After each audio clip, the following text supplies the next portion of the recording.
Today's video is brought to you by Durham Woodcrafting, where artistry meets craftsmanship in every bespoke wood piece.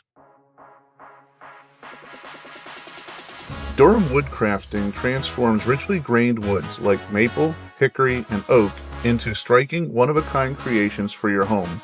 From their signature chocolate-covered strawberry board, combining textured hickory with exotic begonia, to the elegant charcuterie boards, these handcrafted works elevate both presentation and experience. Durham Woodcrafting offers free shipping across the continuous 48 states, so artful functionality arrives at your door effortlessly. If you're looking for something truly personal, they also provide custom options like juice grooves, laser engraving, and soon even CNC services to tailor every piece just for you.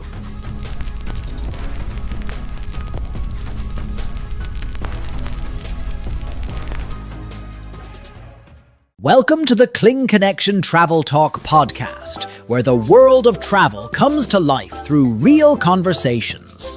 Hosted by Sean Kling, each episode explores the highs and lows of life on the road, connecting with travelers, industry insiders, and digital nomads to uncover expert tips, budget hacks, and inspiring stories. Whether you're a weekend explorer, a full-time adventurer, or simply wanderlust curious, Sean brings first-hand advice, destination insights, and honest takes from those shaping the global travel scene. Join Sean Kling. Hey, fellow travelers, it's Sean with the Kling Connection. Welcome to another great episode, and today we have an amazing guest, a world traveler, and a fellow history enthusiast just like me. You guys know that I love history. I love to talk history. I love just being at historical sites. And we have a lady here today with us that specializes in UNESCO World Sites, as well as just traveling the world and checking out history locations. And we'd like to welcome Abigail Vaca to our show today. Thanks for being with us. Thank you so much for having me. I'm excited to be here. Thank you. So tell us a little bit about yourself, where you're from, and tell us a little bit about your history and where your love of history comes from. Sure. So I am in Connecticut, and I have always been a big history buff. Partially, I think, because my father has a master's degree in American history. And so I grew up hearing all about Alexander Hamilton and just really unconventional things at the dinner table. And when I say unconventional, I mean, I think most families either didn't talk much during dinner or they were just watching the daily news. But my dad kind of used it as an opportunity to school me in historic preservation, because he actually was also a historic preservationist for the city of Newark, New Jersey as well. Oh, wow. That's kind of cool. It is cool. As I can kind of relate a little bit. My father was a Marine in Vietnam, and he used to tell me stories about when he was in the Marine Corps. And I grew up on stories of my father, my grandfather in the Second World War, who was also a Marine, and my mom's father was big into Native American history. He was really big into that, and they weren't so much preservationists, but they were amateur historians, and they loved it. And their history love wore off on me. And you being in New England, I mean, that's like the hotbed center of American history, early American history, Massachusetts, Connecticut, Rhode Island, all these areas up there. And, your father with a love of history, I mean, you must have seen a lot of cool places and still see a lot of cool places up in the New England area as far as history goes. Yeah, I feel really lucky that I can kind of travel along the 13 original colony states, if you will, easily. And there is so much to see. I mean, from Maine to Gettysburg up in your area, it is just a treasure trove of learning. And it's funny, I was just talking to a friend the other day, despite being in a close proximity, I've never been to Plymouth Rock. So wow. Even though it's not a UNESCO site, I feel like I need to try to get there in the next year. Wow. So if any of our fans are listening, where can they check you out online to see some of the places that you've been? Sure. There are a bunch of different platforms. So they can find me, of course, on Facebook or TikTok, Global Treasures Podcast. I try to update as much as possible with the latest information about new UNESCO sites being added, as well as just updates related even to visiting the countries that have UNESCO sites. And then you can learn about when new episodes are going to be released on globaltreasurestravel.com. And then, of course, on all of the platforms that have podcasts. So Apple Podcasts, Spotify, Podbean, iHeartMedia, you name it. And we want all of our fans to go and listen to some of her shows. I was listening to one of her shows, and I'm going to get into that in a second, but I was listening to one of her shows right before we got online, and I was talking to her a little about it, and I said, Abigail, I mean, you really got something going here. You something very, very unique, and what you have is very special to somebody like me, but it's special to educating the American people, and I want to thank you for getting that education out there and learning it from your dad and passing it on to everybody else. I appreciate that. Yeah, thank you. So now we're at the 250th anniversary of the American Revolution.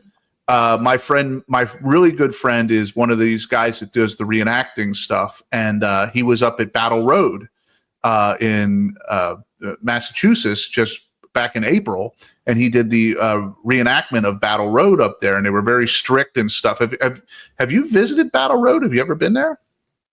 I have not, no, but I am very excited about the 250th anniversary as well, because I also happen to be a member of the Daughters of the American Revolution. So we're going to be planning a lot of activities around it as well. You're a member of the Daughters of the American Revolution. That's kind of cool. My cousin told me that we're actually eligible I'm eligible to be, I guess it would be the Sons of the American Revolution. Apparently we had an ancestor that was in the Philadelphia Navy or the Pennsylvania Navy during the American Revolution that was in the Philadelphia campaign on my mom's father's side. Didn't even know the states had their own Navy force back then, but apparently they did. It's amazing when you can trace all of the ancestry back. It's a lot of fun. I recommend anyone who hasn't done that, if they can, do like 23andMe or Ancestry.com. So now I'm going to talk a little bit about one of the episodes that's near and dear to my heart. And you actually enlightened me to something very interesting. Being a Pennsylvania native, we're one of the 13 colonies and the home of the United States capital at one point. I know the first capital, I believe, was in York, Pennsylvania, and then it was in Philadelphia and then New York and then Washington, D.C. But you were telling me that Gettysburg Battlefield is not a UNESCO site, and you're very surprised it isn't? I am. I know there are so many amazing places in the United States. We actually only have, I believe, 26 UNESCO World Heritage Sites. And when I first found that out, I was pretty surprised. But then I kind of took a step back and I thought about it. And I was like, we're a much younger country, like you said, 250 years compared to thousands and thousands plus years history in like different European countries. So I guess that makes sense. But for me, there are sites like Gettysburg. I think probably my biggest soapbox would actually be Joshua Tree National Park is not a UNESCO site. Wow. There are so many beautiful spots in this country, or just places with such intense history that it surprises me. Well, and then, like I said, I'm from Pennsylvania, but one place in Pennsylvania that we talked about prior to the show is in Philadelphia, is Independence Hall. That's interesting that Gettysburg, Independence Hall is, obviously the founding of the United States. Gettysburg is not. It's probably the biggest battle in American history fought on American soil, but Independence Hall, is. And let's talk a little bit about Independence Hall. Like, tell me what makes it a UNESCO World Site, and also, what your draw was to it. You did an episode on it. I did, yes. So maybe I'll take a step back and explain what UNESCO sites are for anyone who don't know or don't even know what UNESCO is. So UNESCO stands for the United Nations Scientific, Educational, and Cultural Organization. That's a mouthful. And so these are sites that are designated by the United Nations. So they're places like Independence Hall, Yellowstone National Park, the Grand Canyon, the Galapagos Islands. So really unique, one-of-a-kind sites across the world that they believe deserve to be recognized for their cultural value to humanity, if you will. So the sites are nominated by the host country. So like, for example, one year, the United States said, we want to nominate Independence Hall. And these sites can be anything from ancient ruins, historical structures, cities, deserts, forests, islands, lakes, mountains, national parks. I could keep going. And I should also just note, it's interesting that these sites can be delisted, but that's incredibly rare. So I think that's only happened a few times in history. But going back to Independence Hall, I explain that because I think sometimes people visit these sites, and Independence Hall is a great example, where they're like, it's just a building. It doesn't feel important per se when you're just looking at it, but it's the historical contextual perspective, knowing that, our Declaration of Independence was signed in that building. They were deliberating for days over it. So it was really the foundation for our country. Yeah, it's kind of like, growing up in the Philadelphia area, it's sacred ground. I mean, we went to school trips to Independence Hall. We went to see the Liberty Bell, Betsy Ross's house. All that stuff was down there. And Old City, Philadelphia has a unique charm to it. Now, the city of Philadelphia itself, we can go back and forth about that, but the actual Old City has a very unique charm that very few areas in the United States have. I mean, maybe you might be able to say Boston. There's parts of Boston that have that, and as far as as I'm concerned, I mean, it's up for debate, but Boston would probably be one, and maybe something like Colonial Williamsburg, would be pretty close. But there's just something interesting about Independence Hall in Philadelphia. And what made you choose that episode? So for the podcast, I just go in order of the year that UNESCO designated these sites.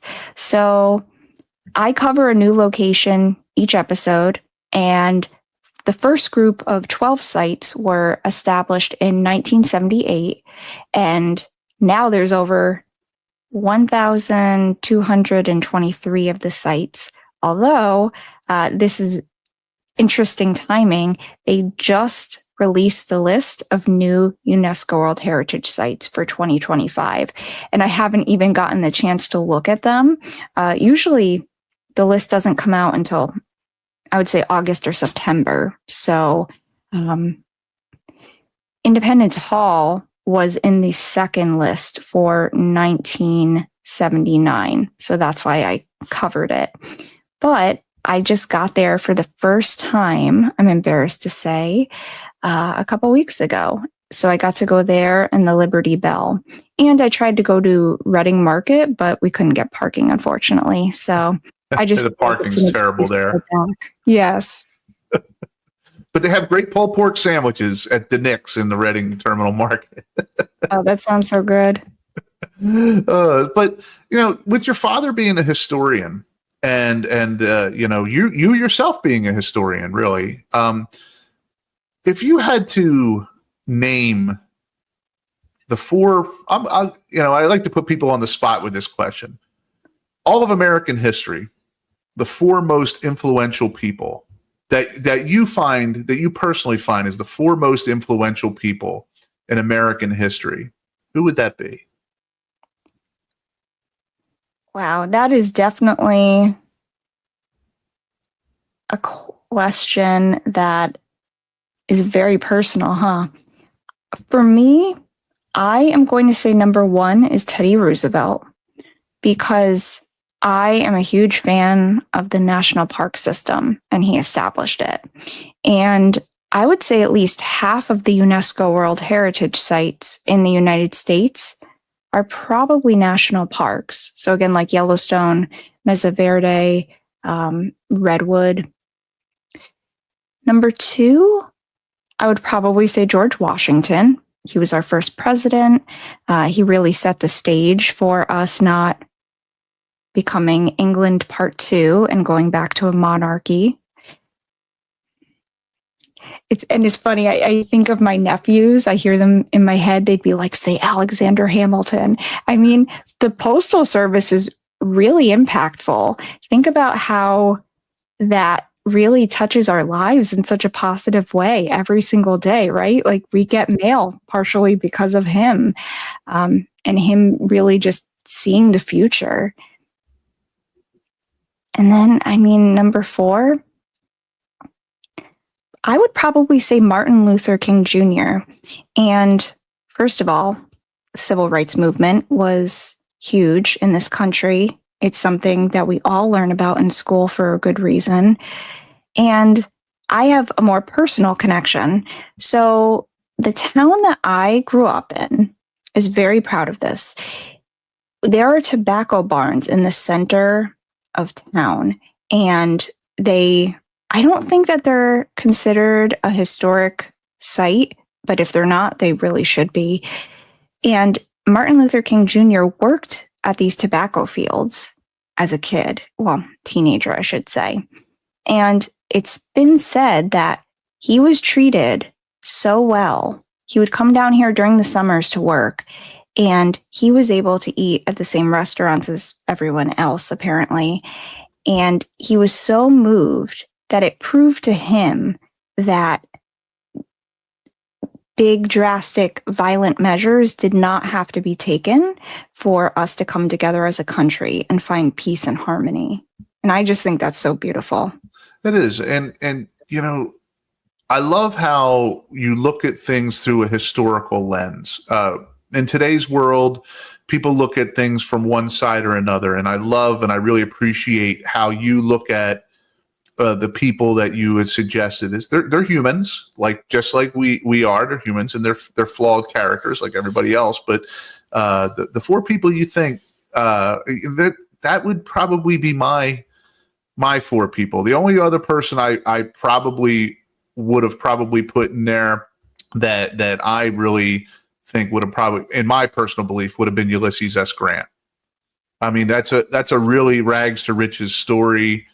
A man that was selling firewood on the side of the road, and 5 years later, he is commanding general of the U.S. Army, and 8 years later, he is president of the United States. And he did a lot for civil rights. He was surrounded by corruption, but let's face it, in a lot of ways, as a military historian myself, you look at certain people in military history, George Washington obviously being number one, but to me, number two is always Ulysses S. Grant when it comes to that. But that's just me. Excellent choice. So you don't only just talk about these podcasts and these locations, you go to these locations. So you travel around the world and you check out these historical sites and all that. Tell me a little bit about this. This is interesting because not everybody's going to have a chance to go to all these historical sites. And what's the furthest one you've ever been to, and some of the cool experiences you've had? So I think I'll start by answering that by kind of taking a step back and explaining how I got my start, because I think it was more unconventional and definitely not planned. So I was inspired to start traveling and create the podcast and kind of, again, share my love of traveling, because during my childhood, I created a bucket list and I sort of forgot about it. And then I found it many years later when I was stress cleaning during the COVID-19 pandemic, as many of us did. And I was laughing about it with my past co-host because, some of the items were silly, but one of them caught my eye. And it was that I had wanted to visit every UNESCO World Heritage Site in the world. I was huge into National Geographic magazine as a kid, probably no surprise. And, being 8 or 9 years old, I didn't understand that there are over 1,000 of these sites worldwide, and that would be really hard to do. And I shared the list again with my co-host at the time, and in doing research, we realized no one was covering these sites. No one was creating podcasts about them, and that was a major gap in the market. Or if I found a podcast that did talk about one of these sites, it wasn't purely the history or travel tips I was looking to learn. The hosts were interjecting like their own political opinion into the mix, or it wasn't necessarily clean in terms of language. And I wanted to create a podcast that was neutral and could be enjoyed by adults in front of their children, with universal appeal, if you will. So a podcast that would get them excited to plan trips together. And dually, I said to myself, well, if I'm talking about these sites, I don't want to put my foot in my mouth. I need to be visiting them too, as many as I can. And I really just wanted to fulfill that childhood mission and dream. And so I started with, I think the first one I ever visited was Vatican City, which is magical. If you get to Rome, you have to go to Vatican City. I was just there. I just was there this week. Vatican City, the Colosseum, all of that, yeah. Yes, the Colosseum is amazing. I think I was so enchanted by Vatican City because, I did grow up Roman Catholic, so it was exciting for me in that regard. But I think it's one of the cleanest places I've ever been, unless something's changed since I must have been there like 4 or 5 years ago. Because, Rome is a typical city, right? It can be kind of dirty. And then you walk into the Vatican and it's like white and clean and pristine everywhere with like the flowing fountains. And it was one of the first things I did. When I arrived, we went there at night and it was just gorgeous. But then I would say my other favorites, I would recommend if you can only get to a couple UNESCO World Heritage sites in your lifetime, Stonehenge is so unique. I know some people will write to me like on Facebook and say, well, it's just a bunch of rocks. And I'm like, well, no, but it's more than that. It's the history. It's the magic of not truly knowing why it exists. We only have ideas, are just grasping at straws. And I just think that makes a site extra interesting.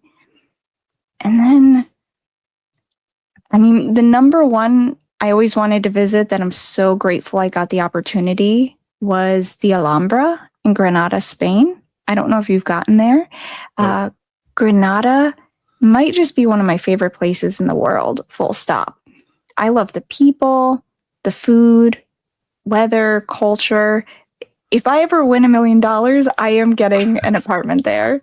But again, the site itself is just gorgeous. So you can see why royals would have wanted to reside there. So it's like at the top of a hill.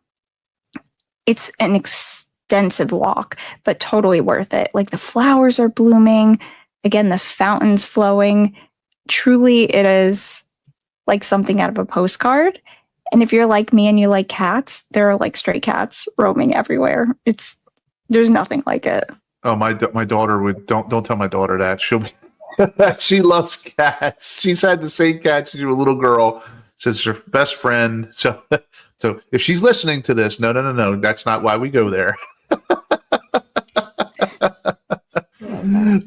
So when you go to these locations. How do you like map out your trip? How do you decide which one you want to go to? And are you able to visit like multiple ones because of the proximity of, you know, maybe let's say you're going to go to some part of Europe and you see that there's so many within so many hours of a trip from where you're staying or where you land. How do you set these up, and how do you decide where you want to go? Yes, so there are so many ways I could answer that. So yes, off the bat, I will look at the map of a country, and I literally sometimes will type into Google UNESCO World Heritage Sites just to reacclimate myself where they're all located. Because one of the reasons that some of these sites has remained so well preserved is because they are literally in the middle of nowhere and very hard to get to. That does not deter me, though. I will find a bus or however I have to get there. So one example is Andorra. So that is a landlocked country between France and Spain. They have no airport in the country because it's so mountainous. I guess it's too treacherous for them to build one. So I literally took, I think it was a 3.5-hour bus ride each way. And I stayed a couple nights, and I'm so glad I did. It's a really beautiful country. But they only have one UNESCO site, so I made sure I was able to see it. But it really depends on the country. So one of the things I've also become passionate about talking about is I'm big into traveling for food. I love food. I love experiencing new cultures through that lens. But I actually travel with food allergies and have some health issues. So I sometimes will have to take that into account when I'm booking a trip. I used to weigh it more heavily. However, I've gotten to the point where I'm like, that's not even going to stop me. I'll bring protein bars. And, you know, I've been so pleasantly surprised with how accommodating other countries are to food allergies. Sometimes better than when I'm traveling in the United States, and there isn't even a language barrier there. And then, of course, being realistic, sometimes price can heavily factor in. Being in Connecticut, we don't have the largest airport, so I'm lucky that I sit between Boston and JFK, and actually I could even easily get to the Newark International Airport. But if I were to fly straight out of Bradley, it can be pricey, or there's a lot of layovers. So as a result, I haven't yet gotten to any UNESCO sites in Asia, but that's definitely on my to-do list. Yeah, it's we're planning some trips to Asia as well. I was telling you earlier, my father was in the Marines and in Vietnam, and I'd love to go to Vietnam to check it out. My father won't go with me. I've tried to get him to go. I've asked him multiple times. He won't go. And I respect that. You know, sometimes you just don't go back to where bad things happen. But Asia is definitely on the list for us. You know, we work with people all over the world, and we interview people that are not just in the United States on this show. And we've been invited to go to Australia. We've been invited to go to the Philippines, Guam, all sorts of places. So Asia is definitely on the list. Now, if you were going to Asia and you had to pick, like, what UNESCO site, you know, give me a couple sites. Like, you know, which ones would you want to see if you only had to choose a handful of them? Which ones really are like, Abigail, come see me?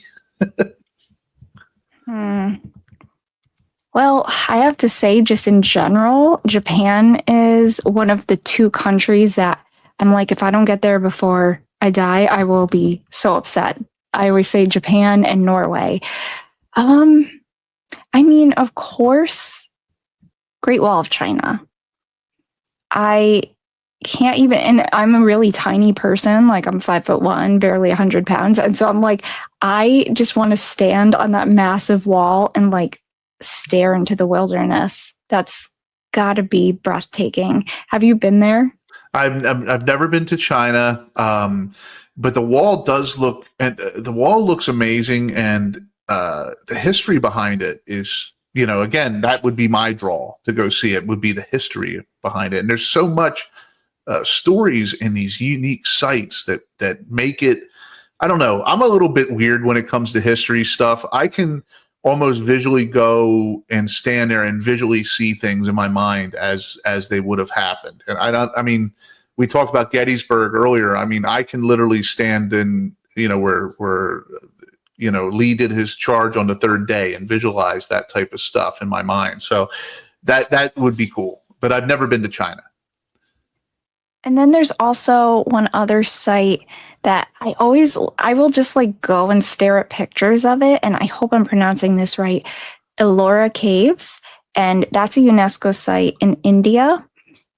I believe it's one of the, if not the largest rock cut cave complexes in the world. Like, it's full of just artwork from like 600 AD. Like, so it represents Hindu and Buddhism and just a wide plethora of different types of spiritual beliefs. And I just think that's really special. So when you go on these trips, how do you know what to pack? How do you know what to bring with you? And, your gear. I mean, are you camping out? Are you staying in a hotel? Are you, a lot of these places you said are really rural. So I imagine sometimes there's not lodging, or, that'd be kind of interesting. Like, how do you prepare them? What do you do? I've never camped. I have camped in the United States. I've never camped near any of the UNESCO sites. I am definitely not opposed to it, though. So if I ever go to like Sagarmatha National Park, which is where Everest is, you don't really have an option. They have, I think, one lodge, but otherwise people are camping because you have to walk a couple days to even get to the park. But in terms of packing, I tend to overpack just because you never know. Like, there are certain countries where you need to bring antibiotics with you. You need to make sure that you have multiple copies of like your passport, for example. And those sound like, oh, they're small things, but they add up quickly. And so I try to travel with just one checked bag at most. I don't think I've ever had more than that, other than a trip that was a couple weeks long. I prefer Airbnbs or just homestay options to hotels because I'll have access to a kitchen, have access to washer dryer. So that allows me to bring far less. Plus, I mean, realistically, I end up buying clothing and souvenirs on the way. So I try to always keep that in mind as well. So when you go to these places, are you going by yourself? Do you have a team of people you go with? Do you go with friends, a partner, a business partner? A mixture. I am definitely open to traveling solo. I've done it before. I love it. You meet people along the way, especially when people realize that you're by yourself. I feel like they're more likely to, hey, come sit with us at dinner or what have you. And that's the best way to make friends organically. I have gone with my partners. I've gone with my family, like the trip I just took to Independence Hall. I was going to take it solo. And then my family was like, well, that sounds fun. Can we come too? And I said, sure. So we ended up going to Independence Hall. And then actually we hit another UNESCO site too, Monticello, which was another one I had never been to. Monticello. Okay. Yep. I've been to Monticello. It's interesting. When we think history in the United States, we don't think of UNESCO. Well, first of all, a lot of people don't know what UNESCO is, but I'm learning something very new today being with you. I didn't know that Monticello was a part of that system. That's interesting. Yeah, it is for the historical, but mostly architectural. I think it's the only, what's the term, Georgian building in Virginia. I'd have to double check that though. So, okay, so you go into these locations and you're checking them out. You're hiking these mountains and these roads and all this stuff, and having a blast. Is there anything crazy that's ever happened at any of these locations? Like, you ever see a ghost, or you ever meet some strange people, or everybody's got some crazy travel stories. Like, what's your story? Like, what have you run into? I've run into a host of different issues over the years. No ghosts. I used to talk more heavily about the paranormal and true crime pieces on earlier episodes of my podcast, but I found it drew an interesting group of humans to listening, which I'm not opposed to. Who knows? Maybe ghosts are real. But I haven't talked about it as much. I don't want to deter anyone. I would share this story just from the perspective of have fun on your trips. Loosen up, be flexible, but don't let your guard down. So I was almost assaulted at an open air market in Barcelona, Spain. Wow. And then another time, first day I arrived when I went to Italy. It was actually the Vatican trip I was telling you about. Someone tried to pickpocket us. Thankfully, I had my guard up because, that's a thing. You just have to be mindful. Make sure that you have hidden pockets, or you wear one of those pouches with your money in it inside your shirt. Whatever works for you. Belly bags. So just, I've seen the best and worst in humanity for sure. Like, on the other end, I've had people show me tremendous grace when I'm stressed out because a flight has been canceled. That's always the worst. I know a little off subject, but boy, the airlines anymore is, when we flew to Rome, we just flew actually this week.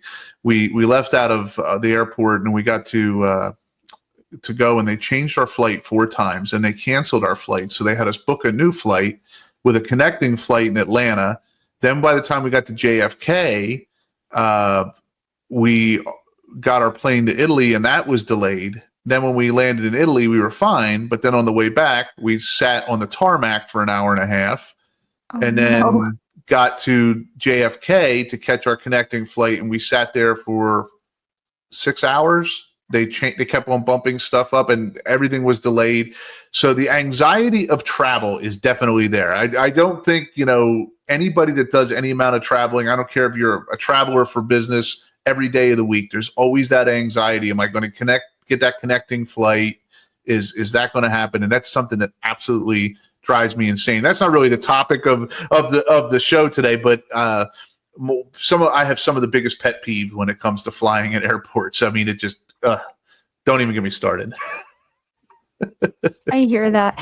It's interesting because I get asked that question a lot. Like, do you think that 2 hours is enough time to get in and out of the airport, or like through security anyway? And I'm like, it depends on the airport, and it depends if you have TSA pre-check or global entry. I think those are priceless. Oh yeah, we have pre-TSA, and was it just announced this weekend that they're no longer making you take your shoes off at the TSA now, the regular TSA? Mm-hmm. Thank God, because that was gross. And I'd always inevitably forget to wear socks. Yeah. So when you go to these sites and you're spending time there, like, are you videoing this stuff? Are you taking pictures, or, do you put like a montage together of your trip, or how do you handle that? Because I'm always out with my phone every 2 seconds, like everybody else, taking every picture. But we also have lots of camera equipment, and outside of the podcast we do here, we actually have a travel show where we shoot video. Do you kind of do that? I saw the show. It's excellent. Thank you. So I am trying to be better about that. I am really trying hard to balance being in the moment and also recording it for, again, the podcast or social media clips. I'm better about taking photos for sure. And that's more for personal reasons, but I have made it my mission this year to start posting once or twice a week at least.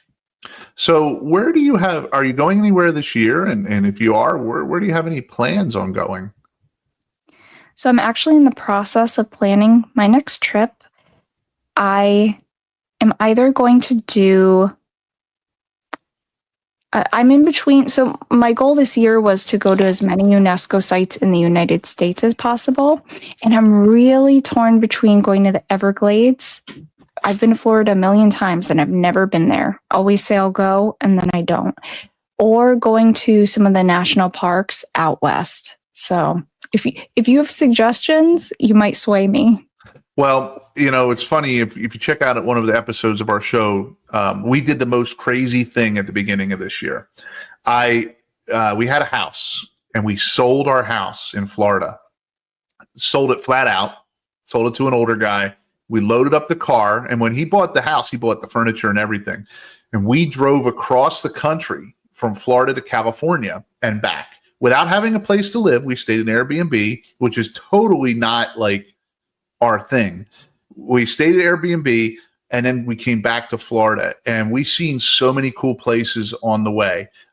Absolutely love Sedona. Sedona, if you've never been to Sedona, Red Rocks, all that, it is some of the most beautiful country you will ever see.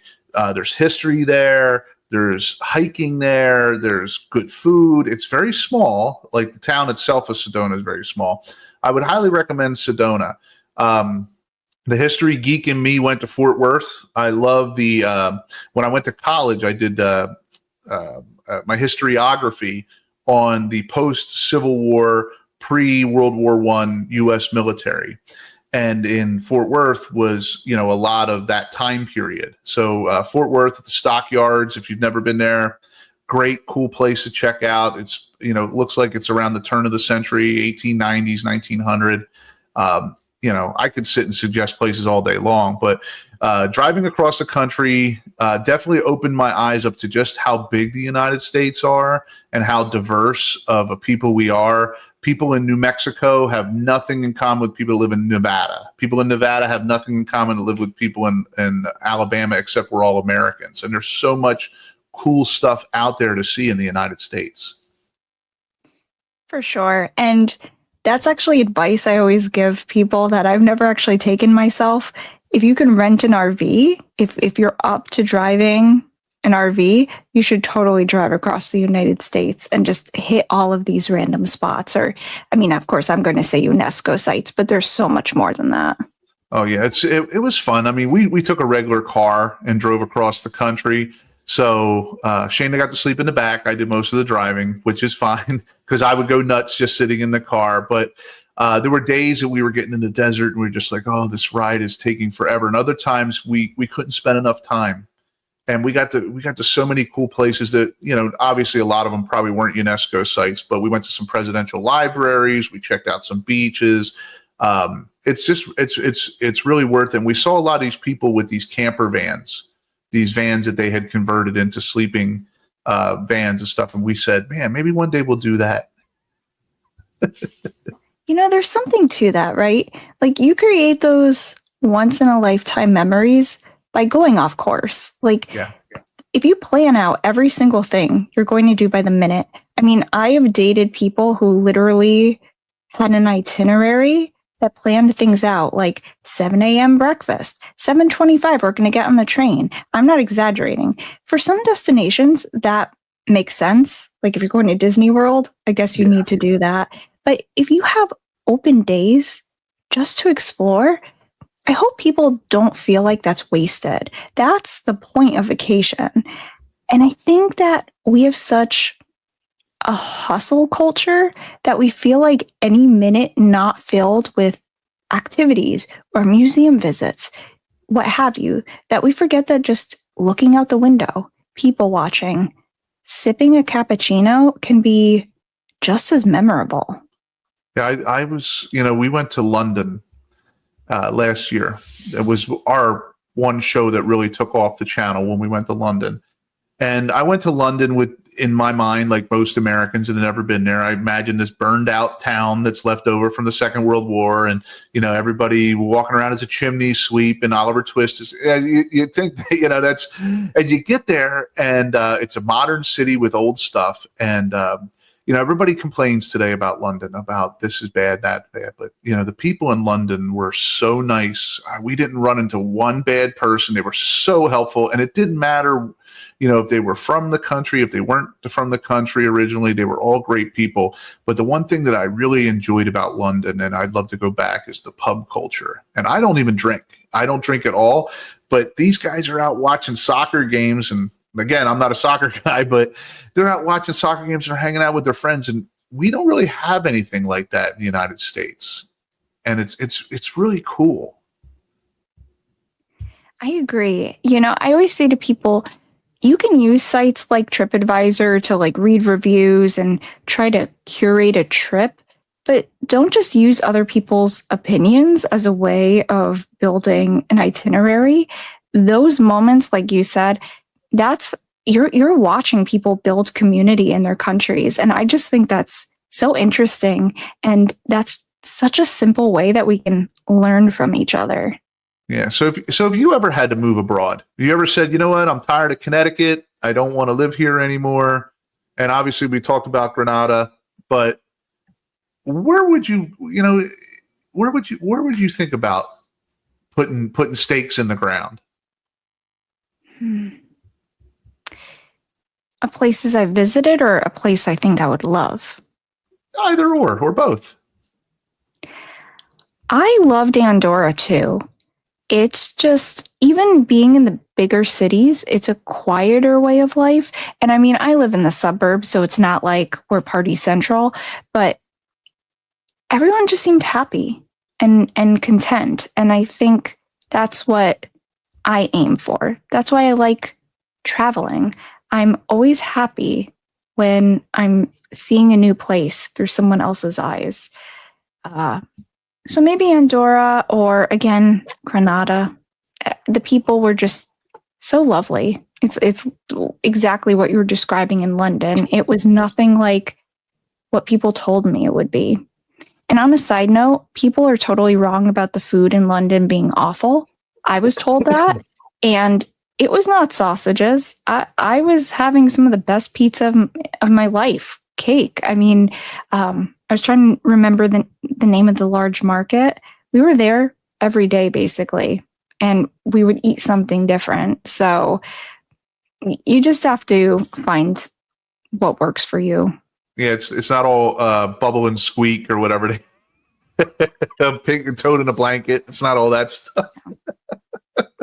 But the one thing that I've noticed with traveling, and I'm sure just talking to you, you've probably noticed it too, is if you watch television, and it doesn't matter what country you're in, it really doesn't. You're taught to think bad about people in other countries and watch. You can't trust them, or something's going to happen to you. And everywhere we've gone, I have maybe run into maybe one or two jerks. And everybody else has been great. And even those people that were kind of not nice, it might have been a communication thing. It might have been a language barrier. It might have been just a cultural thing. But, you find that when you go to these places, you meet some of the nicest people, and they're really no different in the way that they treat you than somebody else. Matter of fact, in a lot of ways, the way Americans treat some people, and again, this is not political. It's just Americans treat people versus, you go to some of these other countries, they treat you like family. They really do. And they're really, really nice. That's one of the things that motivates me. I totally agree. I always say, if we stop being so busy picking each other apart, traveling shows you that our food, our cultures, our ways of seeing the world, yes, they're different, but they're actually more similar than you'd think. And I think we'd all be better global citizens and so much kinder to each other if we just explored the world. Yeah. I totally agree. I mean, have you ever been to New Zealand or Australia? Not yet, no, but definitely on my list. I am a huge Lord of the Rings guy. I know, like every guy my age, I love Lord of the Rings. So one of our next adventures is to go to New Zealand and check it out. First of all, the landscape is, Shane and I both love beautiful landscape, and it's probably some of the best in the world. The other thing is the film sets. Again, guilty as charged, but I love. I'm looking forward to that. And then also Australia. You have to be careful, though. They said there's a lot of things that want to kill you in Australia. All the spiders and snakes. That's funny. That makes me think of, I'm a diehard Band of Brothers fan, which probably doesn't surprise you. And there is actually a tour in France that takes you to all of the sites where they either filmed or they were just locations for different episodes. I've always said that the first time I go to France, I think I need to do that. What a little interesting side note for you, and I've I talk a lot about my family because I'm very proud of who they are. My grandfather's cousin was, I guess so he would be my cousin too, but it was my grandfather's first cousin, was in a parachute infantry regiment that landed at Normandy, and when he was landed, he was captured by the Germans, and him and like 6 other guys were executed. And there's a little monument in France with his name on the monument, last name Kling, same as mine. And you can see the monument, and he's actually buried in one of the cemeteries over there in France. So if we ever get to that point, I'm going to make the pilgrimage to put a flower on his grave, because my grandparents' generation is all gone now. They're no longer around. So, it's up to us to keep that alive. That's beautiful. I mean, tragic, but really amazing. That you can trace it back. I always say too, another thing that motivated me kind of on the same note, my grandmother now is at the point where she can't really travel, and that side of the family is from Spain, and it really weighs on me heavily that she can't get there. And so when I'm making episodes of the podcast, I think about older people who may never get to some of these places, who might have more limited income or are homebound. So I feel like if they can't get there physically, at least if they can armchair travel with me, I feel like I'm giving them the opportunity to experience all the things that we were talking about, like language and customs and traditions. Yeah, you and I are definitely on the same wavelength when it comes to that. I when I was in Italy, I was looking around and said, my grandparents never got here, but I'm here. And, I have to suck it all in for them, really. And so, yeah, we're definitely on the same wavelength. So ultimately, at the end of the day, what's your end goal with your podcast? I mean, do you plan to do anything bigger? Do you plan to do anything more once you run out of UNESCO sites? Is there another topic or another angle you want to take your show at some point? That's an interesting question, one that I think about a lot. I have played around with the idea for a couple other podcasts, so more to come on that, somewhat UNESCO related. And then I am starting to work on a blog. I really should have gotten started on that sooner, because I started podcasting partially because I love writing. I almost majored in English in college. So there's that. I've thought about merchandise. I have a lot of business ventures in my head that I need to just figure out how it would play out. I don't like to take any risks that aren't calculated.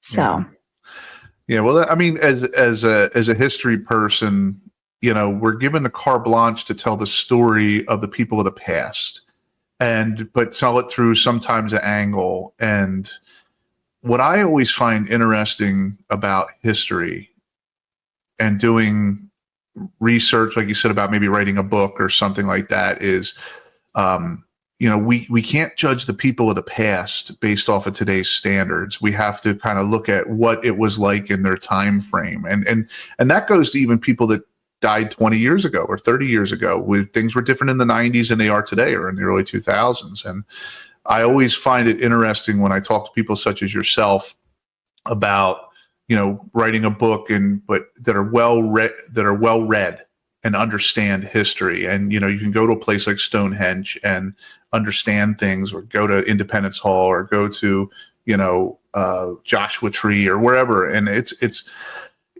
I always find it interesting that we can tell the stories of the past, but we should try to tell it the way that it happened and without a slant. I agree with you. I really try, like I said before, never to get political. I have no interest in that. But also, I do extensive research because I want to be as respectful as possible, not just from the historical perspective, but even the smaller pieces like how to pronounce the name of countries or certain words, names of the sites. So I will reach out to cultural centers sometimes and just ask them, hey, can I run some things by you? Because I want to make sure that I am representing their culture in a way that pleases them, because I don't have that lived experience. So what is the next podcast coming out? What topic is that one? Ooh, the next episode actually will drop on Wednesday, and I believe that is going to be the Thracian tomb of Kazanluk. Oh, really? What's that? What is that? I've never heard of that. What's it about? I would guess most people have not. So the Thracian tomb of Kazanluk is really unique. It's a vaulted brickwork beehive tomb, if you will. That's like the artistic term. And it is from the Hellenistic period. So like the end of the 4th century BC. And because it was, I guess, sort of buried, it's really well preserved. And it's a small site, but really beautiful. Yeah, I see you do so many things on Egypt as well. You've had a bunch of stuff in Egypt. Does Egypt hold a special place in your heart? Or, I mean, I know you do things based on when they were entered into, you know, the organization and such, but, you know, Egypt seems so kind of cool. And it seems like, you know, I can definitely hear it in your voice when you talk things about Egypt. I just think Egyptology and Egyptian history is really interesting and unique. And honestly, the first 2 years were very Egypt and Ethiopia heavy in terms of, I'm not sure if those countries just happened to nominate a lot of sites and they were chosen those 2 years. Again, they're older countries, like they have a longer history than the United States, for example. And so I guess they just have more sites that are worthy of inclusion at this time.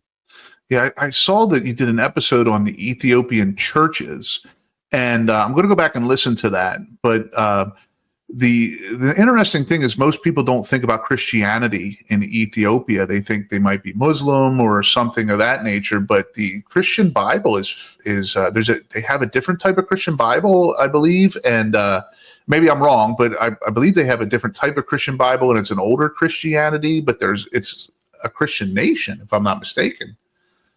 Yes, you're correct about that. So Coptic Christianity is actually widespread in the country. So I'm not sure where the confusion permeated from. But yeah, Ethiopia is a really interesting country. It's not large, but the history is very diverse and rich. I mean, and again, they have a host of sites from national parks to churches, you name it. Wow. I mean, yeah, that's the cool thing about your podcast. Like I said, I listened to a couple episodes. I am definitely going to go back and listen to more because I learned so much just listening to, you know, the detail, the information you give. I mean, and it's not boring. You have a great voice for podcasting, and you can definitely tell there's a lot of research and time that goes into what you put out, and it's very commendable. There's a lot of people out there that are history hacks. You are not one of them. You are definitely a gifted historian, and you are a gift to the historical community.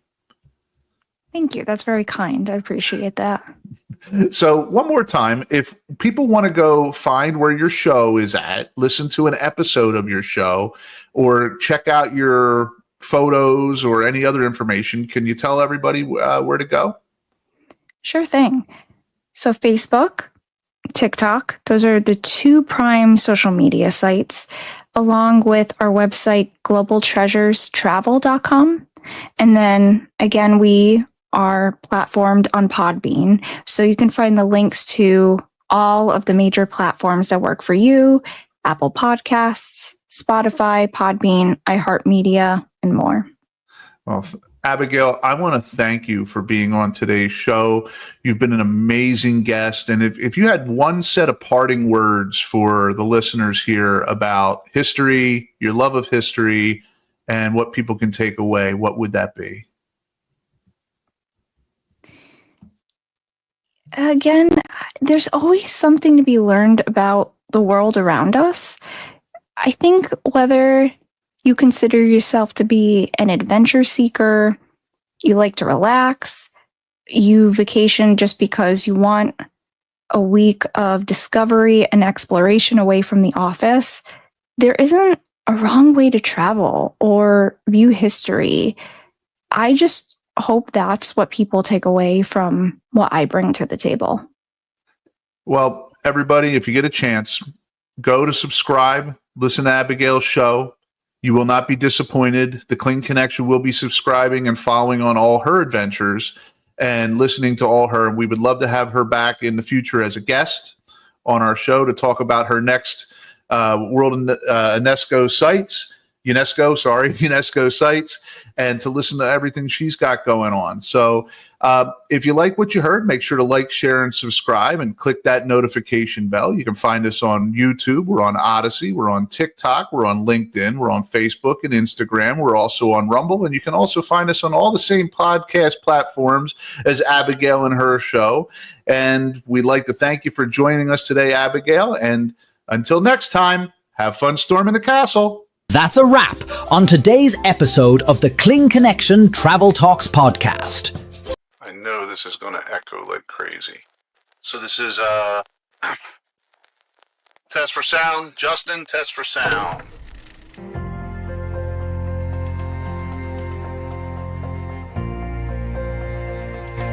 So after years of pouring our heart into YouTube, we've made the difficult but yet exciting decision to move away from YouTube.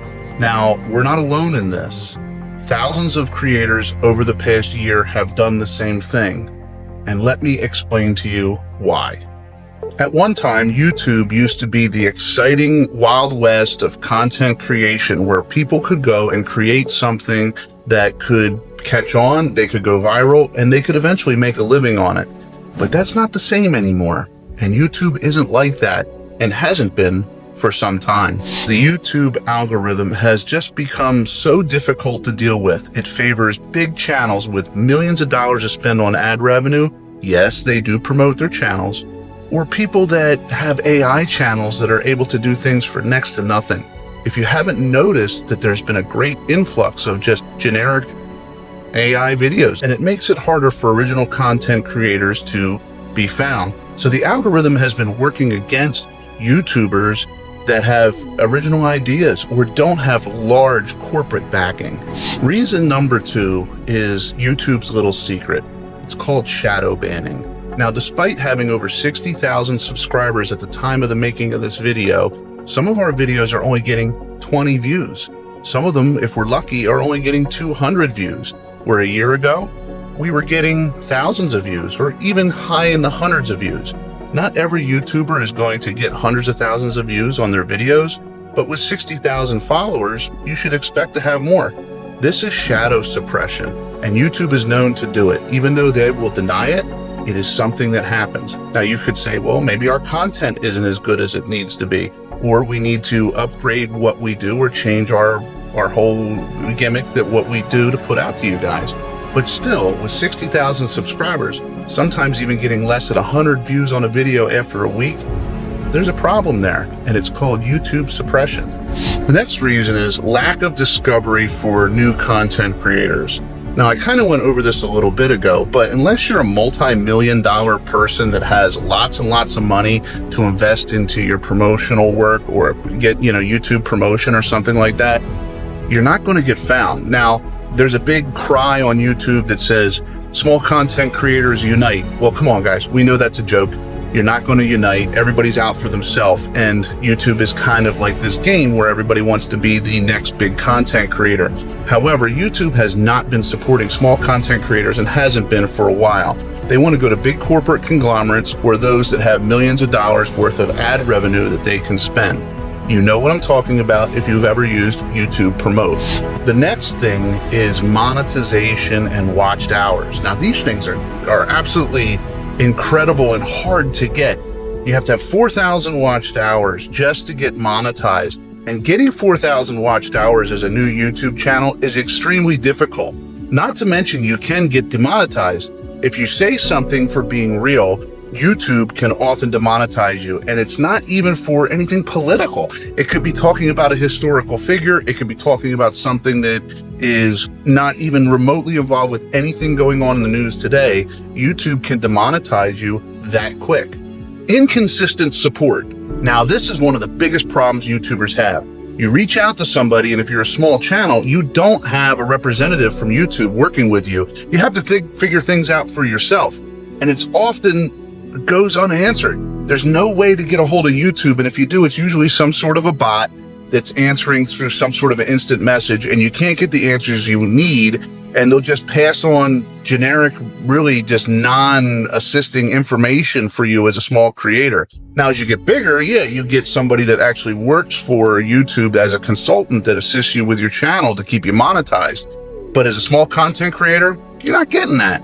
Now, I've spoken to many content creators, some of which channels are way bigger than ours, and they're all facing the same issue. YouTube is just exhausting trying to beat these algorithms, and it's just exhausting trying to come up with new content that nobody was watching because the algorithm isn't pushing your content in the first couple hours. Creators burn out from 1, chasing trends with no return. 2, being demonetized for historical, travel, or opinionated content. 3, losing subscribers without any reason or rhyme. 4, burned ad budgets that never convert. And last but not least, creators censor themselves as to not get demonetized. We've made the difficult but yet exciting decision to move away from YouTube and to go to Rumble. So why Rumble? Well, that's simple. It's a platform that helps creators and works with smaller creators and content builders to actually get a platform and a voice. Now, we're not a political channel, so we don't really have to worry about the demonetization part of politics, but we do worry about shadow banning. Rumble supports new content creators. And let's be honest, guys, everybody knows that YouTube is absolutely saturated. And Rumble, well, it's not as big. And not everybody's going to go there because everybody's going to want to kill the big dinosaur and stay on YouTube instead of going to a place like Rumble. So what are some of the key positives of Rumble? 1, an equal playing field. New content creators can still have a chance and not be buried by the algorithm. 2, freedom of expression. You don't have to walk around on eggshells and watch what you say and worry about getting demonetized. 3, this is the big one, monetization on day 1. You don't have to earn 4,000 watched hours to start making money on Rumble. 4, Rumble has an awesome supportive community. There is all sorts of Facebook groups out there and Reddit groups that have Rumble people on it that will help you out to help you grow your channel. And last but not least, it's a cross-platform support. So you can run live streams, you can do shows. You can't really do shorts on there, but the monetization is easier to get when you do live streams plus long-form content, and it's not as restrictive as YouTube. So what do we expect from the Kling connection? Well, first of all, I want everybody to relax. We're not leaving, we're not going anywhere, and we're not shutting down shop. We're just not going to spend as much money or time on YouTube as we have for the past 18 months. We've tried the YouTube thing, and to be honest with you, YouTube has really worked hard against us. So we're going to be spending more time on Rumble. Now, we'll be doing more releases and more private releases on Rumble for our travel tips, hacks, and cute little shows that we do. Not to mention, if you haven't been watching lately, we've been doing a podcast where we've been interviewing some great people. All of that will be on Rumble and no longer on YouTube. And if we do put it on YouTube, it will be sparingly. For us, YouTube was the beginning. That's where most content creators start. But it's on to the next chapter. Rumble is our next chapter, but we're not just on Rumble. We're also on Spotify, we're on Amazon, we're on Odyssey, we're on all the alternative platforms, and not because we're political, it's just because we think we get a fair chance. YouTube was a great start, and we're not giving up 100% on YouTube. You're just not going to see us as much as you used to. Rumble being the next chapter is exciting. We're going to be on groundbreaking ground and with a new platform and putting everything together for you guys to enjoy and be found and entertained. So go to Rumble, look for the Kling Connection, or click in the link below and follow us. We get twice the amount of views and we get twice the amount of publicity on Rumble as we do on YouTube. Hey, YouTube, thank you for everything, but it's time to move on. If you like what you saw, make sure to like, share, and subscribe, and click that notification bell below so you never miss another Kling Connection episode. Go to Rumble and subscribe to us there and help with the movement. You can also find us on Odyssey, Spotify, Stitcher, Apple iTunes, Amazon. We're on all the alternative platforms, and if you still want to go to YouTube, we're still there. But look for us on Rumble. Make sure to like, share, and subscribe, and until next time, have fun storming the castle. Welcome to the Kling Connection Travel Talk podcast, where the world of travel comes to life through real conversations. Hosted by Sean Kling, each episode explores the highs and lows of life on the road, connecting with travelers, industry insiders, and digital nomads to uncover expert tips, budget hacks, and inspiring stories. Whether you're a weekend explorer, a full-time adventurer, or simply wanderlust curious, Sean brings first-hand advice, destination insights, and honest takes from those shaping the global travel scene. Join Sean Kling each week as Kling Connection connects the dots of the travel world, one unforgettable journey at a time. Hey everybody, welcome to the next episode of the Kling Connection. I'd like to thank you all for stopping back in, and today we got a really special guest. Her name is Rebecca Roundtree. She is an expert on relocation and real estate in the country of Costa Rica. And we have so much to talk to her about, and she's so knowledgeable. Now, before everybody starts wondering, yes, she's from Canada. She's not from the United States, but a lot of the information that she will give is applicable to the American people as well as the Canadian people and people from Europe as well. So without further ado, Rebecca, welcome to the show. Thank you so much, Sean. It's a pleasure to be with you. Well, let's start off with a little bit about who you are and where you're from, Rebecca. We know you're from Canada, so you want to tell us a little about, who you are, where you came from, and growing up, and what took you to Costa Rica? Sure, absolutely. So yes, I'm from the province of Ontario, near Toronto. I lived my life all over Ontario. My family moved around a lot when I was growing up. I had the opportunity to travel coast to coast in Canada. And as an adult, I traveled coast to coast in America. I used to ride motorcycle. So that's how I did most of my travels across North America. I'm not a Harley mama. I'm a BMW iron butt kind of girl. Okay. Okay. So that's how I did my travel across North America. And I also traveled pretty broadly across Europe, renting motorcycles abroad, also doing cruises, and just, I've never been an all-inclusive kind of travel person. It's always been plans that I've made myself or with friends. So coming to the point of how I came to Costa Rica, I wanted to move abroad for quite some time, and I had actually been considering 3 different countries in Europe: Spain, Italy, and Greece. And I had traveled to each of those 3 countries numerous times, checking out the many different areas of those countries. And then in 2011, randomly, I decided to come to Costa Rica and rented a motorcycle in San Jose and drove around the country for almost a month, touring the various areas, provinces, and trying to think about where I would like to see myself living in the future. And I didn't know when that was going to be. I just knew that it was something I wanted to do. So that was in 2011. Fast forward to 2012, I had a motorcycle wreck. One day after work, I had just gone for a short ride to blow off some steam, and a car pulled out directly in front of me. Fortunately, I was not going very fast, maybe 30 miles an hour. However, I did total my motorcycle, went over the hood, hit my head really hard. Turns out I dislodged the olfactory bulb, which is where you get your sense of taste and smell. And also shattered my right wrist. I was off Ugh. work for three months. And the doctor said to me, we don't know if your senses will ever return. There's nothing we can do. I had tests and scans, and it was like, it'll either come back on its own or it will not come back at all. I went for several different kinds of treatments. One day I went to McDonald's and got a peppermint mocha, even though I knew I couldn't taste it, but I just know what I love. Gotta love the peppermint mocha. Yeah, I went to the shopping mall to literally just pick up dry cleaning, which was right inside the mall. Walked into the mall, could not taste or smell anything. Came out 5 minutes later with my dry cleaning, and I smelled tar. The roof of the mall was being tarred. And I thought, wow, this is wild. I got back in my car and I thought, okay, had a sip of my peppermint mocha and I tasted. And I sat there for about an hour and just cried because it was just a life shattering thing to lose your sense of taste and smell. Yeah. And then to have it return so immediately. And that is the catalyst that sort of set me on this path to wanting to discover a different life for myself.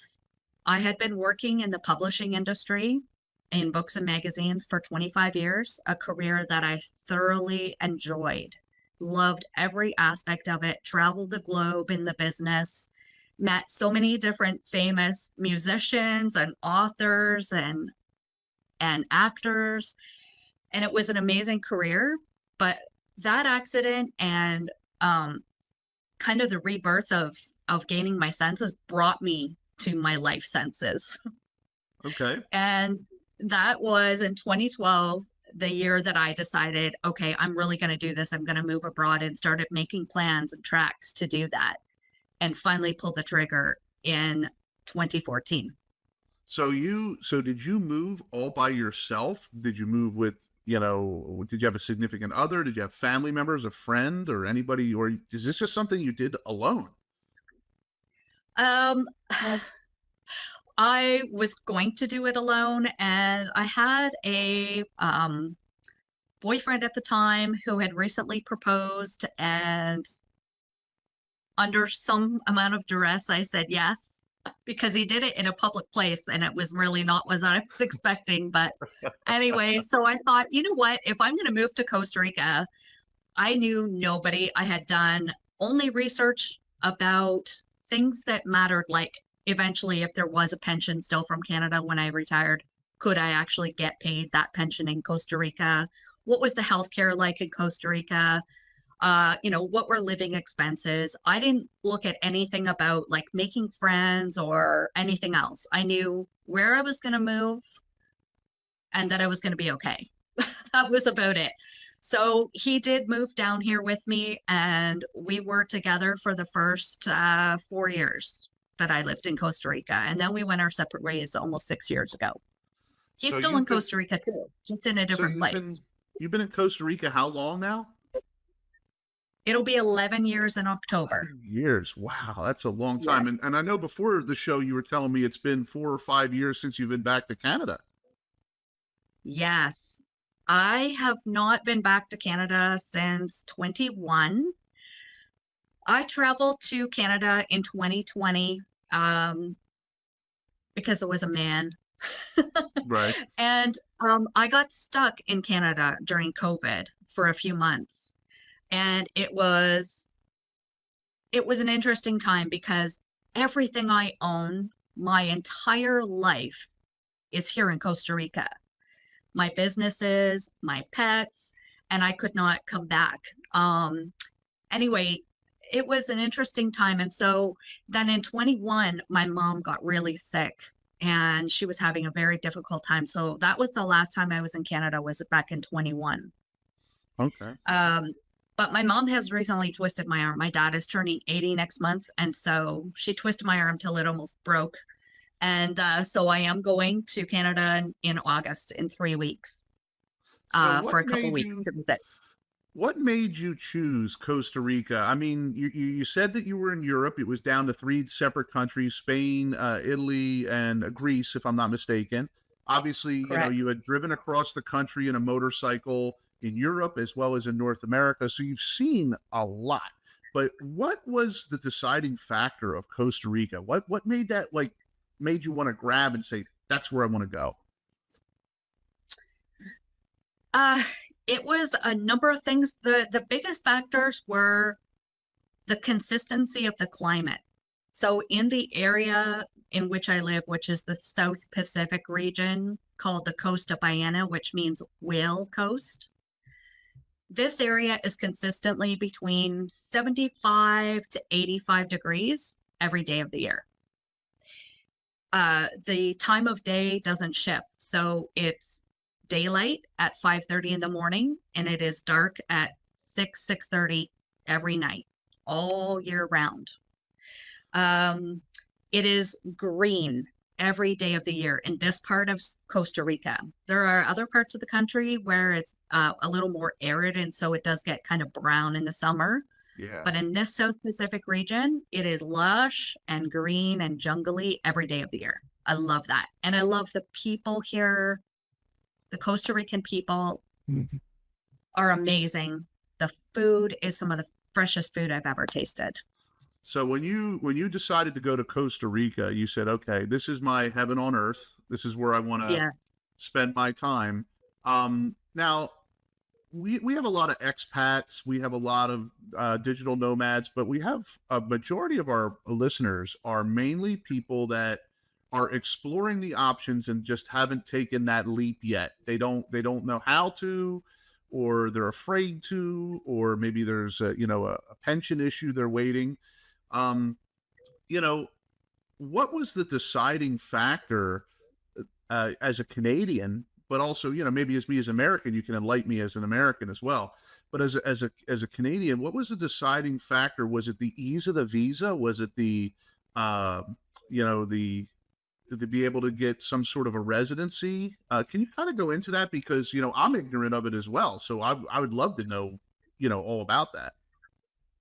Sure, absolutely. And that's a key question that I'm asked time and again by clients that are considering moving to Costa Rica. So, yes, the path to residency in Costa Rica is quite simple. And there are a number of different paths that you can take. So, one of the most common, because I'm in the real estate business here, is as an investor.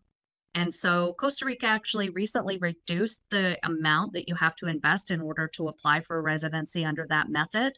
It's now very accessible, only $150,000 US as an investment in Costa Rica, and then you can apply for residency. Okay. Another method is pensionado. So if you have a minimum of $2,000 a month going into an account that comes from some source of retirement income, you can qualify as a pensionado resident.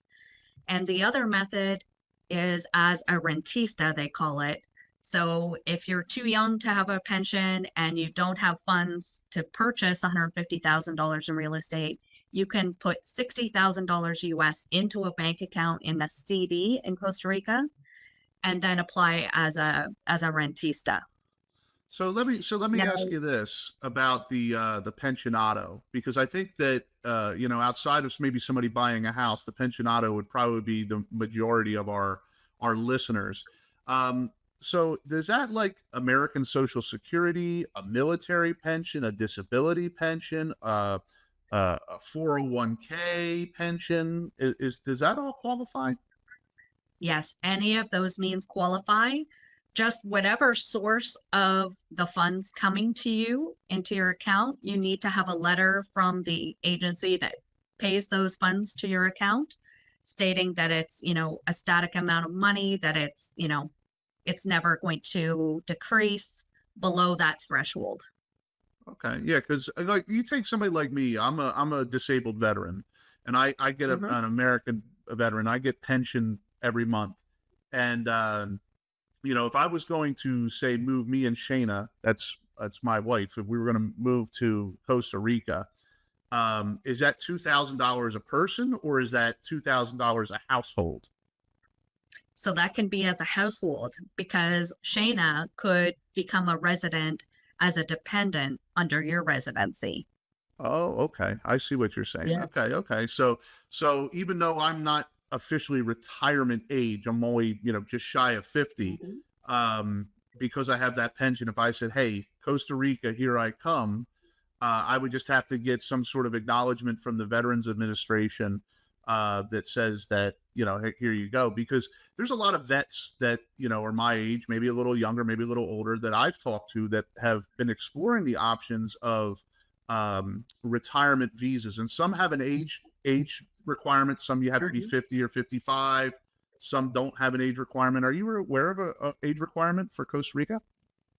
There is no age requirement. As long as it's a registered form of a pension being paid to your account, you're good to go. Yes. Wow. Okay. Okay. So then you move to Costa Rica and you get into real estate, which is interesting. You own a real estate company. As a matter of fact, you're on Instagram and Facebook and LinkedIn on your real estate. Where can somebody go before we get into the conversation? Where can somebody go to find you on social media? So on Facebook and Instagram, my handle is Real Estate Tours in Costa Rica. Okay. And LinkedIn is just my personal name, Rebecca Roundtree. Okay. So to all our listeners out there, reach out to Rebecca if you have a question about Costa Rica. And we have a while to go yet on the podcast, and I want to, there's going to be a lot of questions, but I'm sure I'm not going to get everything that needs to be answered or specific stuff. And I'm sure if Rebecca doesn't have the answer, she can get the answer from somebody and help you out. She's been amazing to deal with. Even getting her on the show, she's been very communicative. So, okay. So you got into real estate down there. Did you start with buying your own home, or how did that work? How did you get into the real estate world in Costa Rica? Okay, so yes, I was house hunting here. Actually, I was hotel hunting because owning a boutique hotel had been a dream since I was 12 years old and was part of my plan in moving to Costa Rica to completely change my life. Meant I was departing my publishing career and beginning a new career as a hotelier. And as I was going through the process of purchasing the property, um, went through the due diligence. So purchasing real estate in Costa Rica is very similar to what it is in North America, both Canada and the US. Very similar process. And during the due diligence phase of purchasing this property, I found out that there were some issues with the land survey. Part of the building, one of the buildings was on the neighbor's property. The driveway didn't touch the public road, so it couldn't be a business. And I ended up shifting away from purchasing an existing hotel type property and buying raw land, which I promised myself I would never do. Buying raw land and building a hotel from scratch. The reason I didn't want to do that is because while I was growing up, my parents moved a lot and we went to different schools and my parents renovated many different homes. And sometimes it went well and sometimes it didn't. And so I just promised myself I was not going to build. Anyway, I did end up building. So never say never is another lesson. And during the process of purchasing the real estate and then getting the hotel plans drawn and putting together the business plan for the hotel, the broker of the brokerage that now approached me and said, Rebecca, your whole background is sales. Yes, it was a different industry, but you're a people person. You used to do millions, hundreds of millions of dollars in sales. You know all about marketing. You should consider getting into real estate. And I was like, no, I'm doing the hotel. That's my focus. And he just was persistent. At the same time, my mom had been a realtor in Canada. And so I kind of grew up in the real estate business, watching her do her work, helping her put out open houses, helping her do door knocking, sitting at the office while she was typing up offers and things like that. And so it had always kind of been in the back of my mind, but Kevin, my broker, brought it to the forefront, and I finally relented and said, you know what? I think this actually is a great idea. And so I've been a realtor here for almost 10 years. Wow. So one of the interesting things I wanted to ask you about was investing. Now that you're talking about hotels and stuff, so if I'm an American investor, a Canadian investor, European investor, you can invest in a foreign LLC in Costa Rica. I'm not really familiar with that, but it sounds intriguing. So what is that all about? Yeah, so I have clients that also either open or purchase existing businesses in Costa Rica, whether it's a hotel or a restaurant. Clients have purchased a furniture store. And so the process here in Costa Rica to have a business is to create a Costa Rican corporation. And then if you're in America, for example, and this applies to Canada too, even in Europe, you can have an LLC from your home country own the corporation in Costa Rica. And that's Okay. what a lot of my clients do. You can also apply that same methodology if you're just buying a home that's going to be on Airbnb or VRBO. Anything that's an income generating asset in Costa Rica should be held in a Costa Rican corporation that your home country LLC can then own as well. Okay. Yeah, I mean, I've heard some interesting stories about some issues with the banks, though. Have you heard that as well? A couple people have said they put money into Costa Rican banks and the banks took their funds or something. I don't know if that's is a common thing, or maybe they were doing something illegal, or I don't know. But have you heard anything like that? I have not heard of banks taking people's funds, but as the same in any country around the world, there are scams that do occur. I recently heard of a mother of one of my clients in Canada who was scammed out of tens of thousands of dollars over the phone, giving access somehow to her banking. That happens in Costa Rica too, once in a blue moon. Yes. So they're very friendly to Canadians, Americans, Europeans, and Costa Rica, because Yes. as a Gen Xer, as you can tell by my shirt, you hear Yeah. stories from back in the '80s and stuff that those parts where the countries were very warlike and stuff like that. But it's not like that anymore. It's more friendly towards Americans and Canadians. Very welcoming, actually, from what I understand. It's a big expat community. Big expat community living here, whether it's full-time or part-time. But tourism is the number one industry also for Costa Rica. So it's a really important thing, having just access to services and things in Costa Rica. The government hard to maintain good rapport with expats from around the world, whether they're just traveling here for vacations or relocating, and we're investing. So getting back to what you were saying about the lady that got scammed, then let's talk a little bit about due diligence. Like you said that you found the property that you were looking at, there was an issue with tying into the public access road. You talked about potential of people getting scammed. Like, how are some ways that if I'm interested, if I contact you, say, hey, Rebecca, I want to come to Costa Rica, I want to check it out, I want to work with you. What are some things that I can do on my own? Because you never take everybody 100% for gospel, that I can do my due diligence. Let's talk about that a little bit. So the due diligence process here is basically once you have a signed purchase agreement, you will work with a Costa Rican attorney who will do all the legal verifications of the property to make sure that the title is free and clear. There's no liens, no mortgages, lawsuits, etc. That it's not in a national park, that there's no encumbrances with creeks, rivers, the ocean. At the same time, as a realtor, I guide my clients through the process of if it's a home or a structure on the property, we do a home inspection. And typically we do work with North American home inspectors that have come from abroad, but have been living in Costa Rica for many years. And so they understand the toll that the climate takes on structures, whether it is, potential landslide issues or water management, things like that, because it's not uncommon to get 12 inches of rain in an hour here during the peak Yeah. rainy season. So water management is key. The home inspectors look for things like that.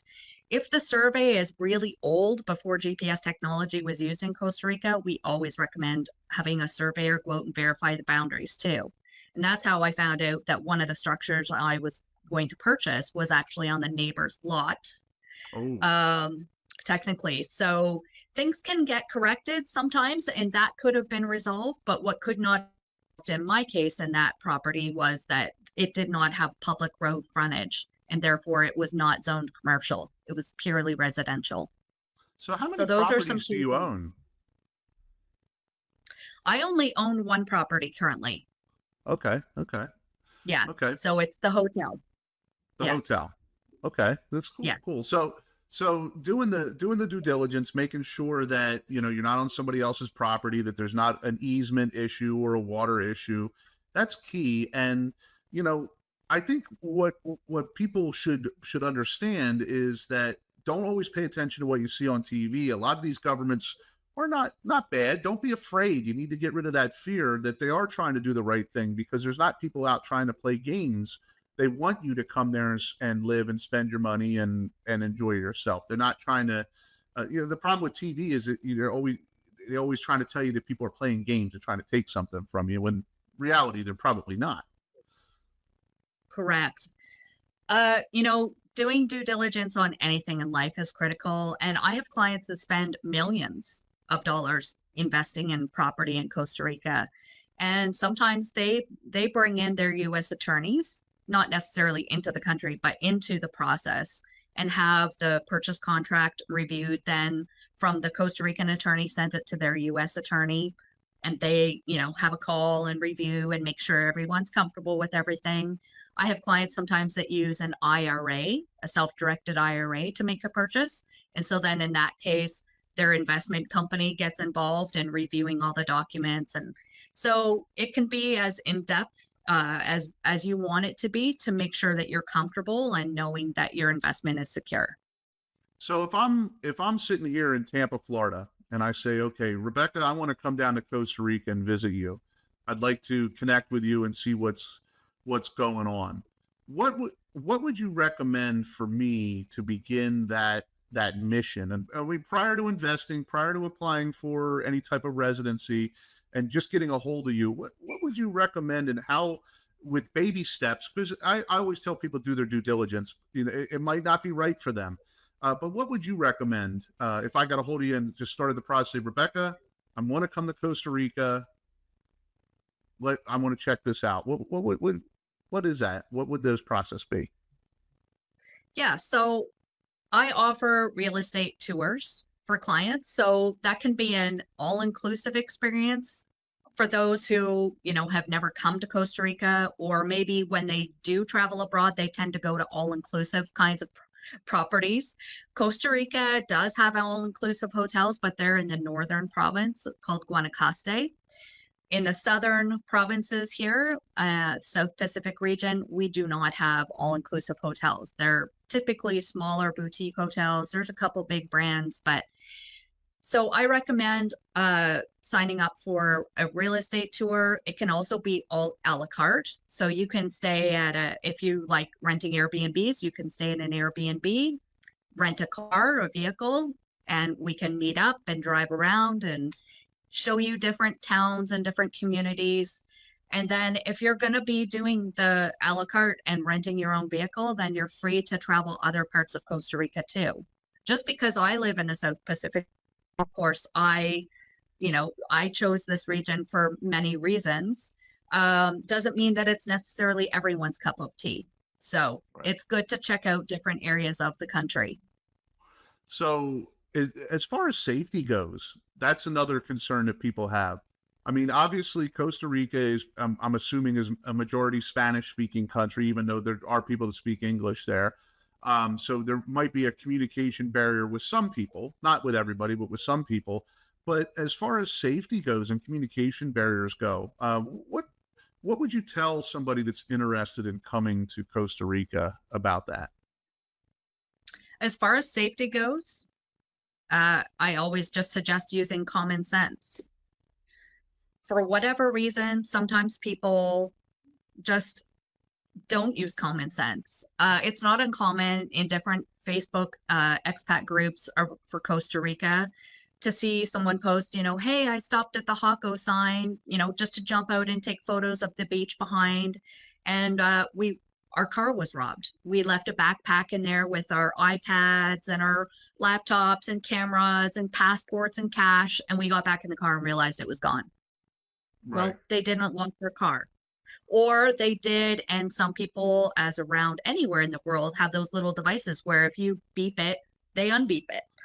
And so they can still get in and take your stuff. The key thing is use common sense. Don't leave valuables unattended in your vehicle. I never did that when I lived in Canada. I would not do it here.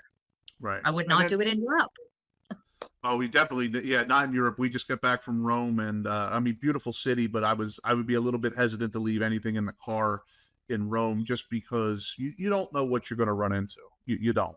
I wouldn't do it in Toronto, and I wouldn't do it in Tampa. No, definitely not in Tampa. Don't do it, Tampa. But you're talking about cars now. This is interesting because you're the first person that I've ever had on the show that brought up, riding around and stuff. Can you tell me a little bit about, auto insurance, driving around? I know that sometimes when you go to in a country, and if you're Canadian and American, we essentially drive the same. But like when I've been to Europe, they don't drive the same as us. They're a little more crazy than us. But what's that like in Costa Rica as far as getting your Costa Rican driver's license, driving a car, having to have insurance, that type of stuff? Okay, so when you're just traveling here on vacation, renting a vehicle,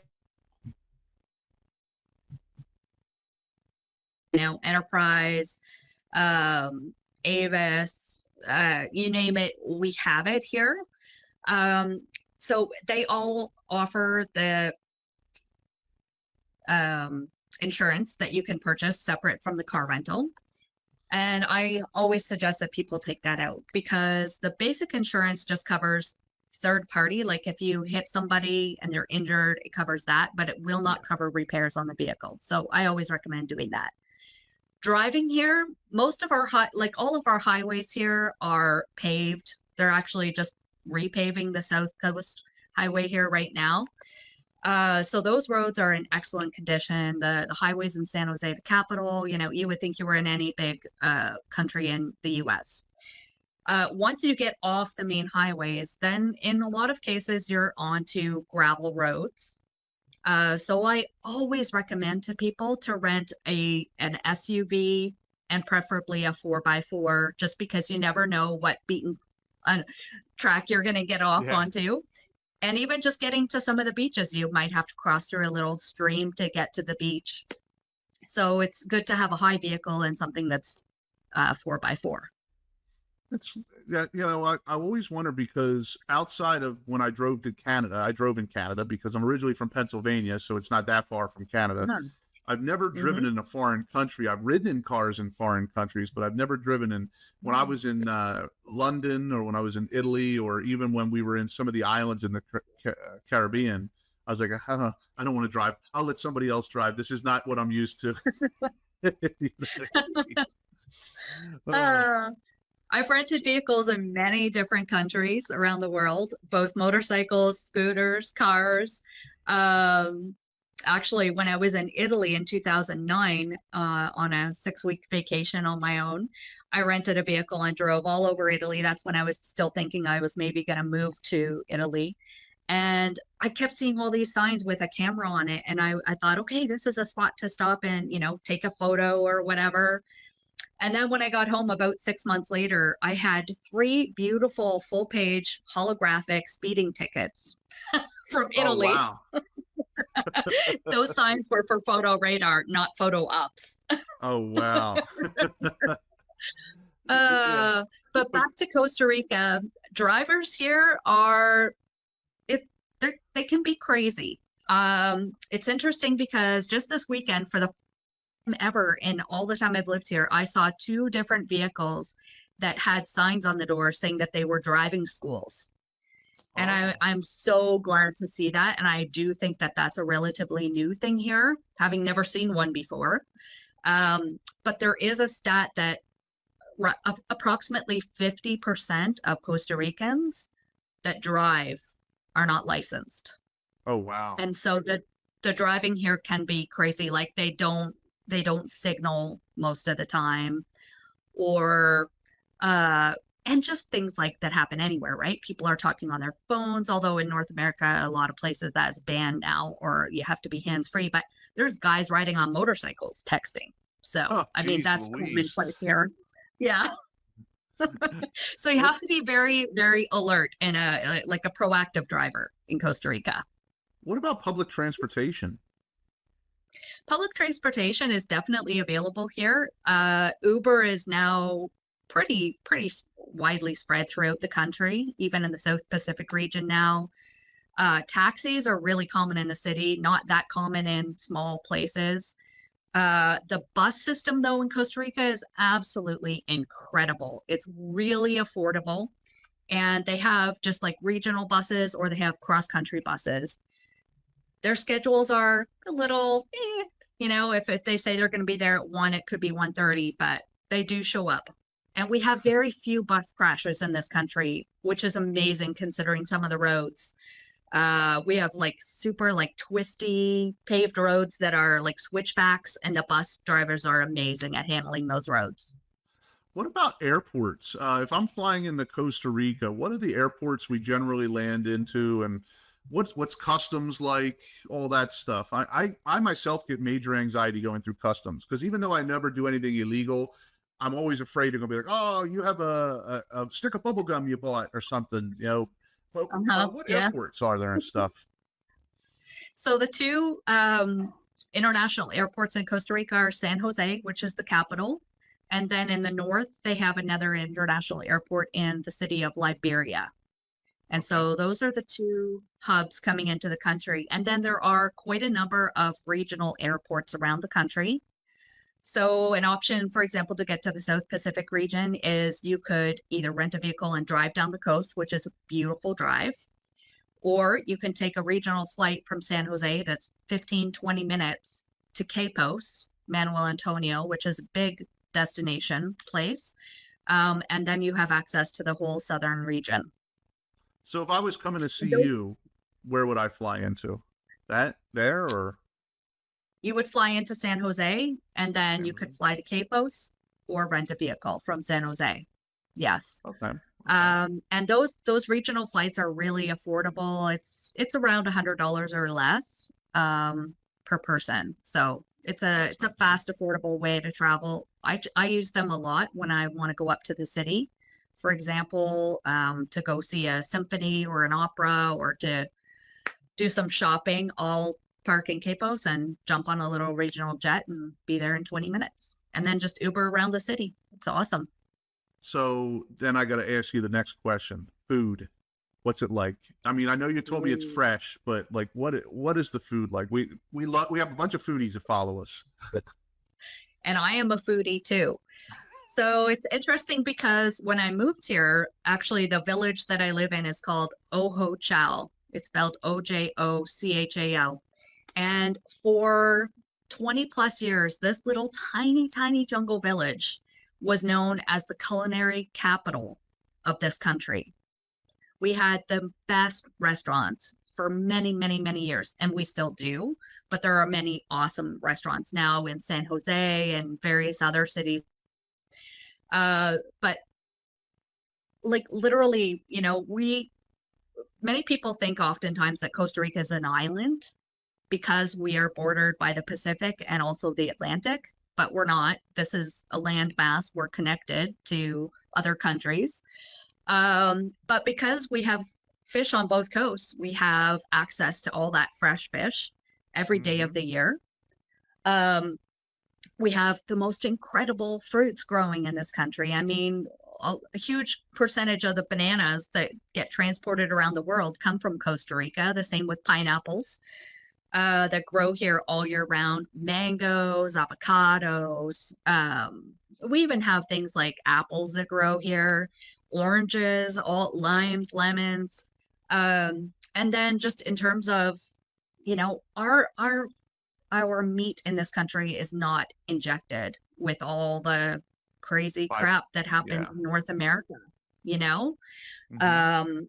So chicken here tastes like chicken tasted when I was a kid in Canada. Mhm.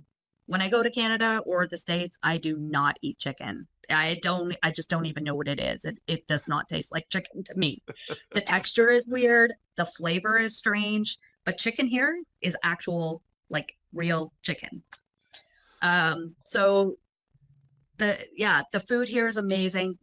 There's so many great chefs that run these restaurants. Catering is a great thing here. Lots of times when clients are renting Airbnbs, or they'll, hire a private chef to come in and do the cooking for them. And that's a great option because then you get to taste all those local recipes that are really unique to Costa Rica, like gallo pinto, which is one of my favorite things for breakfast. It's just rice with onion and little humps of pepper and cilantro, and then they put this amazing thing called lizano on it. Oh wow. Lizano is a sauce that Costa Rica is really well known for, and it just makes the flavors pop. So there's many different dishes in Costa Rica that are really authentic. Now But you mentioned. we have I'm sorry. Go ahead. we have, French restaurants.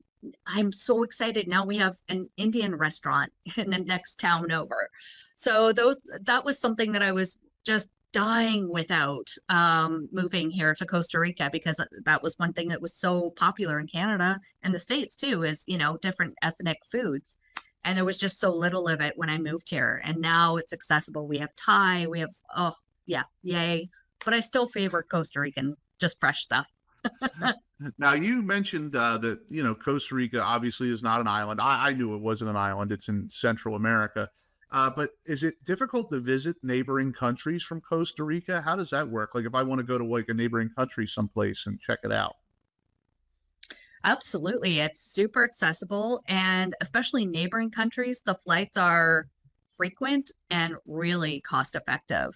So you can fly from here to Panama City, for example, for like $150. Oh wow. I have had a number of friends recently that have been going to Colombia now that it's quite a lot safer there.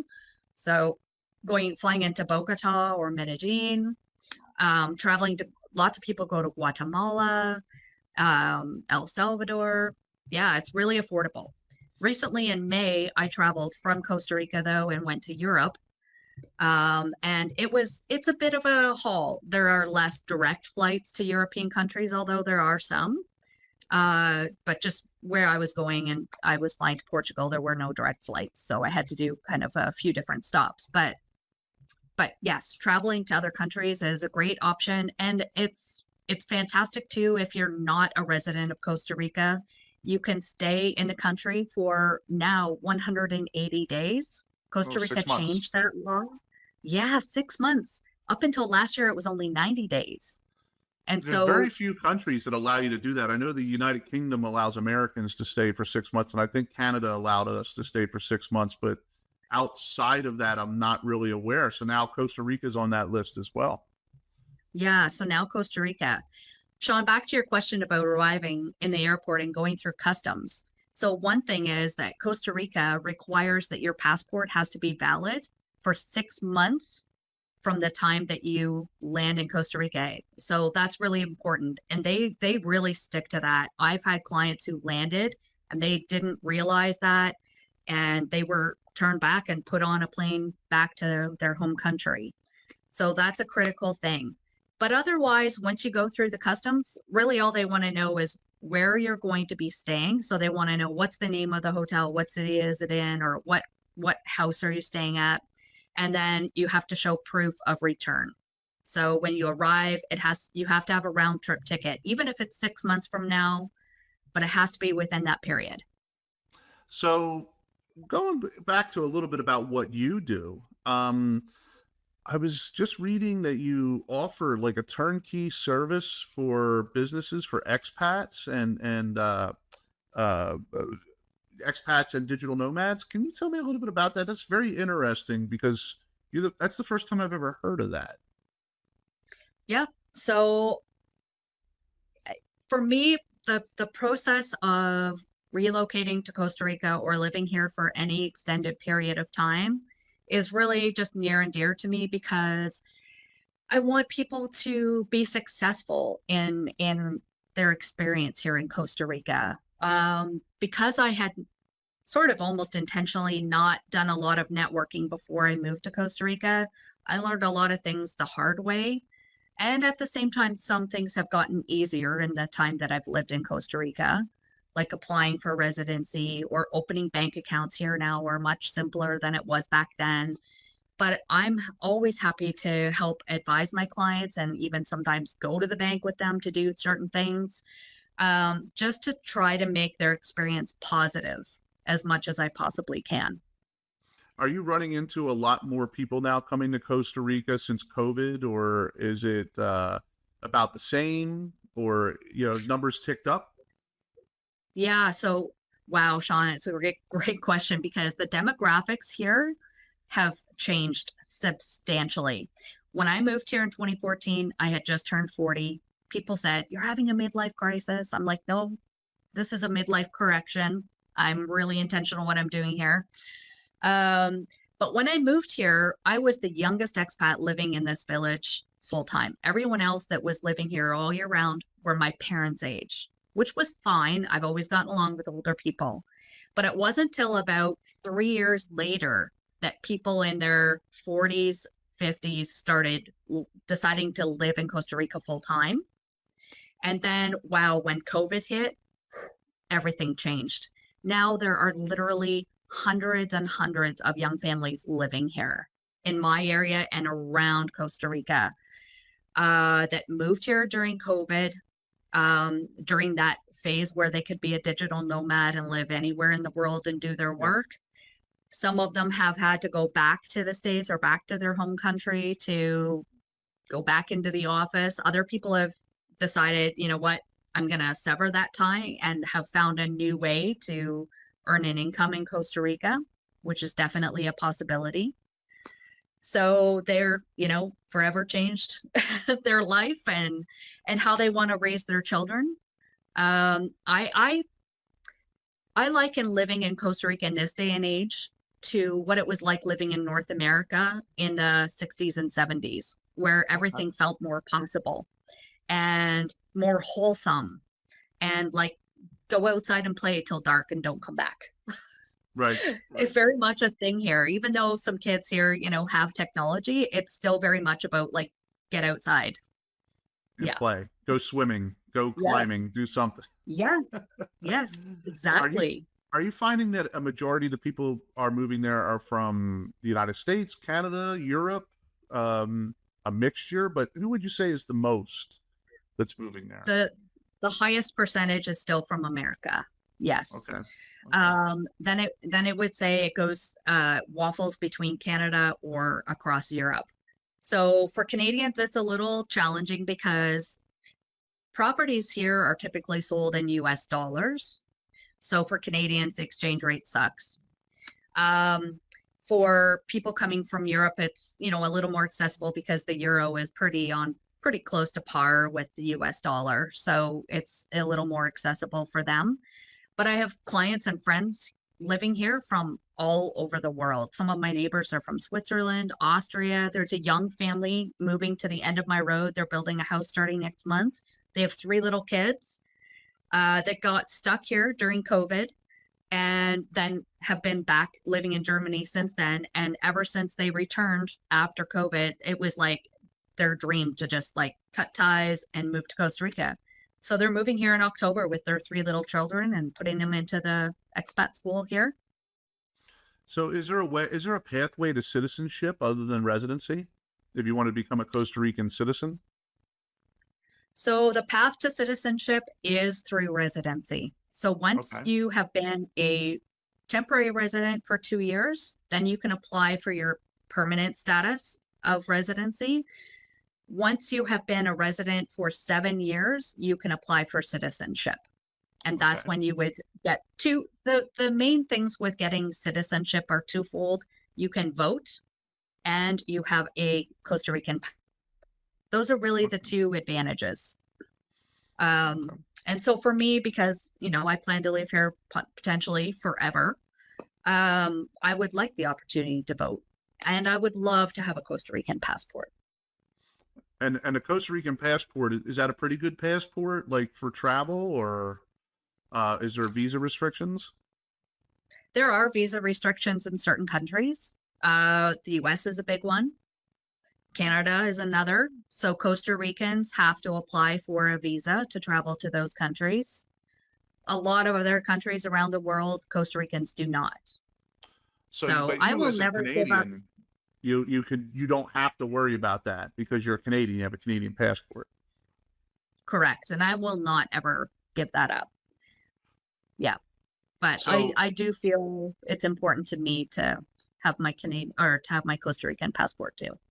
So if I'm a Canadian, an American, a Brit, whatever, and I'm living in Costa Rica and I'm a resident there, how would I go about renewing my passport if I'm living in those countries? Do you have to go to the embassy in Costa Rica? Is that how that works? Yes, correct. Yes. So I had to do that actually within 6 months of when I moved to Costa Rica. I spilled coffee on my photo page of my Canadian passport that I had just gotten before I moved here. So I had to go to the embassy in Costa Rica and San Jose and just apply for a new one. But I had it within a couple weeks. So yeah, it was easy. So there's an American embassy there. Most major countries have an embassy in San Jose. Now, do you ever have to worry about hurricanes in Costa Rica? No. That was another thing that I looked into when I was considering moving to Costa Rica. Hurricanes start building on the Atlantic side. So they get tropical storms there. And we get a touch of tropical storms on the Pacific, but much less than the Atlantic. And then, so they build in the Atlantic and travel north. So Okay. we don't actually get hit by hurricanes.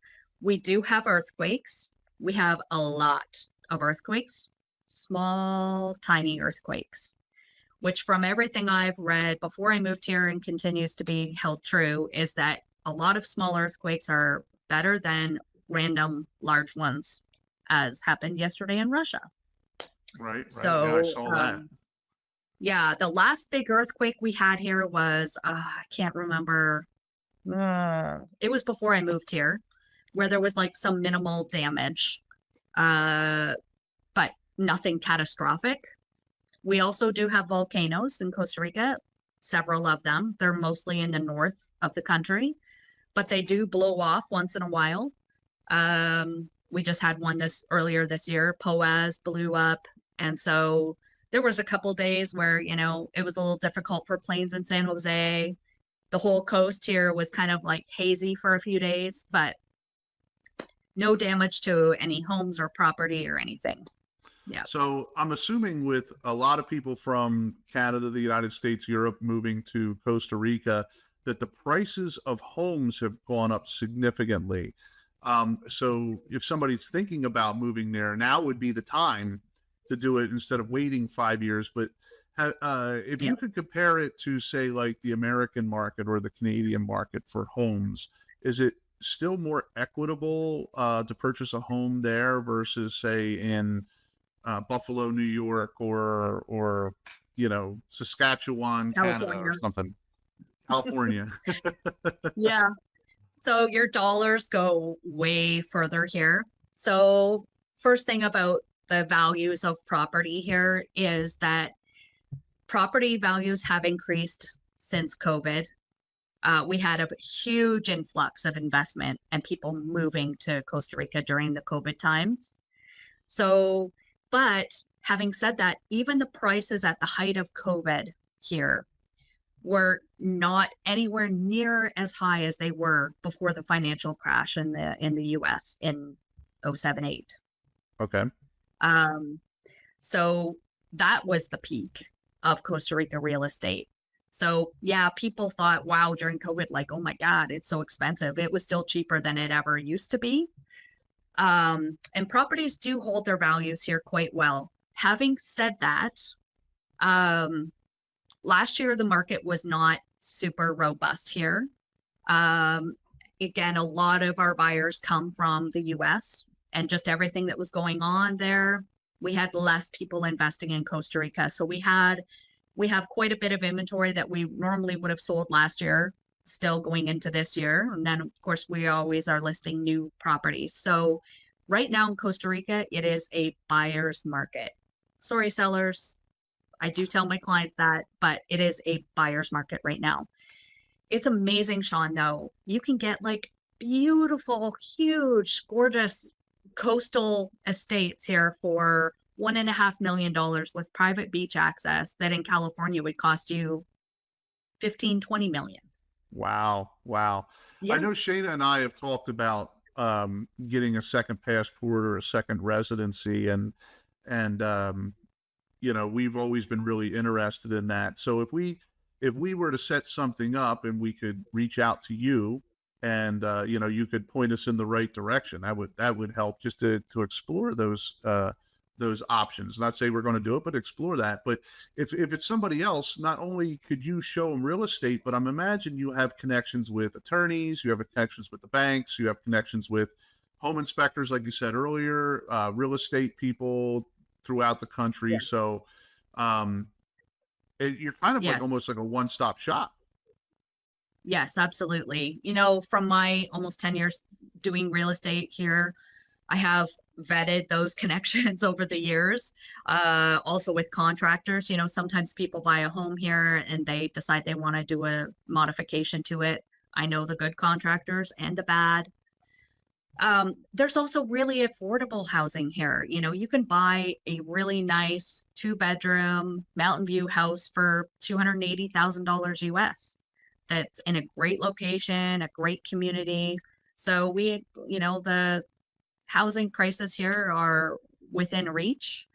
Yeah, it's definitely a buyer's market.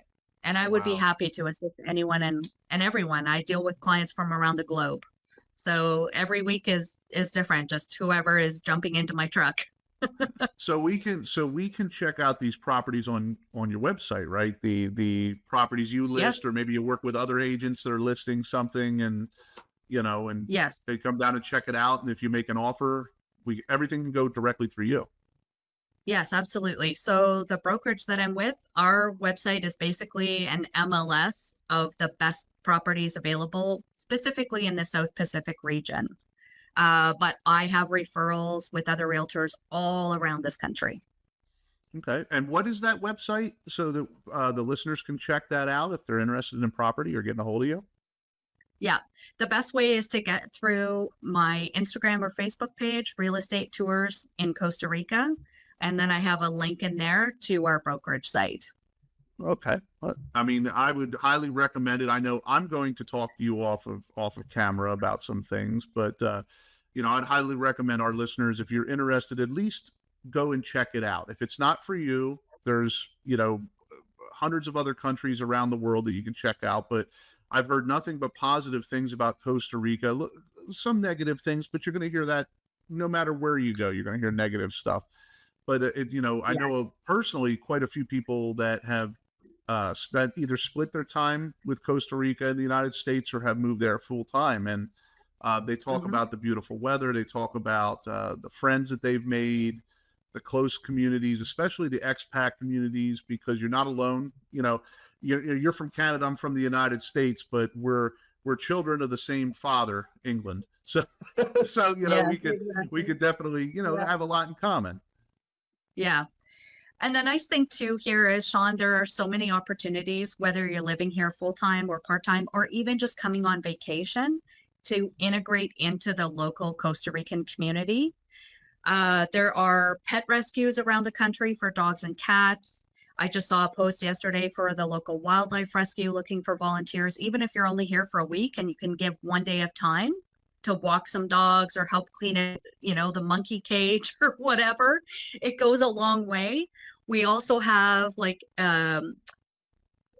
local community event centers, people taking Spanish lessons, Tico's taking English lessons, family centers where you can donate things. Like, for example, when you buy a home in Costa Rica, 99% of the time it comes fully furnished. And so if there's things in the house that, just aren't your taste, but you love the home, you can donate those things. You can sell them on Facebook. We have great resale places, but you can be really plugged into the local community here. And I have to say, even though I've lived here for coming up on 11 years, when I see monkeys in my yard or scarlet macaws flying by, I still pinch myself. I still, like, all these years later, last night I was outside taking a photo of the sunset over the Pacific. I have thousands of sunset photos. Like, what the heck am I going to do with another one? But I can't stop myself. Yes. So, Rebecca, as we wind up this today's podcast, and I found this very insightful. If you could say one thing to the people living in where you're from, Canada or the United States, Europe, if you could give them one bit of information, one insight into your life and into your Costa Rican experience, what would that be? Don't wait. There never is a better time than now.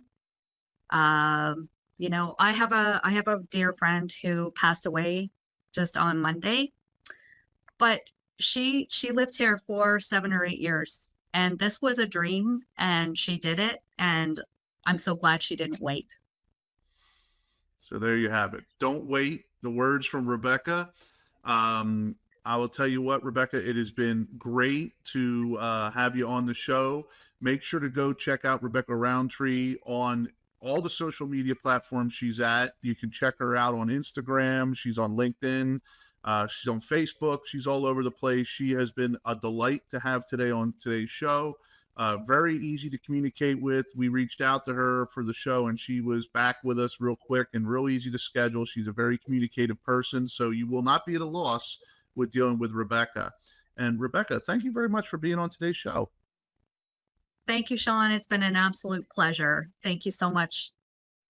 And if you like what you saw, make sure to like, share, and subscribe, and click that notification bell below. You can also find us on Rumble. We're on Odyssey. We're on LinkedIn. We're on TikTok. We're on Instagram and Facebook. And you can also listen to the podcast on Spotify, Amazon. We're on Apple. We're all over the place when it comes to podcasts. And feel free to check us out and listen to Rebecca. And until the next time, have fun storming the castle. That's a wrap on today's episode of the Kling Connection Travel Talks podcast.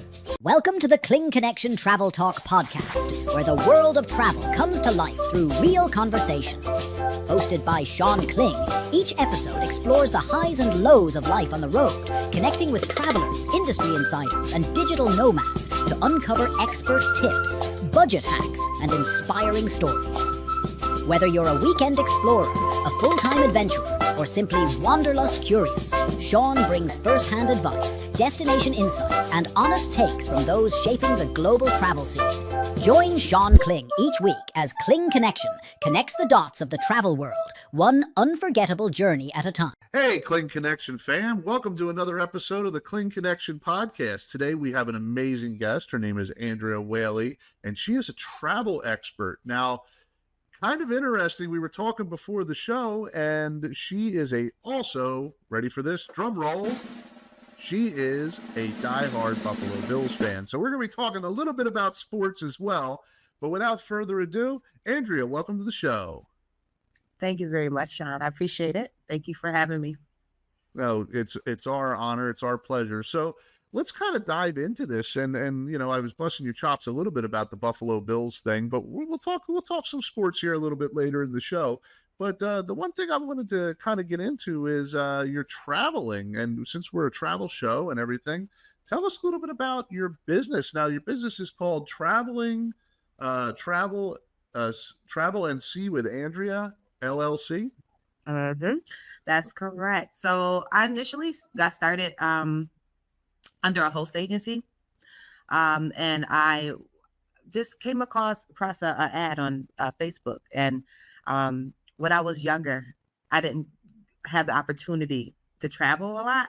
So as I got a little older, it became very interesting to me. So with me seeing this ad to become a travel agent, one of the perks it said was that you get to travel and for free and things like that. So I was interested.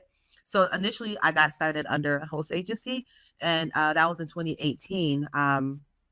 And then I wanted to kind of just keep all my commissions to myself. So I wanted to become independent. And in 2023 is when I did that. So that's when Travel and See with Andrea was born.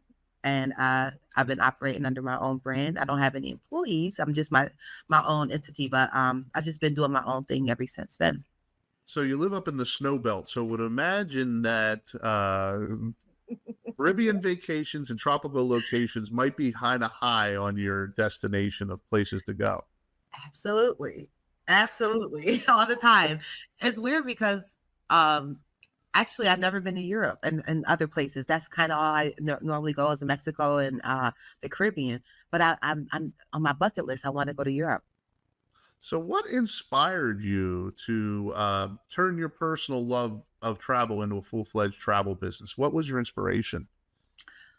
Well, mostly because it's a great way to see the world. They have really, really good opportunities as a travel agent, just being in the travel industry, for you to, you get good deals and you get to see the world, but also just to be a part of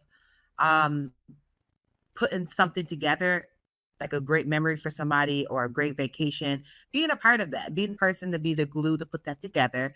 I love to be able to create that for somebody, to give my feedback, to give my expertise, for them to, for me to kind of influence them on their vacation, to go on the perfect vacation. So that's important to me. I love that part, just being able to expose people who have never been to certain places to some of the most memorable places and things and memories they'll ever have in their life. So you worked for a company called Cruise Brothers, is that Yes. correct? And what did how did your experience at Cruise Brothers shape your approach to customer service in what you do? It didn't really, I wouldn't say shape my approach to customer service, because Cruise Brothers was my host agency before I became independent. But I mean, we had training. A lot of it was on YouTube, or not YouTube, some webinars and things like that. But I kind of just shaped my own way for customer service, because when I get an inquiry or something, I'm dealing with that client one-on-one. You just have to be professional, but they didn't really give us any training or anything as far as that goes. So when you have somebody approach you, or you hear somebody that wants to go on a trip, obviously you have a lot of passion. I hear it in your voice, and before the show, I could hear the passion in your voice about travel and just life in general. You're one of the most lively people we've had on this show, and that's why I can't wait to start talking sports with you as well. But when you hear somebody talk about going on a trip, when you hear somebody motivated, how do you approach that person? Like, say I'm sitting there and I'm saying, like, man, I really want to go to Roatan or something like that. How do you approach them with the idea of taking a trip, and how do you custom critique that trip to match their experience? So when somebody approach me and they want to go on a trip, one of the things I love to do is if I know like some little known facts about that place that people don't know about, then I love to throw that at them so they could kind of get inspired to want to go. For instance, like Dubai they're one of the places, it's like, you think of luxury, but in Dubai, they're known for being the first to do a lot of things, or having the first or the biggest this or the biggest that. So I like to throw a lot of those facts at people. They have like the biggest Ferris wheel in the world. They have the biggest gold ring in the world. Obviously, the tallest building in the world is in Dubai. And there's so many different crazy facts about Dubai. So I try to get them inspired, because if they hear these little things, they're like, wow, now they want to see those things. So if I know some of them, but if not, then, I might have to get back with them on some research and just kind of do some research if it's a place I've never been or that I'm not really familiar with. But I do try to engage them by just giving them some facts and things like that they may not know about it, and it might want them to, look into it a little bit more. So you're talking about Dubai, and Dubai is a pretty hot spot right now. I've met a bunch of people that have gone to Dubai. When I think the Middle East, I don't think of things like Dubai. I think of, what you see on television. Mhm. Are you seeing an increase in certain areas like Dubai? And, you know, I know London is very popular right now as well. Yes, actually, Dubai has been on the rise for a while. I had the pleasure of going there a couple of years ago, a couple of summers ago. It's absolutely beautiful, actually. There was some things that were a little different about it, but it's very beautiful. But you know what's on the rise now? Qatar and Right. Saudi Arabia. Oh, really? Very interesting. Yes. And I know a lot of people have these opinions about those places, but if you ever go on your own, you will see. I've never been to Saudi Arabia or Qatar, so I want to make sure I say that, but I have been to Dubai. But one thing I do remember is all of like a lot of stereotypes and things that people were telling me that I'll experience. And when I went there, it wasn't anything like that. So my advice is do your research, obviously, but also don't miss out on a great opportunity to go somewhere based on things that you might think. Do some research and obviously go to the tourist parts of that country or that space. So you will be, you'll be a tourist and you'll be having that tourist experience versus, being in danger and things like that. But I definitely want to go to Qatar. That's on that bucket list now. I really do. So you've been to Dubai. I've never been to Dubai, so I'm kind of, now you've perked my interest. Like, what's it like? I mean, like, I imagine getting off the airplane, and I live in Florida, and you're in Buffalo, which is like night and day. You live in the snow belt, I live in the sun belt. But I would Yes. imagine even somebody from me, like living in Florida, getting to Dubai and that heat just hitting you in the face. Like, Mhm. what's Dubai like? Like, what's some of the stuff that stands out? It sounds so cool.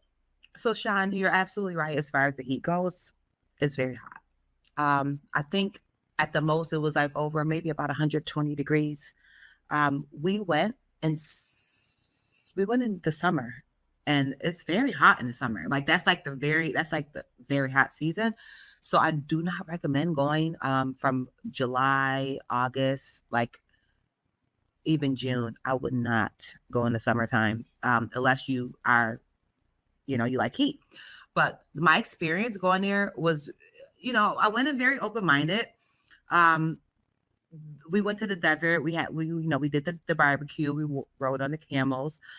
One thing, like as far as like some of the culture things, it's not recommended that you have like PDF and like you're holding hands and like that, things like that. But it's not against the law because some people they believe that you can't do that because it's against the law. It's frowned upon, but you can do it. Right. There's another thing about alcohol consumption. Some people they believe you can't drink alcohol in United Emirates, but you can actually. You just have to have be in these designated spaces like hotels and things like that. So you can't obviously be outside of those designated spaces and consume alcohol, but there you can have a beverage and things like that. I had So it's alcohol. akin to like cigarette areas in the United States. Like if you want to smoke someplace, it's kind of the same. Okay. Okay. Yeah, so it's mostly like bars or like they have a club or something like that, things like that. But like I don't know if we could have ordered it in a restaurant. I don't know if I even tried to actually. But there's basically spaces like, but outside of that, you won't be able to be out in the streets and things like that, drinking and consuming alcohol. One thing I did notice is super clean there. You can't like when I went to the mall, they have the biggest mall in the world, by the way, just while we're talking about their facts. Oh, wow. Bigger The than the biggest, Mall of America? it's the biggest mall in the entire world. It's Wow. huge. It's humongous. And it's so clean. You can't find, how you go to like a mall and you look on the land and you see like some dust or whatever. You will not find a speck of dust in this huge mall ever. There's nothing. There's no dirt. There's no dust. There's nothing. And they're constantly wiping things down. It was so clean. It made me feel very uncomfortable. Wow. It's like, And is what it is all going luxury? Well, not all of it, but there's a ton of luxury stores in it. They even had a Tim Hortons. I don't know if you guys have Tim Hortons in Florida, I've but heard of it, but I've never seen it here. it's a Canadian freaking coffee shop. I'm like, what? What is this doing here? And it's weird because I live in Buffalo. So, Canada is our neighbor to the north. It started in Canada and then came into Buffalo. To see it in Dubai, I was like, are you kidding me? But that was one of the cool things about it. A lot of people believe that they have the Ferrari police cars, which I heard they do. I didn't see that. But they have these luxury police cars supposedly too, which is super cool. The sand was like an orange color. So it wasn't like that, that white, beautiful color that you have in Florida. And it's not the same texture. Florida has that nice powdery, very soft. It's very gritty. So I thought that was kind of cool. It's like coarse and gritty. But it was nice. It was a really good experience. They have nightclubs just like any other, spot. The food was really good. The entertainment was great. They have like a little sundown boat ride that you could take at night. And they take you around the marina. That was pretty cool. So it's lots to do there. I want to go back actually and have more of a luxury experience. I heard a lot of people from the UK go there. Was that your experience? Did you run into a lot of people from the UK or? I did not. So when I went with a bunch of travel agents. So that's possibly why, because there was a big concentration of people from the US and all the groups that we were with, but it's possible. There's a lot of different, what another interesting fact we'll tell you about Dubai, 80% of the people that live there are implanted there. Like they weren't born there. They're from different countries and they just go there to work, which is interesting because that's more than half of the people that live there are just there for work. That's kind of cool. Yeah, that is neat. You don't see any homelessness and things like that. I believe that they do have it, but they keep it so closed shut that you don't ever see it. So the DL, it's on the DL. Yeah. They're not sharing it. It's not like you're going to like Philadelphia or New York. Or nope. You will not see it. I think it's against. They have some very interesting laws. It's against the law to have like a dirty car. You could get fined if your car is dirty. It's against the law to to spit and to litter and things like that. So their streets are very clean, very clean. Okay. So how long were you there? 6 days. 6 days? Okay. And how long would you recommend for, like, if I was booking a trip through you, I said, Andrea, I want to go to Dubai. How long would you say for somebody like me to go with my pale Irish skin that could get burnt at the second sun? What would you say? I would recommend, honestly, I think with Dubai, 6 days, 7 days, 8 at the most would be good because you could see everything you want and do everything you want in those days. What I'm seeing a lot of people are doing, they're breaking up their time between Dubai and different areas that are around, and especially the Maldives. So people will take a flight over to the Maldives and they'll end their trip in a relaxed and calm way in the Maldives. And so they'll break it up. So maybe 4 or 5 days in Dubai, 3 days in the Maldives, and then you go home all relaxing. So there's a lot of different options in that area, but I would say about 6 or 7 days is probably more than enough. So the Maldives is also kind of a hot spot then, is what you're saying. Oh yeah. Yes, it is. It's beautiful, but it could be expensive depending on how you do it. That's why people break it up and just do a few days there, Right. Are you seeing that because of Instagram, everybody taking pictures of the Maldives and, hey, I'm here type of thing? Yes, and I see a lot of requests for it, but some people, when they get their quote, they're not really interested anymore. But it can be affordable. It's just you have to make sure that you're realistic about what you want. You can't, expect some of these perks without paying for those perks. So, but it is affordable. It's a very hot spot.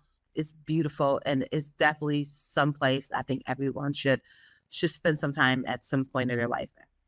So based off of, the time of this recording, what if I was going to say, just to say the two of us, you and I went to the Maldives or we went to the UAE, what would the cost of those trips, generally being, if you're not going to, obviously the sky's the limit. You can spend $1 million if you want to, but the average Joe blue collar guy, blue collar lady that wants to take this trip. What is something like that? And how long does it take to get from the United States there?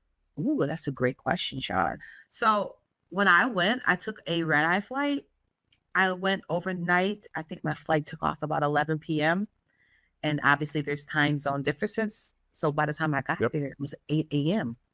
So you sleep the whole time. You wake up, you're in Dubai. So it's about 11 hours straight flight. No, I think it was 10 hours straight flight, something around 10, 11 hours from New York City. So you can get a straight flight. So to answer that question, the price point, it depends. It's affordable. So like if you want like a package with all your excursions and all that included, your transfers, picking you up from the airport, dropping you back off. With myself, I could put that together for 2 people, depending on how long you want to go, starting at about $2,000, $3,000, because I have some, depending on the packages that some of my suppliers that I work with, they're offering. So if you hit me up at the right time, you might actually hit me up when they're having one of those specials. And then if you want to include the Maldives, obviously you have to add a few more $1,000 for that, depending on if you want a inclusive experience or just a breakfast, or depending on your experience. But if you combine them for maybe a 6-7 day experience, you could do probably a good $3,000, $4,000, $5,000. Not with your plane ticket, you have to get that on your own, but to get your transports and all that, it could range up into that. And if you really want a really luxury experience, you could sky's the limit, like you said. Yeah, right. Now, is that per person or is that per group? Like let's say 2 of us, it would be $5,000 per person total. Oh, wow, okay, that's not a bad price. Depending, so it could be depending. I could say starting at. Okay. And you probably were lucky enough that when you went over, because you're self-employed, it's a write-off too, because you're going over for business. So to all our business people over there, if you can make it a business trip, it's a write-off. Not all of it is though. There's only a certain amount of hours you can write off if this is interesting. And then but a lot of it is like obviously the plane ticket and some of that. When you're working, you can't take the whole day. It's only a certain amount of hours per day that you could say you're working, and you can write that off. But yes, It is a great way to, save some money, go see the world, get some new clients, people seeing you traveling. That's what they want to see. They want to see you traveling, and they you give them that little exposure, and next thing you know, you getting those inquiries. They want to come and they want to go too. So that's the beauty of it. So I know this one question that everybody's going to ask, so I'm going to throw it out there. Tell me about the food. Okay, are we talking about Dubai specific or talking about Dubai specific? In that area? Yep. One thing I loved about Dubai was the coffee. Believe it or not, the coffee was amazing, and we were just talking to you and I about coffee just prior to the podcast. But they had like a Spanish, I want to say Spanish latte, which obviously if it's a Spanish latte, it's not specifically like their style coffee, but it was so good, and they use like condensed milk for it. So I love the coffee. It was delicious. The food was good. I had this fish, but the fish had the eyeballs still in it. I never had that before. Okay. I was interested. Have you ever had a fish with eyeballs? Yes, I actually have had fish with eyeballs in it in other countries, never in the United States, but when I visited other places, it's kind of like, what is it? No, do you eat them? Oh, no, I never eat the eyes. I wasn't sure what I was supposed to do. I'm like, am I supposed to eat these? Like, what is going on? But I took, and then you're not sure. Yeah. Next time, eat the eye. I'm not eating those things. No, thank you. I mean, I'm sure they're good for you. I was going to say, I'm sure there's some benefits to that, but I think I'm gonna pass on that. But they had like really, I mean, so it was different, obviously. Like, when you are in the United States, we kind of clean our fish out and things like that. Their fish, they had the bones in it, the eyeballs, everything was still there. But it was really good. The only thing I didn't like, I don't like having to pick through my food. I just want to go in and eat it. Having to pick up the bones, things was kind of like a little annoying. You're always afraid you're going to choke or get something stuck in your mouth or something with the bones. Yeah, it's why I don't really fish. You don't want to choke in Dubai either. I mean, come on. But the food was great. What else did I have? I had we had shrimps, and their shrimps were really big, but they had like all the stuff on it still, like the eyes and the tail. So you have to go you gotta do some work when you eat there. You gotta Right. peel, pluck. You gotta do some work. But the food was still good. What else did we eat? We had this lobster tail where they took all the lobster out, they chopped it up with cheese and all this deliciousness, and then they put it back in the lobster tail. So we had to like scoop that out and eat it. It was really good. I don't even know what they would call that, but it was so good. The barbecue I was love good. So, lobster. I love lobster. Oh, you had me at lobster tail. Lobster tail is oh one my of my gosh, favorites. so good. And then you live in Florida, so you probably eat a lot of it, right? Oh, we eat a lot of seafood here. Oh my God. Yes. I wish I lived there. I'm so jealous because that's closer to the Caribbean. Where I could just take a cheaper flight. No, but we went to the desert and we had they prepared this big barbecue for us. So we had like chicken, we had lamb, which was interesting.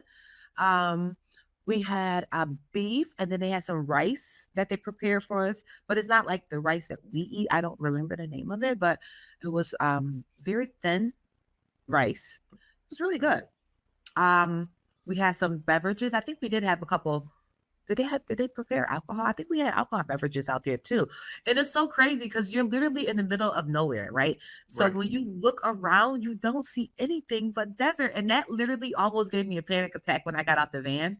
Like, I was scared. Like, what if something happens? Like, where is the ambulance? Like, so, but I calmed down, because I literally was about to have a panic attack, like, no lie. But the food was good. Like, I can't complain. It was really good. And obviously they have other options. If you don't want to eat their traditional food, you could get like, your regular, they have like Italian restaurants, Asian restaurants. So you could have other options too. So if I was interested in booking a trip to Dubai with you, where could I find you online to reach out to you and say, hey, Andrea, let's talk about, if maybe not Dubai, someplace else. Where are you at on social media and websites and stuff? So I do have a website. It is under construction, but it is www.travelseawithandrea.com. I also am on TikTok.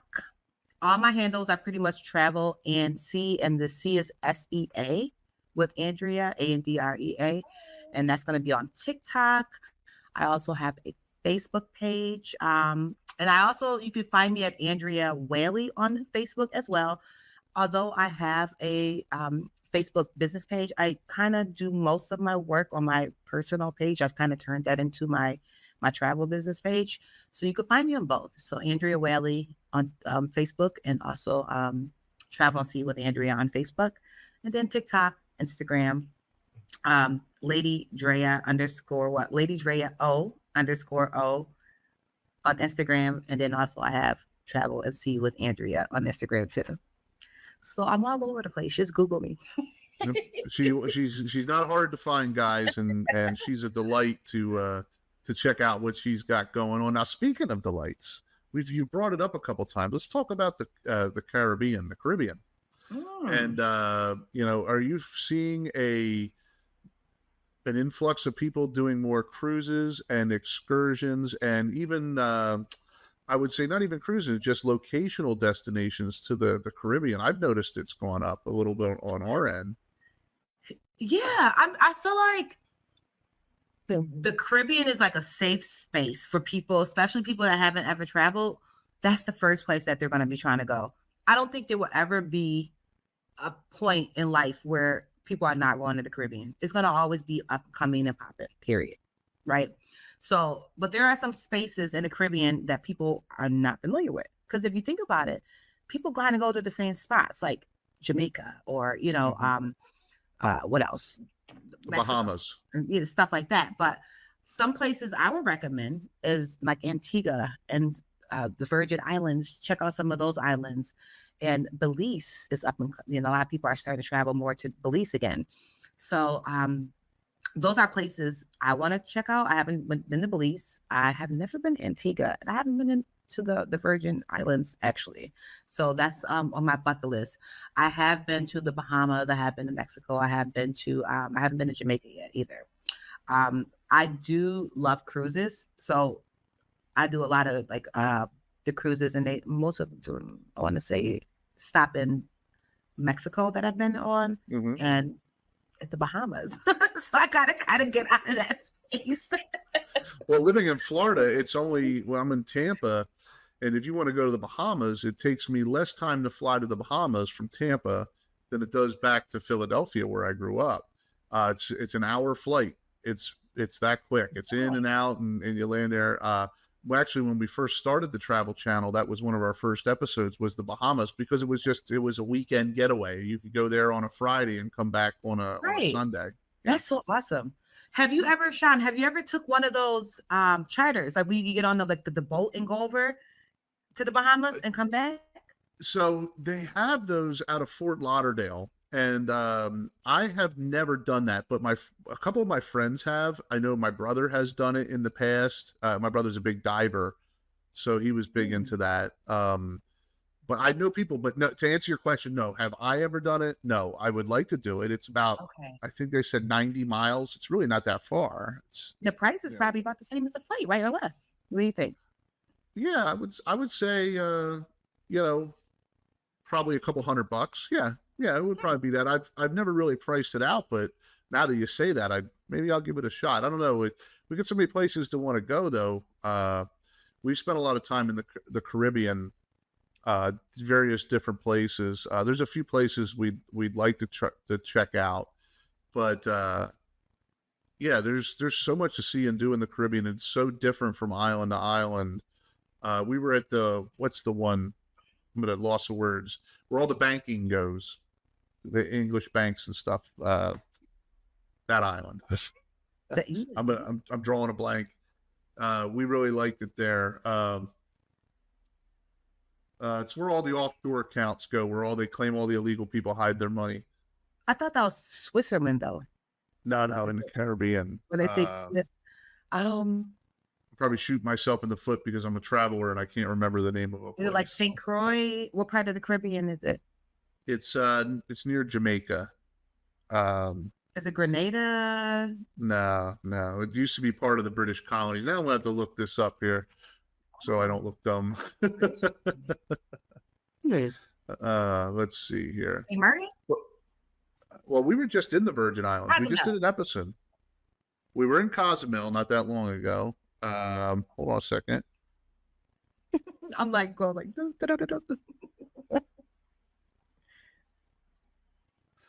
Let's see here. This would be new to me because I don't think well, we have the British Virgin Islands. That's not what I was talking about.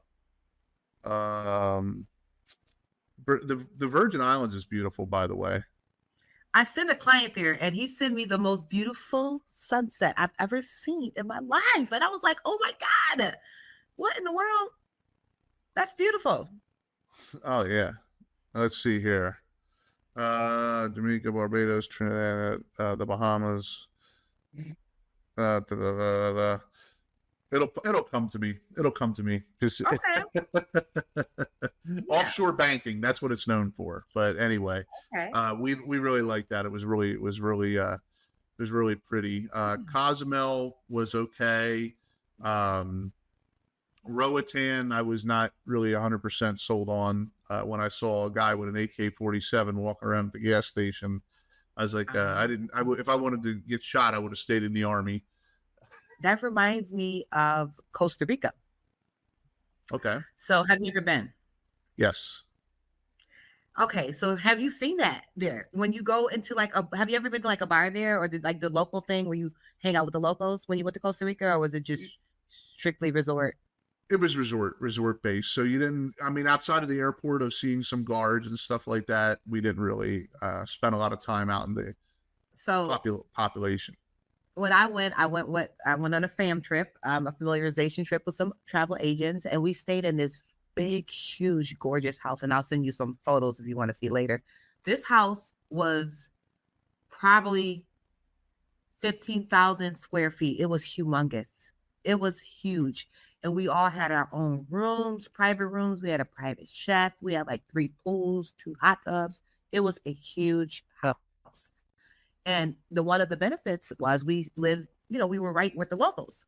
So at night, we would go and take a cab to the town and go to the bars. And one of the bars, when I went in, they had a big Bills sign behind the bar. So, I was like, go Bills. I couldn't believe that. I saw that all the way in Costa Rica. So I was like, oh my God, this is crazy. But what I noticed is every time we went into a bar, so a couple cool facts before I get into that. Costa Rica doesn't have a military. They don't have a president. Did you know that? They don't have a president. They don't have a military. They don't have a government, pretty much. It's kind of interesting, but they do have police. So when we went into this bar, these cops came in with these, like you said, big AK-47s. And me and the girl I was with were like, what's going on? But everybody else didn't even budge. It was like normal to them. So we're like, oh my God, what is going on? And they said, oh, well, this is normal. They just come in here to check to see if the health, like, how the health department come in and they check and make sure your papers are off. That's what they were doing. At night, like at 2, 3 o'clock in the morning, what guns? I was like, what the heck? So that kind of scared me a little bit. And every bar we went to, it was almost like they were following us, because every time we went to a different spot, like a half an hour later, they would come in there. I don't know if it was the same ones. And everyone was just acting normal. I'm like, this is crazy. I don't think I can ever get used to that. But outside of that, but it reminds me of what you said. Yep. Yeah. Cayman Islands. Cayman Islands is the name of the Grand Cayman Islands. That was the island. It took me a second. I'm a little slow. Hey, look, I'm a Gen X, so no, okay. Now that sounds get a little old. That's where the money went. Okay, the money be going. All right. Yeah, the money's there, and they have like statues like King Edward, and it's interesting. I liked it. It was very pretty though, and and if you get a chance to go to the Cayman Islands, it's very nice. It's very nice. So when you're booking your trips for people, what do you think are like the top 3 things that people look at when they book a trip? Is it cost? Is it location? Is it climate? Is it accountability? Is it safety? Is it health insurance? What would you say are the top 3 things? So I think the top 3 differs from the different kinds of clients you have. Because if you book in somebody that's like luxury, a lot of them, they don't care about some of that stuff, right? They just care about the experience. They don't care about the cost. But I would say in general, some of them, especially with things going up and with inflation, they do care about cost. They want to make sure that it's affordable. A lot of them, they want to make sure that they could be able to make payments on it, because some people can't pay it all off at one time. Yeah. So sometimes if you have that option, that's great, that you could give them an option to make payments to cover that and pay it off. They definitely want to make sure that they're safe. That's for sure. Some people, like we talked about Dubai, a lot of people, they were a little skeptical about that. They're just like, well, I heard this and I heard that. So obviously, like you said, when you went to Costa Rica, you stayed on a resort. So you didn't wander off and be in areas where you might not be safe. So it's important to talk about that. Like, do you want to stay in a villa or do you want to stay in a resort? Because if you stay in a villa, it's not going to be as safe as a resort, because you're more out in the open.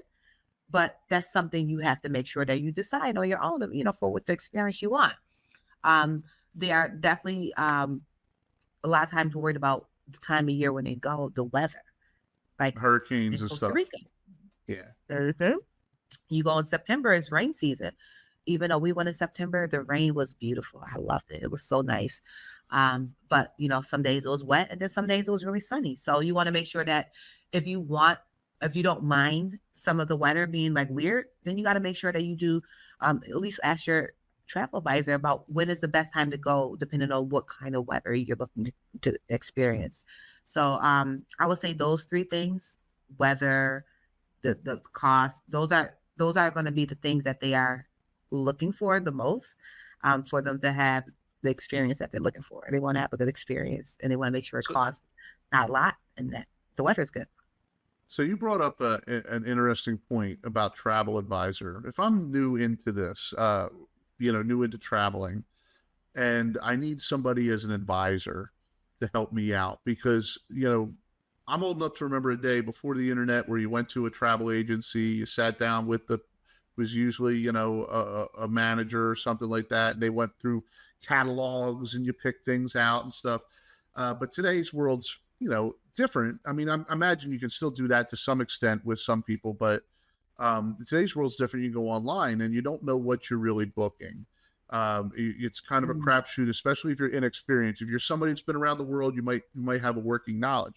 But you brought up travel advisor. As far as a travel advisor, if I'm new into the traveling scene, what are some things I want to look for into a good travel advisor, a quality travel advisor, and somebody that's got our best interest involved as far as the trip goes and stuff? So I would imagine you would want to make sure when you're looking for a travel advisor, you want to make sure that depending on the place you want to go, that they have some experience booking those type of trips. If you're trying to book a group trip, ask them, have you booked groups? What is your experience? You want to make sure that they have some experience booking the type of trip that you want to go on. So that's important. You want to make sure that they fit your niche that you're looking to go on. If you, like I said, again, romantic trips versus family versus, make sure that they have that experience. You also want to make sure that you go and make sure that you read their comments and the ratings to see some things people may have said about them. I know everybody has like a bad rating now every now and then, so I don't think that you should let that distract you if you see one or two. But if they have a crap load of poor reviews and things like that, that's probably a red flag that you kind of want to go somewhere else. But just want to make sure that quality versus quantity. Make sure that they're attentive to their clients. Make sure the reviews are good. Make sure that they are specialized or that they can handle the requests that you're giving them. And that's important. So what does travel mean to you personally? And how has that changed your view of the world? I know it has changed my view of the world before I started to travel, but I always like to ask this to all the guests.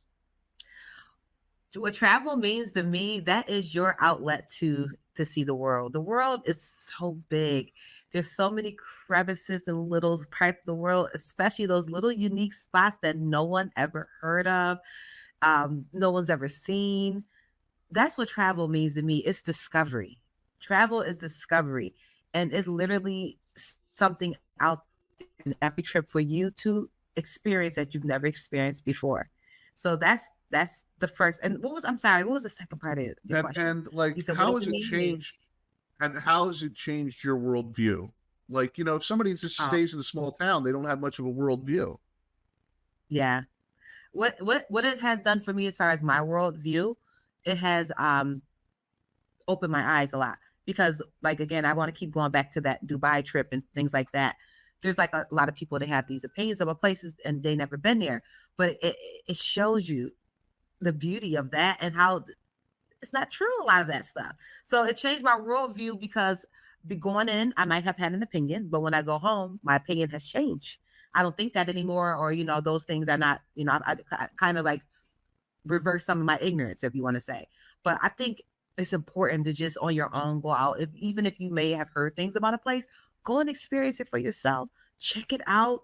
Do your research, obviously. Do your research. Make sure you're staying in a place where you're safe. But you don't want to miss out on an opportunity to go to a place that's really cool and see and experience things that are like super cool that you may not ever be able to do. So right. So you've been to the Middle East. You've been to the Caribbean.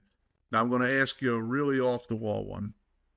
Have you ever been to Canada on vacation?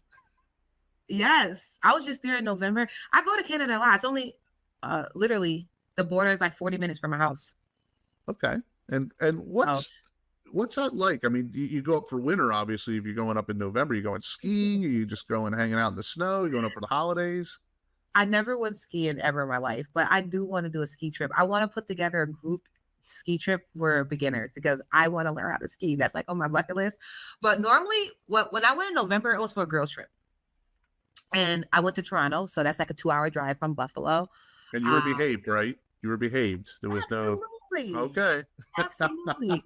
We was it a Bill? I think it was a Bills game playing. We went to go see the game. Obviously, we have to do that. But it's cool up there. The people are super friendly, very friendly. They have a lot of Asian, like in Toronto, a lot of Asian influence. So you see a ton of like sushi, a lot of boba tea, a lot of Asian. There's a huge Asian influence and a lot of Indian influence too. So you have a lot of Indian restaurants. A big Caribbean influence too, actually. So if you ever want like oxtails or anything like that, they have all that. That's what I like about Canada. It's really diverse. Any type of food you want, you could find it. Like it's gonna be there. They have like Russian food, they have everything. It's everything here. But it's pretty cool. It's like a nice little vacation away from home within a couple hours drive. People that live in this area, they could just drive on over. Now, like, what about trips into the United States? We've talked international, but if I'm like, I contact you and I want to go to Hawaii or Alaska or Colorado or something, where are you seeing a lot of people going, and what type of excursions and events are people that are decide not to travel international? They want to travel domestically. I've been to Hawaii. I liked Hawaii. I do book people like for Florida a lot. My daughter actually just returned back from there. Internationally, if there's like an event going on in like Dallas or something like that, people might want to go out there. Mostly for events or like even wine tastings and things like that, like and Nepal, whatever, or even not Nepal, Napa. Is it Napa? Was it in California, Napa Valley? Mm-hmm. Okay. But I've been to Hawaii myself, and I like Hawaii. Hawaii is very they have a big Asian influence too. Their staple food is spam. I didn't know that until I went there. Did you know that? I knew that. They have spam cook-offs, and it's crazy, like what they got going on. I was like, what? That derives from World War II, from when they used to have to send the food over there. Somebody told me that, and it's during still the war. That's crazy. It's still popping out there. Like even they have sushi with spam in it. Yeah, that's a bit overkill. I don't know if I would sushi and But spam. they have it. And I was like, wow, that's crazy. But some of the things that I did when I was there, I went to the oh my God, what is it's not the World War II, but it's the Pearl Harbor. Pearl Harbor, yeah. That was awesome. To be on those ships, you could walk through them, you could see the missiles. And then you're in the ocean, because it's like right on the, so it was really cool. It was kind of sad, just like knowing like the history of it and walking through it, knowing that, people, lost their life and things like that. But it was also a part of it. It was cool. It was cool to do that. We went to the beach. We did like a catamaran type of boat ride. What else did we do? It was my birthday too, so I think some of it I might be a blur. That happens. I'm like, what did I do? What else? I know. Oh my gosh, I know we did a lot, but I can't remember because I was there for 10 days. So, well, I've never been to Hawaii, so you got one up on me. Never been there yet. But you know what? We broke up the 10 days. We went to California for a few days before Hawaii, right? Okay. Interesting thing, because we were talking about domestic trips. We stayed in San Diego, so we went to the Green Light District. Yep. But they have my last name is Whaley. I don't know if you guys ever heard of the Whaley House. They have this haunted house that is out there called the Whaley House, and I had to check it out because my last name is Whaley. My last name is so rare, like to have a haunted house with my last name. I'm going to go check it out in Southern California, nonetheless. It's crazy because the history of this house. I'm gonna tell you a little story. The history of this house, I had to go, do my research. So I'm like, I want to know more about it. The guy named Thomas Whaley, who founded the house during the gold rush, he went down here to try to find gold, and he ended up founding this house. But that house was the first and the earliest establishment in San Diego.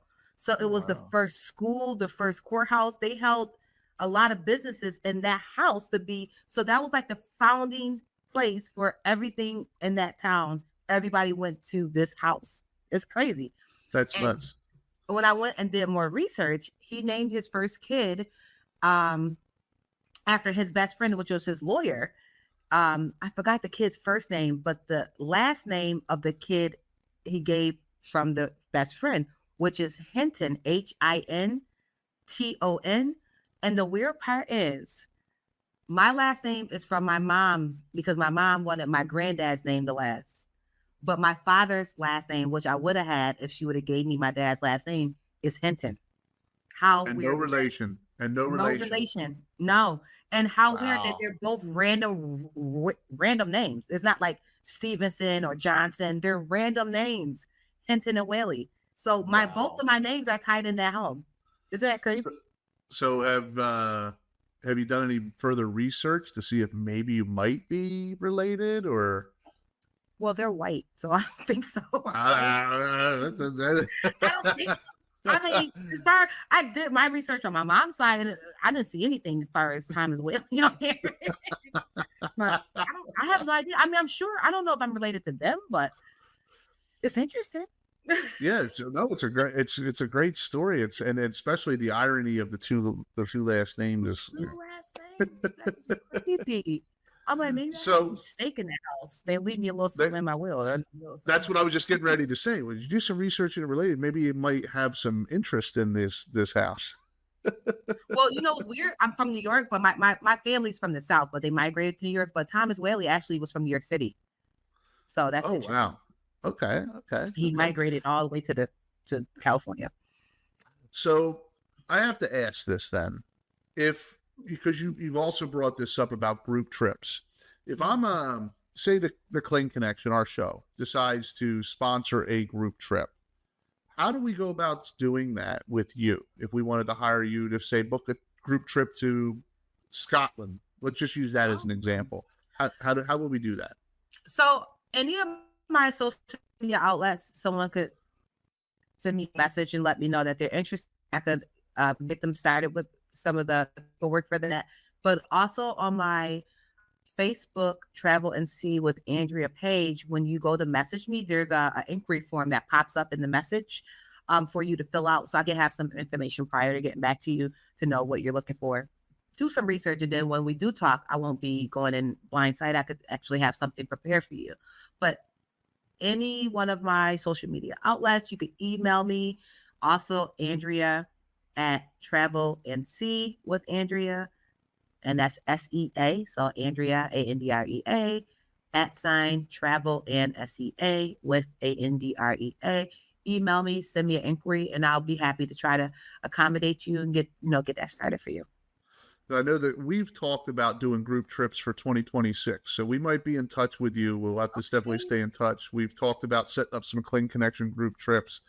Haven't really picked up a location yet. We want to kind of start doing that next year, so we may be in touch. Now, I love that. I have one question for you. Living in a city that has gone to the Super Bowl 4 times in a row, and not won 4 times in a row.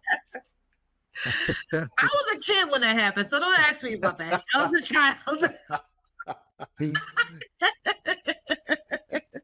I was a kid. You cannot ask me about that. I was a minor. Now, but now you guys have arguably, in my humble opinion, and in my opinion means the same as anybody else, I think the best quarterback in the NFL, but with Josh Allen. What do you see good for Buffalo this season? Do you think they're going all the way? Look, you gotta look at these last few years, Sean. Like we're very resilient. Like we're gonna keep trying no matter what. But let's talk about a couple of those last games that we almost made it to the Super Bowl this last couple of years. Yeah. Let's talk about some of these plays that they kind of messed up and got wrong. Okay, because know we were supposed to go to the Super Bowl 2 years ago, and 2 years ago. So things happen, whatever. But one thing about us, we're not going to give up. Right. We're never going to give up. We're just going to keep getting better and better. And even though I forgot the old coach name. He passed away some years ago, but we're going to make him proud either way. We have to. We're this close. We have to. It is on our bucket list. We have to do this. It's fun, even though sometimes when we lose, we do make it pretty far. I mean, we make it all the way to the end of the season these last couple of years, especially with Josh Allen being our quarterback. I feel like that we just have to keep mastering our plan, and we'll do great. But it's fun either way. Rather we make it to the Super Bowl or we don't. We have a really great season. Especially the games in Buffalo is so fun. Like, I love the tailgating. It's amazing. I'll tell you what, because Josh Allen, in my opinion, is not only the best quarterback playing. I'm not going to say the best quarterback in NFL history because he's not, but I'm going to say, in my opinion, the best quarterback currently playing. But I would say that, not only that is he seems like a pretty stand-up guy. You don't really hear a lot of controversy around him. He's not out, getting arrested. He's not out causing any problems. He just seems like he's trying to do the right thing, play some football, be a leader for his team, perform for the city. I just have a lot of respect for him. And then you see the weapons they put around him. And he's had some good weapons. Buffalo is really the best I've seen them since the 90s. Really. Right. They were a laughing stock of the NFL for years, and now it's come full circle. Well, I have to agree with you. We really love Josh Allen. He is a gift, and he's from California originally. We love him. He doesn't get involved with a lot of the craziness. He doesn't get caught up in the clout and all that craziness that's on the internet. That's what I like about him. He's such a down to earth person. I saw him do someone posted a video of him doing some signings, whether he was doing some autographs for some of his fans, and he was just so genuine. He does a lot of charity work. He goes into hospitals and with kids that are sick and dying and with cancer and things like that. He'll go in and talk to them and cheer them up, just to see them light up from talking to him. He is an amazing person. I'm sure other NFL players do that too. Yeah. But he is an amazing person. I really think that he is a great asset to our team. I can't wait to see what he does this season. I think he's going to be amazing, and I'm just really excited. So what do they play now? There's is it 18 games, 17 games? I know they added games in the season. You're asking me? I'm a girl. I don't know those type of things. You can't ask me that. Females don't pay attention to that. That is true. Well, it's not always true. I've met some women that know more about football than me, especially in fantasy football. Would your wife know the answer to that question?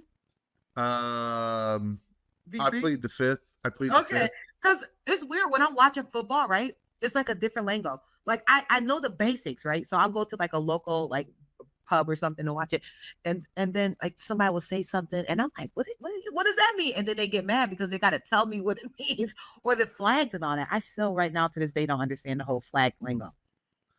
Oh, the red flag, yellow flag. Yeah, when they're like, oh, that's a flag. I'm like, what? So don't ask me anything other than touchdown, field. I know those things. Safety, yeah. I don't even know that. What is safety? I don't see. Well, that's when you knock somebody else into the end zone that's on the opposing team, and you get a safety point. Yeah. You knock them in the end. Yeah, they're not common. They happen during the season. It's not just something that happens every game. You can't ask a girl no question about how many games in it. I don't know.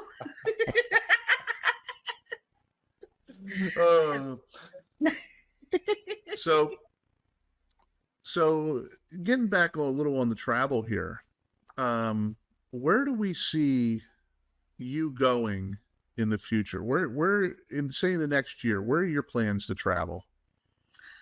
So I haven't traveled this year myself at all, and I'm very upset about that. I had a trip to South Africa that I wanted to take, and I canceled it. And there was another trip to I forgot what that all was, but I haven't made it to Europe yet. I want to go to Europe. So right now I have a couple of fam trips that I'm reviewing to see if I want to go. One is to Tuscany. I want to go to Greece so bad. So I kind of want to venture out to Europe, even if it's a solo trip by myself, because part of the thing is when you're trying to do travel with other people, it becomes a little complicated. You gotta, this person don't got this much PTO, this one does, and this is, it's just weird. So I kind of just want to do my own thing, but I do want to go to Europe. So on my list, I do want to go to Italy. My daughter is dating a guy that's from Buffalo, but he's in the military and he lives in Italy. Okay. Because of the military. And I asked her, because she's going to go in November, I'm like, can we, your little brother, go? She's like, absolutely not. Because I'm like, we can do our own thing. We can have our own hotel, but we can all hang out. And she didn't want that. So you don't take mom on vacation when you got a boyfriend in Italy. Come on now. Whose side are you on, man? I'm on the daughter's side. I just figured this would be my way to go to Italy because I haven't been. But, okay, so anyways, I'm gonna go. So I'm gonna go to Italy. I want to go to Greece. I do want to go back to the Middle East or Qatar. I don't know if I'm ready for that in 2026, but I do want to visit Qatar. That's one of my things.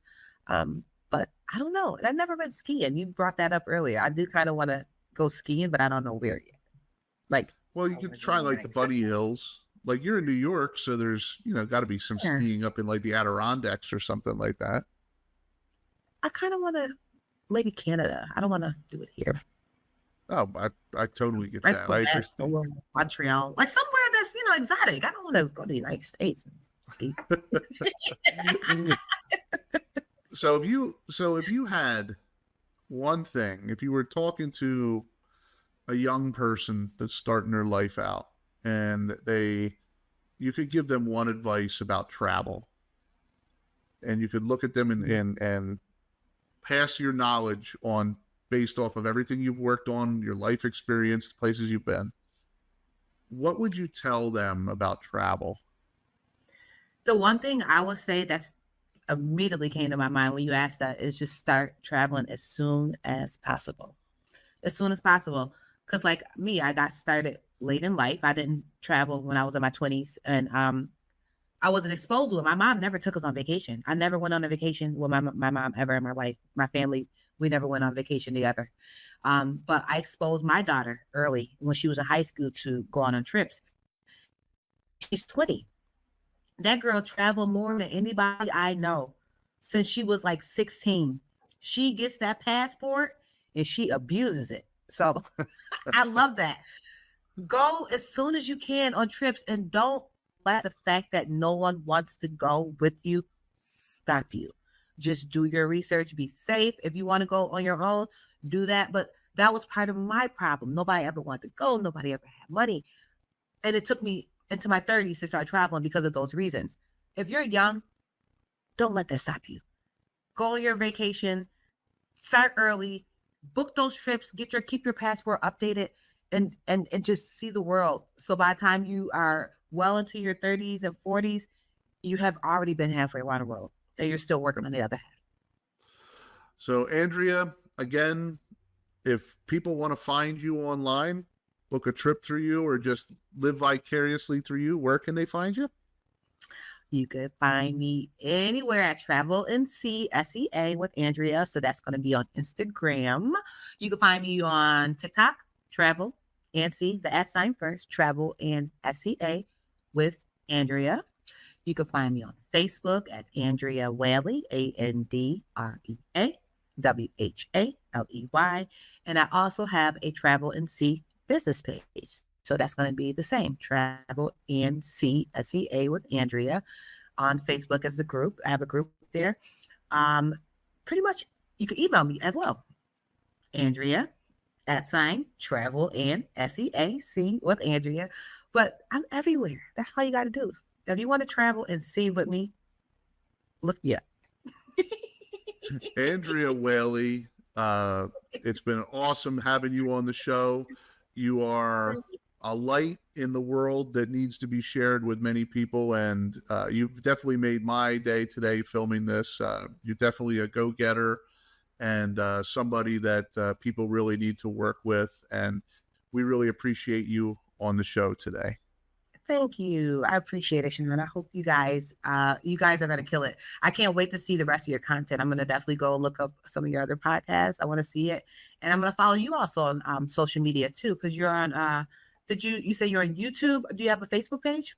Yep. We're on YouTube, Facebook, Instagram, Spotify, Rumble. We're all over the place. All right. I'm going to look at some of this content. Check it out.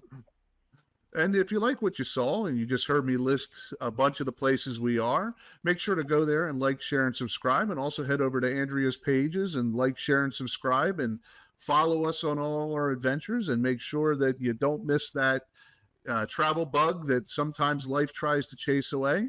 Mm-hmm. And until next time, have fun storming the castle. That's a wrap on today's episode of the Kling Connection Travel Talks podcast. December 27th, 2015, a day that forever changed the Esposito family. Nick, vibrant, beloved, and full of promise, was taken too soon by a drunk driver in Southampton, Pennsylvania. This moment marks the inception of a mission born from tragedy. The loss was immeasurable. In the wake of his passing, the Esposito family faced the darkest hours of their lives.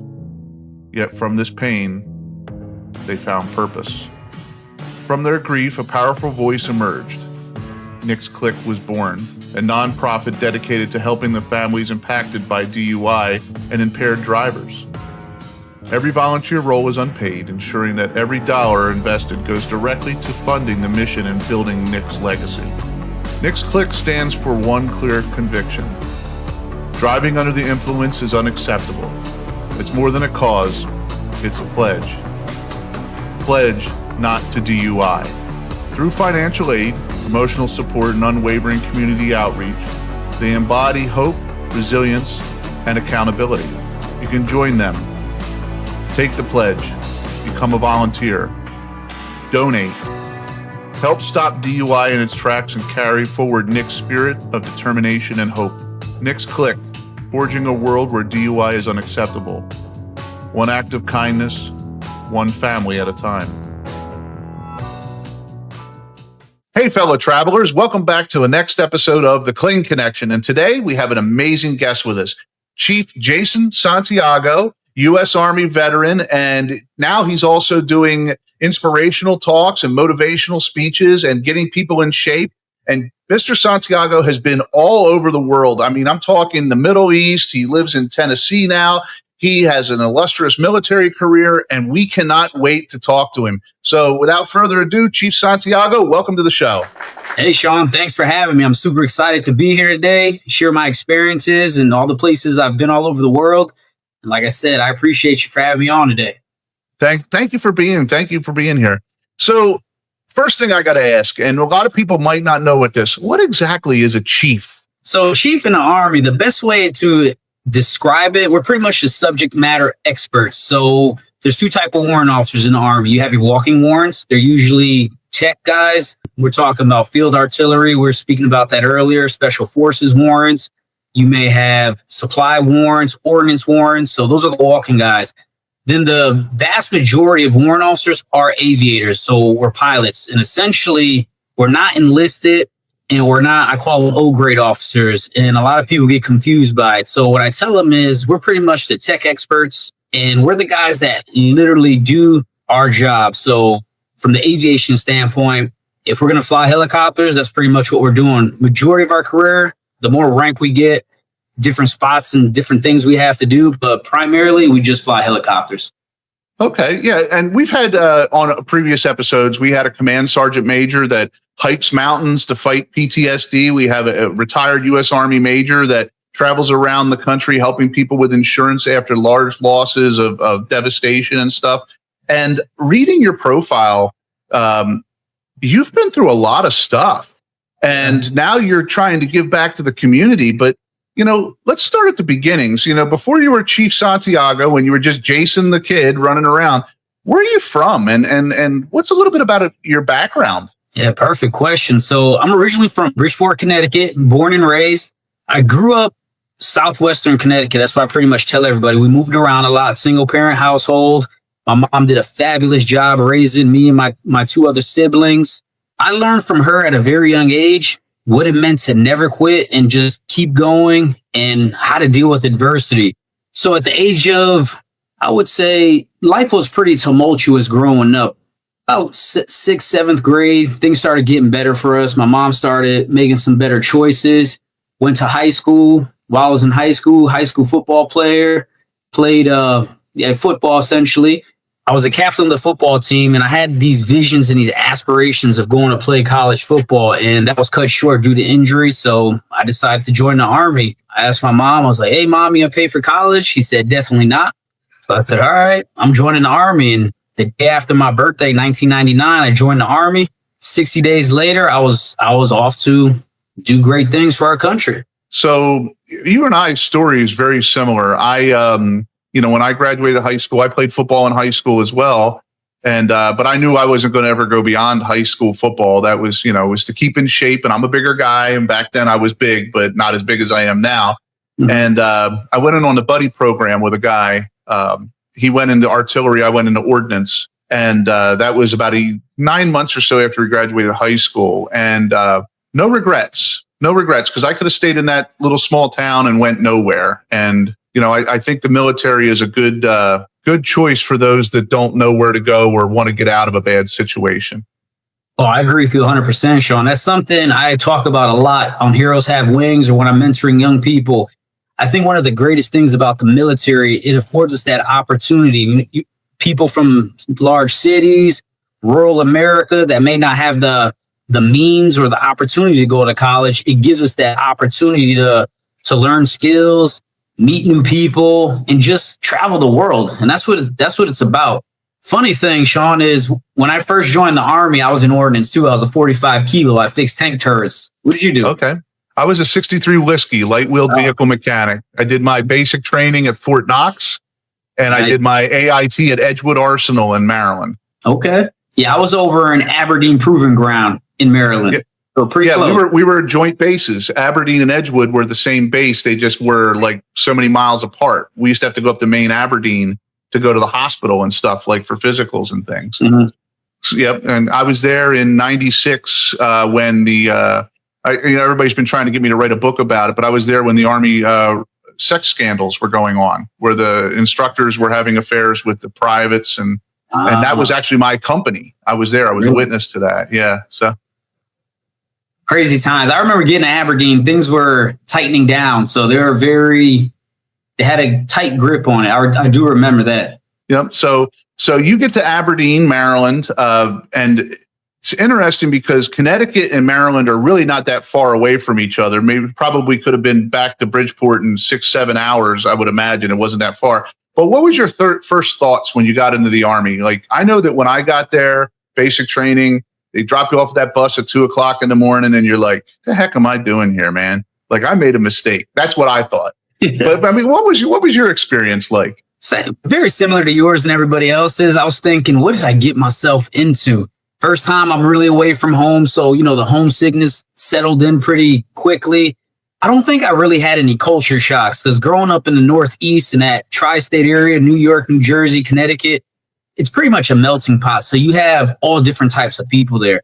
So from a people standpoint, no culture shock there. The biggest thing is it was the first time I was really away from home and I was removed from, I left the nest and I know I wasn't going back.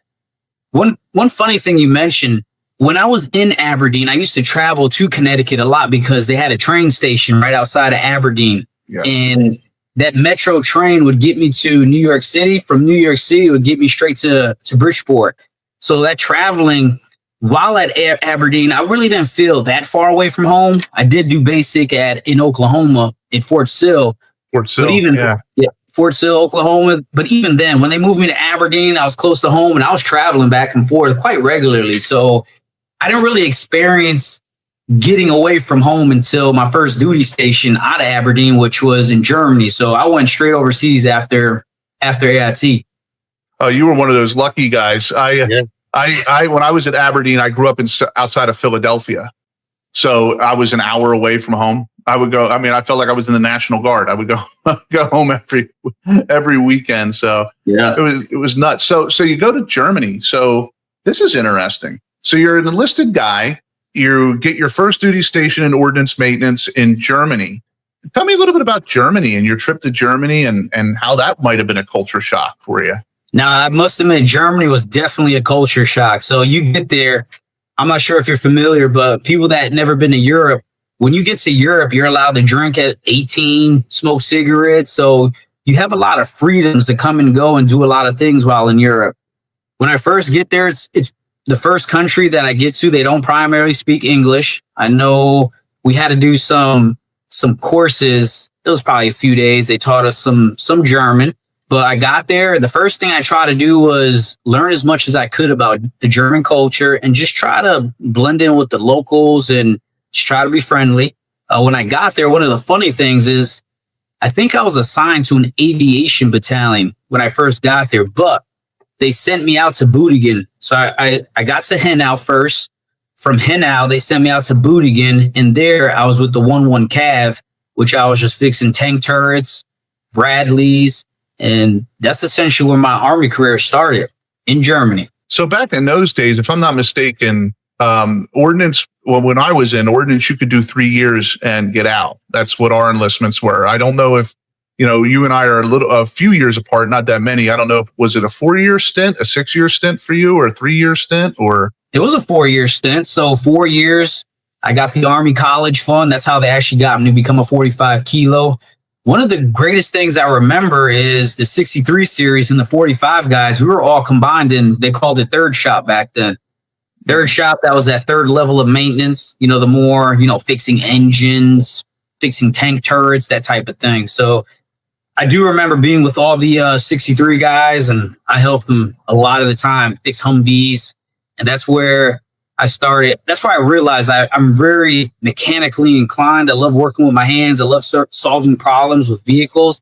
That even translates today. I still work on my trucks and help other people when they have mechanical issues. Yeah, the 63 series was always interesting because we were light-wheeled vehicle mechanics. Then you had 63 Bravos, which were wheeled vehicle mechanics. And then we all became 63 Hotel when we reached E6. It was automatic. You picked up that 63 Hotel. But there was people that had MOS as 63 Hotel. I never got the whole gist about it. And honestly, when I was in, I was like, you know what, I'm going to do this one time and get out. This is not for me. This is not my life, but as we were talking before on the show, my father was in Vietnam. My grandfather's, one grandfather was in World War II. My other grandfather was in the Korean War. So I grew up in a military house. And when you're growing up, you hear these stories and it's all the good stories, but you never hear the bad things. And it wasn't until I got older that I was like, wait a second.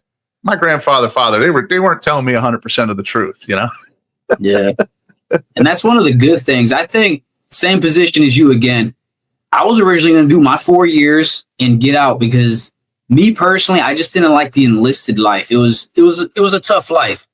Always working hard, and I'm not shying away from working hard. It was long hours, not a lot of flexibility. What we did, you really didn't have a lot of control, or your left and right limits were very, very small. You couldn't do a lot of things. So, like you said, I was going to do my 4 years, then get out. But then I found out about being a warrant officer and flying helicopters, and I told myself if I became a warrant officer, I'd stay in the Army. If I didn't, I was going to get out. So you're in Germany now. Do you do your whole stint, your whole enlistment in Germany, or do you wind up going someplace else, in that 4-year time frame? So I got to spend 2 years in Germany. From there, they sent me to Fort Lewis, Washington. When I got to Fort Lewis, I was a part of that new concept that the Army was trying out at the time. And this is right before Iraq. Well, it's when Iraq kicked off, that 2003 time frame.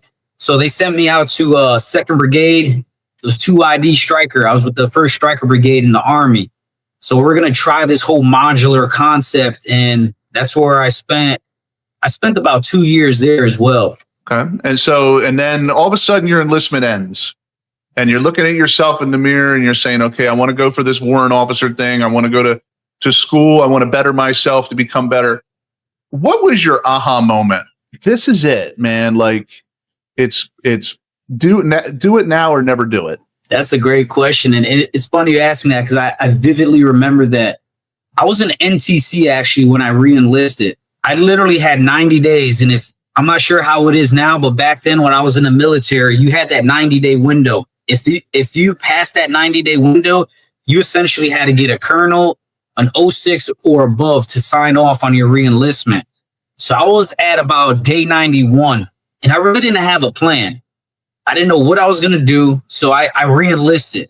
So I did my 4-year. I was about 2 months shy of my 4-year mark. I re-enlisted in NTC.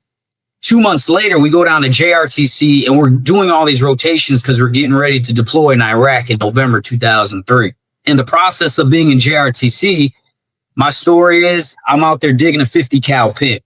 It's in May. It's hot out there, humid. If anybody has been to Louisiana in May, it's very hot.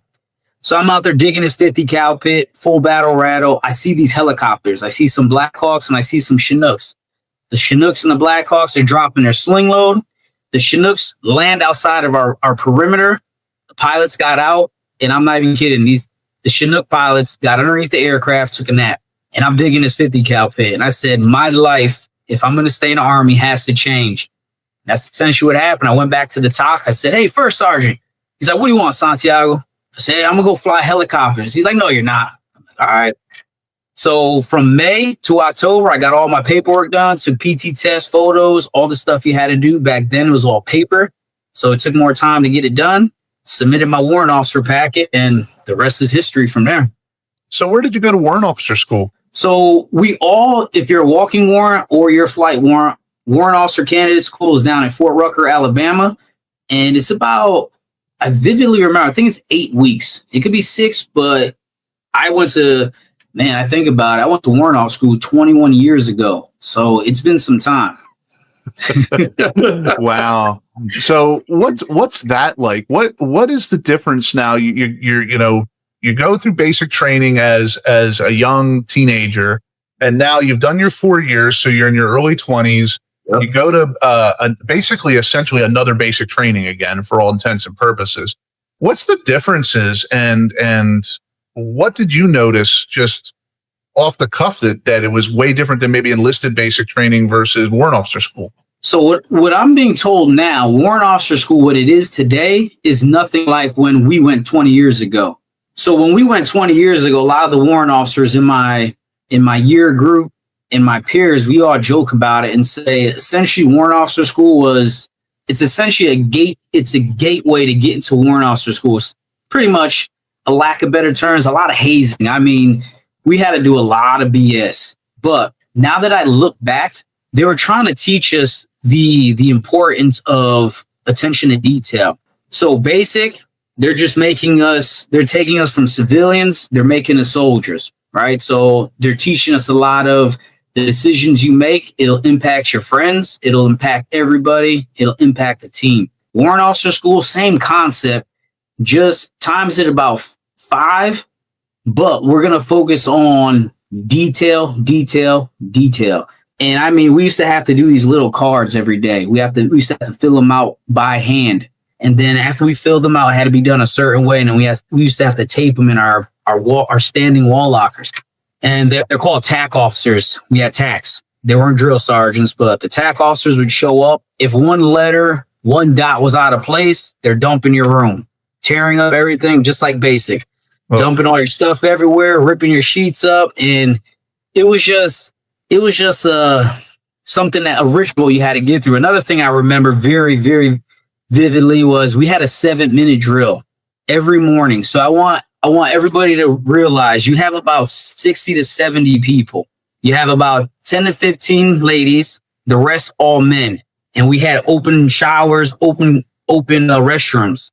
We had to be teeth brushed, shaven, use the restroom in 7 minutes. We're thinking about 60 guys at one time trying to share bathrooms. You share sinks, share the toilets, just pure madness. When we first started, we didn't get it done. By the end of those 6 to 8 weeks, we got it pretty.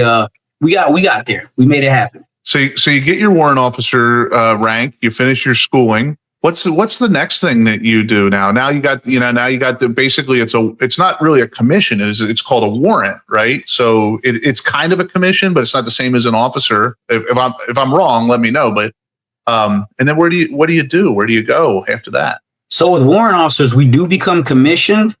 I'm pretty sure it's when we become a CW2. After we become a CW2, we become commissioned at that point. I can be wrong. It's like I said, it's been a very long time since that process. We graduate from warrant officer school, straight from warrant officer school. Depending on where you're going, you go into your specialty. For us aviators, we go straight to flight school.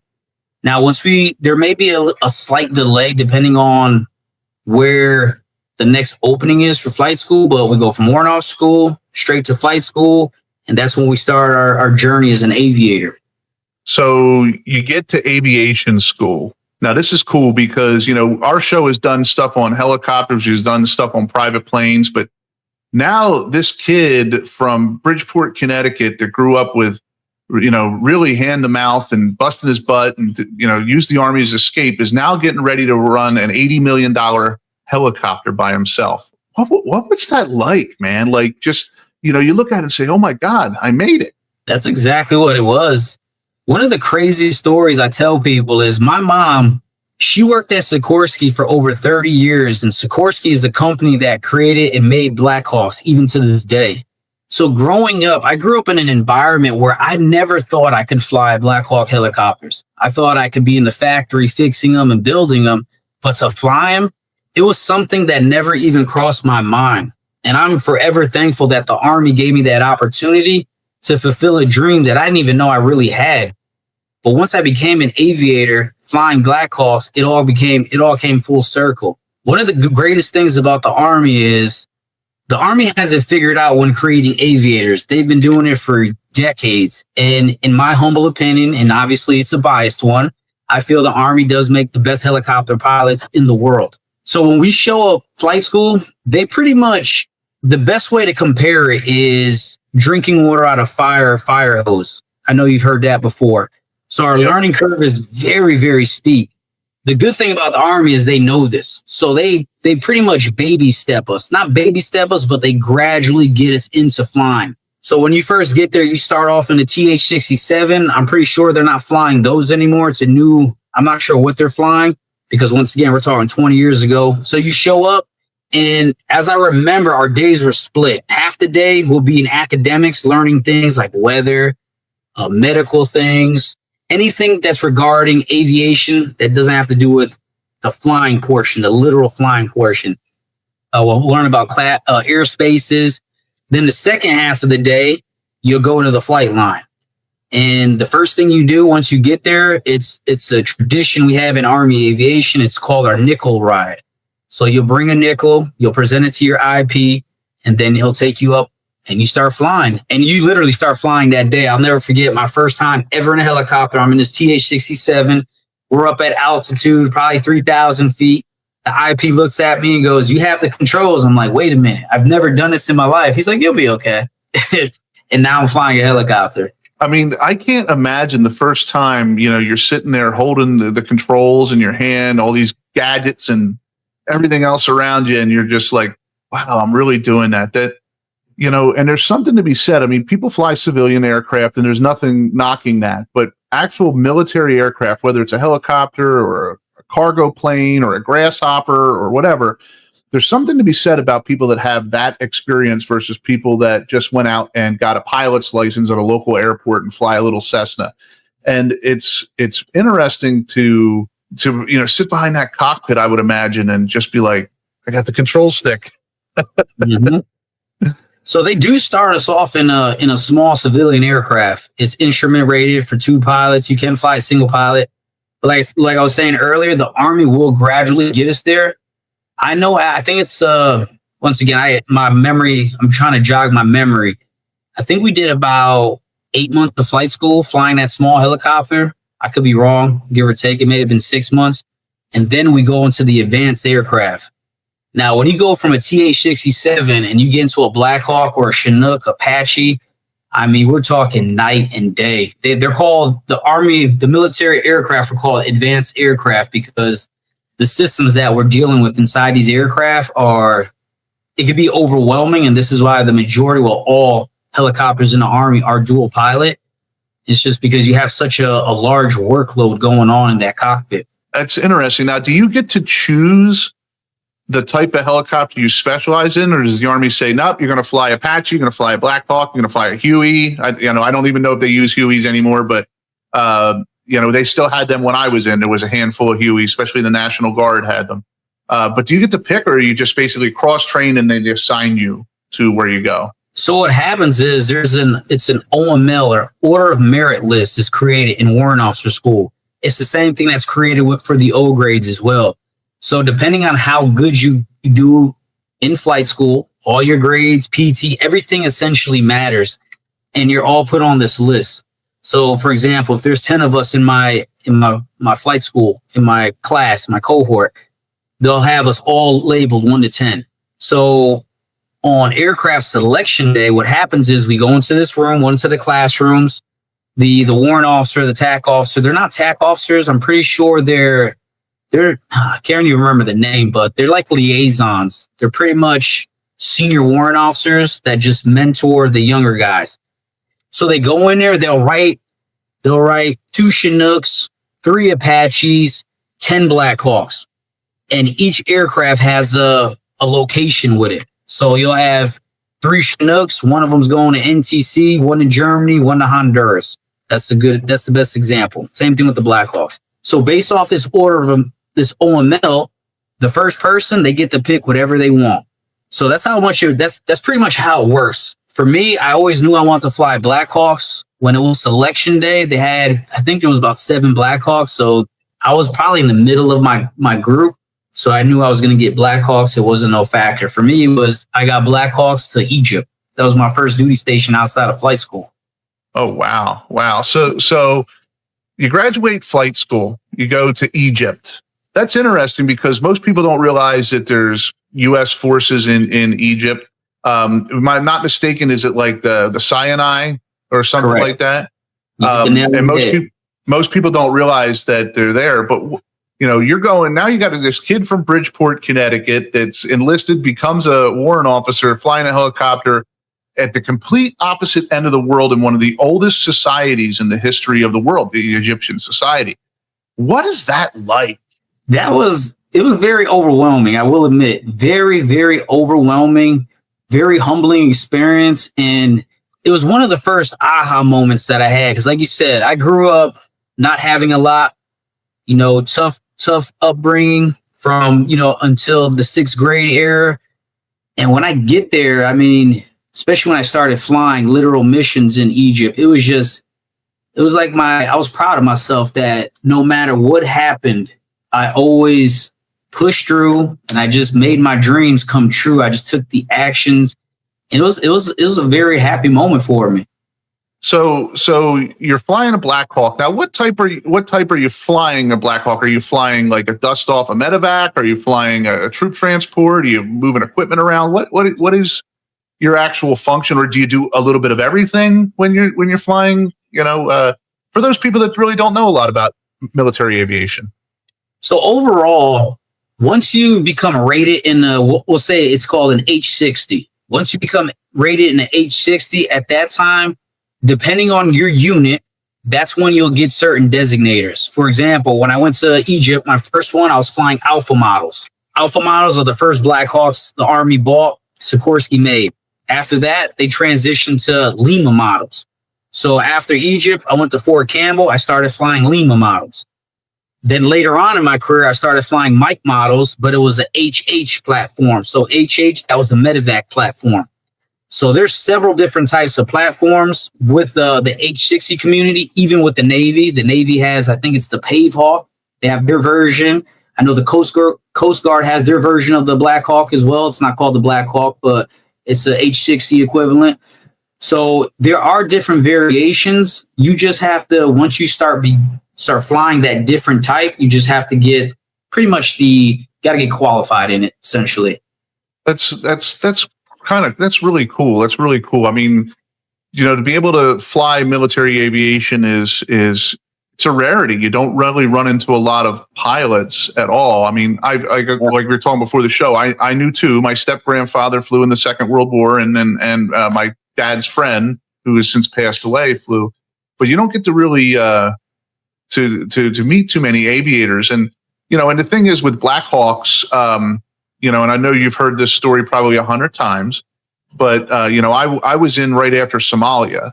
And the Black Hawk down, and I'm sure you've heard that. Everybody hears that story, and about the Black Hawk Super 6 crashing in Mogadishu and stuff like that. And I served with a guy that was in Mogadishu. He was a sergeant at the time.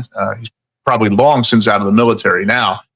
But it's interesting because that's what most people think about when they hear Black Hawk, because it's the movie, and that's an older movie. Ridley Scott, I think, did it. So you go to Fort Campbell, Kentucky. Now that's definitely different. That's what the 101st is in Fort Campbell. So you go from the Sinai Peninsula in Egypt with dust storms to Kentucky, which is known as Tornado Alley, to Fort Campbell. And in the 101st, which is a legendary unit in and among itself. And what do you take away from your time with the 101st? 101st was a very, very eye-opening experience. Just so the audience knows, I spent majority, I would say 95% of my aviation career with the 101st.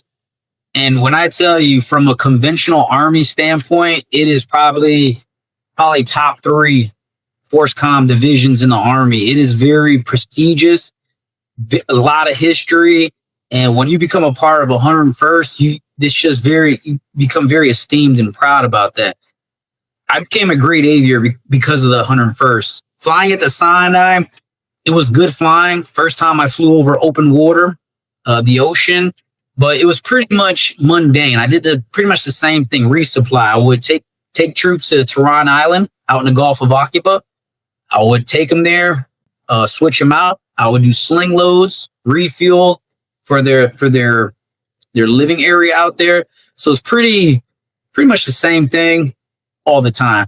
Now, when I got to 101st, that's when I really learned how to become an aviator, because we're going to combat. There's a lot of guys with a lot of experience there, a lot of great senior warrant officers that take you under their wing. And man, these guys made me the guy I was, and I am very proud that I don't have much regrets, and I wouldn't change much about my military career. I don't think there's anything I would really change. There's maybe 1 or 2 things. But I know I was always proud when I showed to 101st. I was nervous, I will admit, because you hear the great things about 101st, and you always ask yourself, I don't want to be an imposter, and I want to make sure I could live up to the reputation of the 101st. So when I showed up, I was a part of Alpha Company 6101, that's 6th Battalion, 101st Combat Aviation Brigade, and we're called the Warlords. And those are some of the best people. My time at the Warlords from 2006 to 2009, I've made some of the closest friends. And to this day, a lot of those guys been on Heroes Have Wings already. And those are the people that I don't think I've ever formulated relationships with any other company like I have with the Warlords. And these guys, we are a very tight group. I've heard you say it a few times, Heroes Have Wings. For the people listening, you and I talked about what it is, but for the people listening, what exactly is Heroes Have Wings?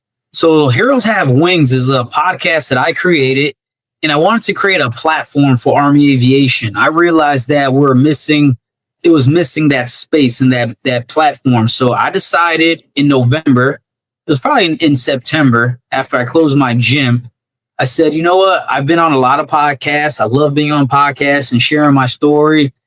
I realized that we as aviators, especially Army aviators, we just didn't have that. So I decided to create Heroes Have Wings, so the aviators, the crew chiefs, the flight medics, they all could share their stories with the Americans and the world, and let them know how courageous they are and the great things they've done. And one of the biggest things I want to get across with Heroes Have Wings is I want the American people to know, no matter what happens in our country, no matter what the climate is, there is a lot of great Americans in this country willing to help out other Americans, lay their life on the line for other Americans, and just show that patriotism and that selfless service. And that's the biggest thing I want to convey with Heroes Have Wings.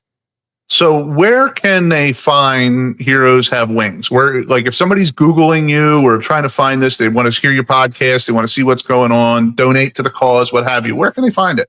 You could find us on YouTube. It's Heroes Have Wings.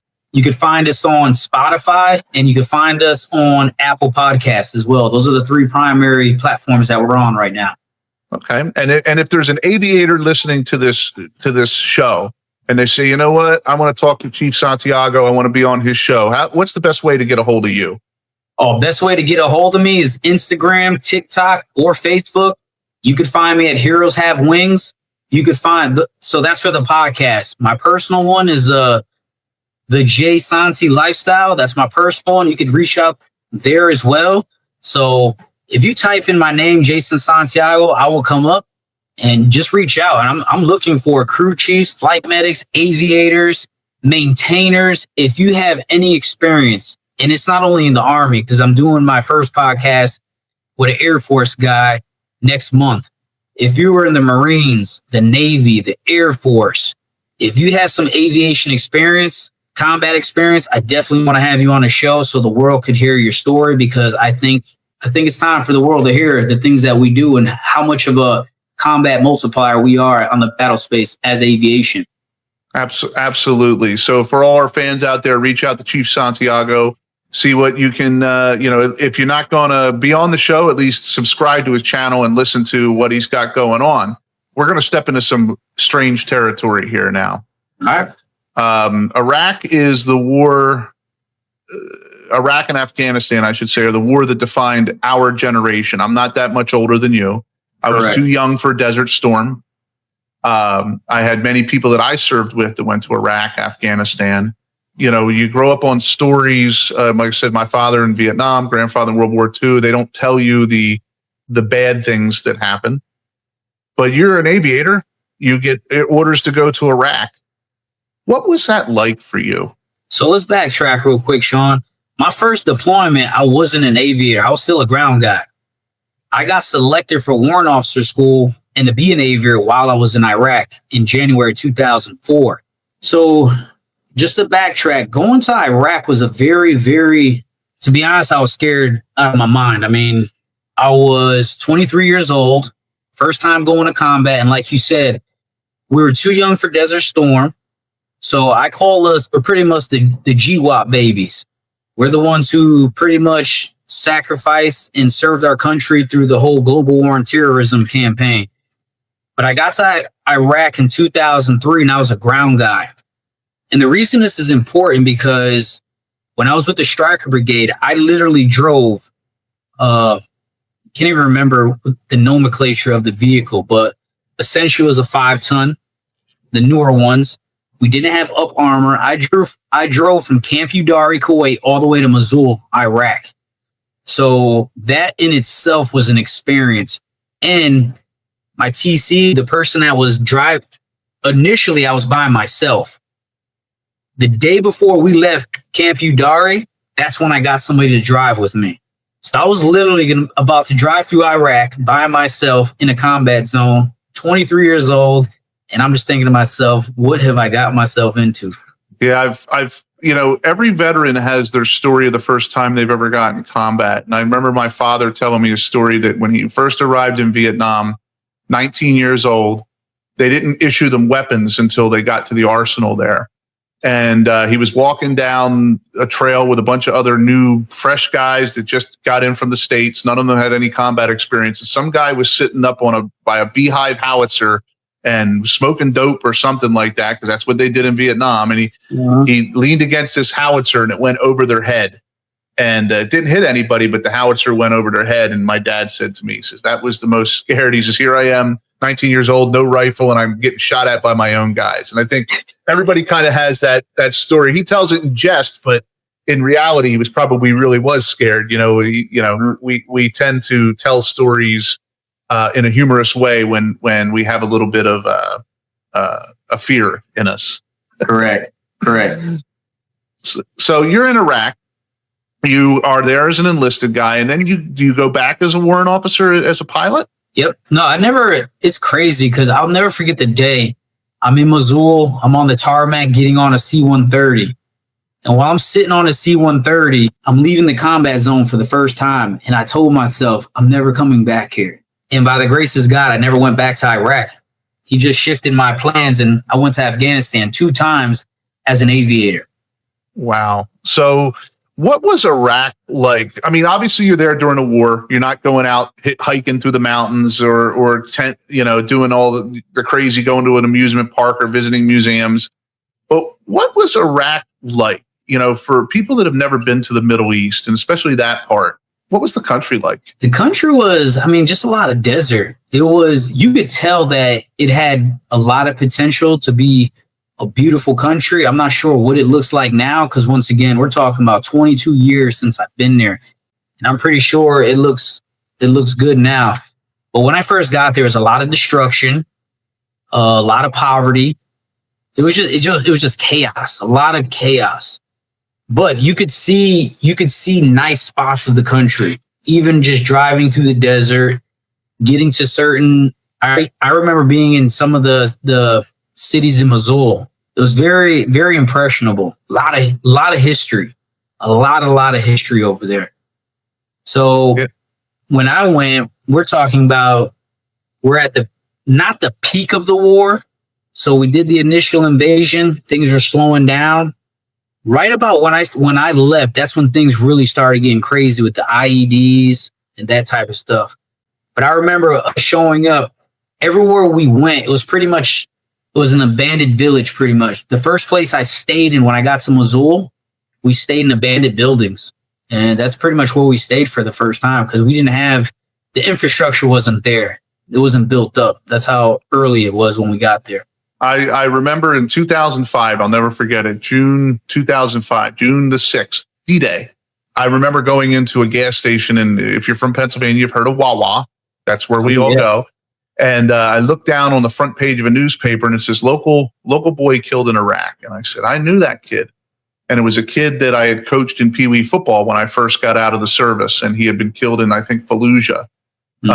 In 2005, and that one kind of hit home. He's buried down in Arlington, and we just passed the 20th anniversary of him being gone. It's 2025, and he passed away in 2005. So anyway, you leave Iraq, and where do you head after that? One thing I want to mention, Sean, Iraq is the first place that I did lose a friend. Her name was Ebony Avery. She was actually from Bridgeport, Connecticut. She was a part of the company that I was with at Fort Lewis.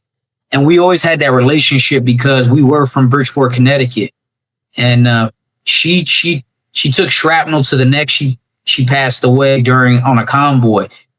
And that was my first encounter with losing a friend during combat. And it was a very humbling experience. I think at that moment, you realize that the sacrifices that we make for our country and just our way of life, it's more than just signing up for college money or the benefits.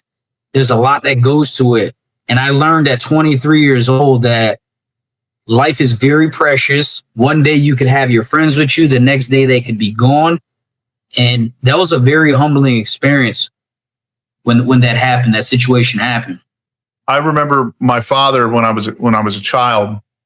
His second lieutenant was killed August 1969, Operation Oklahoma Hills. I know the story because I've heard it 100 times from my dad. Yeah, and he was killed. This lieutenant, he was 22 years old, and my father wrote his mother a Christmas card every year until she died. He never actually met her until right before she died. Him and a bunch of the Vietnam vets that, I'm going to say it was around 2007, maybe 2008. They went to West Virginia, and they went to put a plaque on his grave that said, from your boys, and it's still there. It says, from your boys, from your Marines. Mm-hmm. And they met his widow, who had never gotten remarried, and they met his mother for the first time, and they took pictures with her and stuff like that. And that was something that my dad still carries to this day. He's still around. Mm-hmm. But wrote Christmas cards. There's definitely a bond there that, we all make fun of each other, the Army, the Navy, Air Force. We all make fun of the Space Force. You know what I mean? That's just the way it is. But you can walk into a bar and have a World War II veteran there, and you can have a kid that just graduated from basic training, and they have this camaraderie that most people don't understand. And they'll back each other. I agree with you 100%. I think if there's one thing that our government is good at, is getting us to buy into the vision of being in any military branch that you're in. And we're good at doing that. I think some of the closest bonds that I have, I mean, these are friends. They're only a text away and they're coming. And that's something I pride myself. We're pretty much a part of one of the biggest brotherhoods in the world and sisterhoods. And it's not gender specific here, but yeah, we're part of one of the close-knit groups that no matter what, we will be there and help each other. And it doesn't matter where you're from, what you look like, what you believe, none of that stuff. It's human beings helping human beings, Americans there for Americans. And it's for a lot of people that haven't experienced it. I can't even, because you've experienced it, you were in the military. It's hard to describe it. But when you're willing to give your life for somebody that you just met 3 months ago, I mean, that is a level of commitment that's hard to replicate anywhere in the world. And we've all gotten that. I won't get too much into this, but we've all gotten that one text. You know what I'm talking about. We've all got that one text from that one guy. And sometimes that you're the only person that they can talk to. We've all been in that situation. So I completely understand it. I've been there myself. I've had that text. Yep. So, all right. So you leave Iraq, and now you're talking about you were in Afghanistan. What actually was your mission in Afghanistan, and what did you do there? So my first time in Afghanistan, I got there in January, we'll say January 11th or 10th, 2008, and I spent the whole year there. I was a Black Hawk pilot. I was an aviator there, and essentially, with the warlords, our responsibility, we were a general support aviation battalion. That was all the 6th battalion. We were just a mix of everything. But for Alpha Company, the warlords, our primary mission was VIP. So we flew a lot of dignitaries around. We flew a lot of generals around the battle space. We moved troops. That's pretty much all we really did. We were just moving people. We moved the battle space. So now we did other things like air assaults when time came. I didn't do a lot of air assaults. I mainly focused on moving generals around, I got to fly President Obama at the time. He was a senator. So we flew a lot of Congress people. Famous people would come to do morale trips. We flew them around. One other thing we did, and this is when I first got exposed to medevac. It was called Med Chase. So in 2008, a medevac bird couldn't go anywhere they needed to have another aircraft that had some type of armament on it, guns. So what they did was they tasked Alpha Company with that. So we started doing Med Chase, and that's when I really got exposed to the medevac and realized this is something I like. I may want to pursue this in the future. I was going to bring that up, and you beat me to the punch. So you met Barack Obama, President Obama. What was that like? What was he like? I didn't get to meet him because when you're a pilot, you're not talking to anybody. They may get on comms and we'll talk a little bit, but my crew chiefs got to meet him. I got to take pictures while up front, but it was very, very.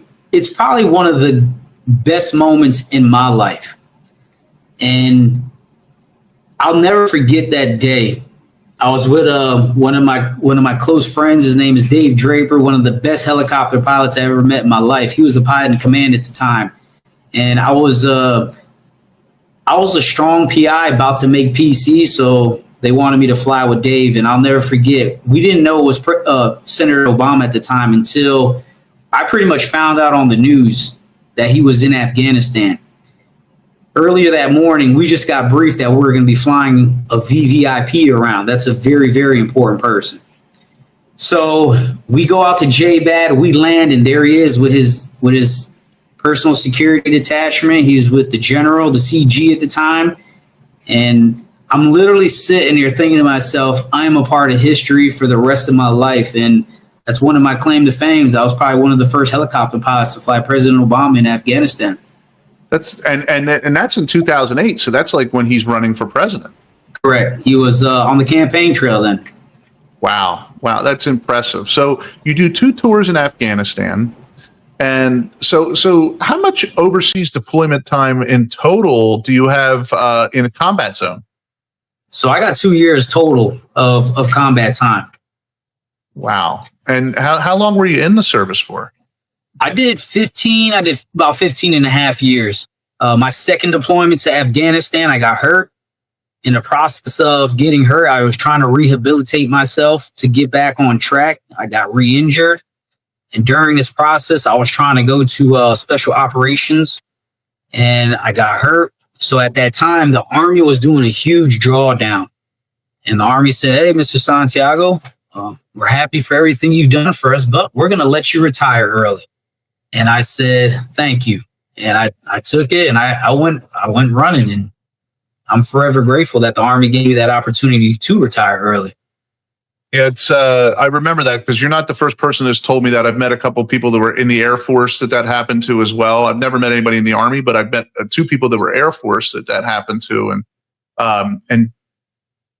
don't even get me started on the VA because when you get out, I fought the VA for about 3 years to get things taken care of. And we don't get into this on the channel, but just know that it takes a while if you're applying to the VA. Most everything is not instantaneous unless you get something from the DOD. Correct. My best advice is just stay diligent. That's it. They create certain things for you to give up. I tell people, just don't give up. Just be adamant about it. Keep your paperwork squared away. Just keep pushing. You'll get it. So you come home, you get out the service, all this time in the military, 15 plus years. And what's it like? I was in during a peacetime. I never set foot overseas like that. There was no real war to speak of when I was in. There was little interventions here and there, Haiti, Bosnia, Kosovo.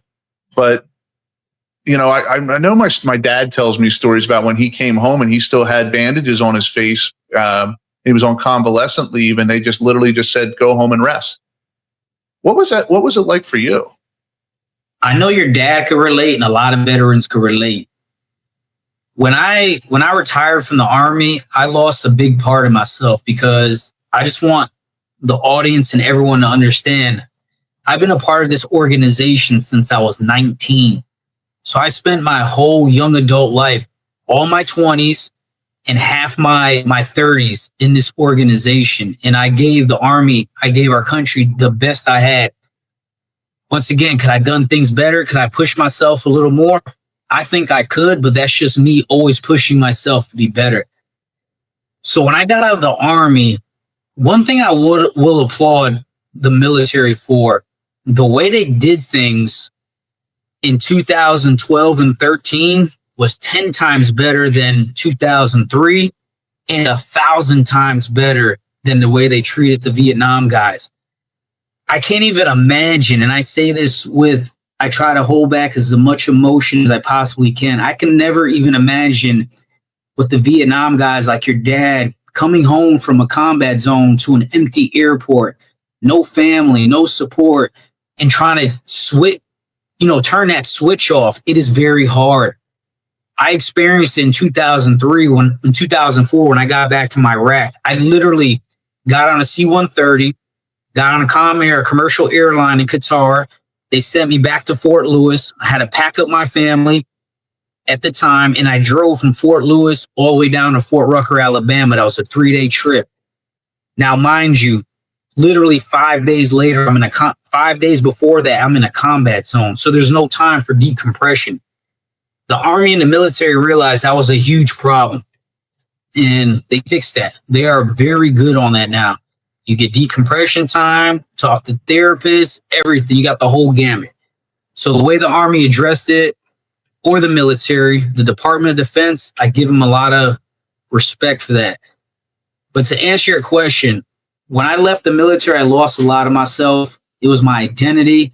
And it was probably 2015 was probably one of the lowest points in my life. But I bounced back like I did with everything else. And it was a tough time for me. Because once again, I went from being a combat hero, from saving, that's the picture behind me, from saving a full-bird colonel's life, to now being put out of the Army, retiring, or forced to be retire early. And when something happens that fast, I don't think our minds could process it. So on the back end, you're trying to put all the pieces of the puzzle together and trying to make sense of it on your own. Yeah, I one of our very famous family stories is when my father was home on convalescent leave. He had his car parked out on the street, and they were going to go pave it because next to it was a dirt road, and they were paving it. And the guy came to the door and knocked and told my dad to move his car. And my dad says, "Let me finish lunch. I'll be right out." And that fast, a police officer was there, and the police officer came and said, "You got to move your car." And my dad was triggered, and he went off on this cop, and they gave him a ticket. And he went in front of the judge, and the judge says, either you pay the ticket or you go to jail. And my grandmother started crying, and my dad says, "Yeah, welcome home, you know." But the judge, I guess, was probably a World War II vet or Korean vet. So they had been, you know, it's a little different now where a lot of society doesn't serve in the military versus when my father was younger. Most of the men had served in the military in one form or another. That's kind of a family story. But now you're doing something different. You're doing something where you're bringing these people together, the pilots and aviators and people involved in aviation. And now, what's your mission? What's your mission? My mission in life, I learned probably in my mid-20s, I realized why I'm on Earth and why God put me here. My whole purpose in life is to serve people. And for everybody out there, if you've never served another human being, I recommend trying it out because it's a very noble thing. Will you be rich? If you do it right, you can potentially be rich, but that's not what it's about. It's about serving people. Now, from when I left the Army, I needed to figure out what do I want to do to continue to save lives and help people. So I went and got my MBA at grad school at Tennessee State University. After that, I became a personal trainer. And 18 months after I became a personal trainer, I opened my own gym. I had it open for 6 years. And once again, I had to create a platform to continue to make a positive impact in people's lives and help people change their lives and try to save as many lives as I can from a health standpoint. So now you don't do the gym anymore, and you're focusing in mainly on your podcast and motivational speaking and getting getting in front of not only veterans but maybe youth and different people saying, "Hey, you know, there's a big world out there. Look at me. Look what I've come from. And you know, if I can do it, you can do it too." Correct. And that's pretty much my message to everybody. If a young kid from Bridgeport, Connecticut, who his father died at 2, I had a brother die at 5. I watched my mom live a tough life to the age of maybe 13. If I could come out of that and get to where I'm at right now, anybody can do it. Anybody. You just have to want to do it. And I think one of the biggest things that a lot of people need in life is just hope or somebody to believe in them. Even me, a lot of the senior NCOs that took me under their wing when I got there in Germany as a young kid, not knowing anything about life, they mentored me, showed me how to be a man, how to be respectful, how to, you know, your name matters and the work you do matters, the quality you put forth matters. So I'm just trying to carry that forward and try to be that beacon of hope, especially now with the way things are. There's a lot of negativity in the world. There's a lot of mental health issues. And I'm just trying to show people that if you believe in yourself and you take care of yourself, the sky's the limit. You just have to do it, essentially. So last question I want to ask you, and this one is always stings all the guests. So, you know, take your time and answer it. But if you could give one message to your fellow vets, to the guys and girls that have been in Iraq, Afghanistan, Desert Storm, Vietnam, it doesn't matter, what would that one message be? I think that one message will be is you're not alone. No matter what you go through in life, you are not alone. And as long as you can get that through your head and try to make sense of it, because even when I was in my very dark space by myself, 2015, I knew there was people out there that were willing to help me. I just had to figure out how to get that help. And what I would tell every veteran, Vietnam veteran, soldiers, everybody, know that you're not alone. I used to have this chip on my shoulder when I first got out of the Army, and I thought that people didn't care. But there are a lot of people out there that do care. You have to find them, right? Because I think, I'm not going to say everybody. I think some people pay us lip service, which is fine. We appreciate it. But I think us veterans, we want to know like the sincerity behind things. But with all that being said, we're not alone. There's a lot of resources that help us. Make sure we don't abuse those resources. Make sure when we do use those resources, maintain your, lack of better terms, your professionalism and your military bearing. No one owes us anything. We decided to join the military, not the Vietnam guys. They were forced. My era, the GWA guys, we decided to stay in the military. We joined, so no one owes us anything. But with that, when you do serve, you're a part of one of the best brotherhoods, sisterhoods in the world. You got people to your left and right. Lean on them. I tell everybody, if you're a veteran, you need help, call me. All my veteran friends know how to get a hold of me. I answer the phone. I don't care where I'm at because I never wanted to be that last phone call. So just know that every veteran out there, doesn't matter your Air Force, Coast Guard, whatever it is, reach out to somebody. There's always someone there to help you. Heroes have wings. Retired Chief Jason Santiago, U.S. Army.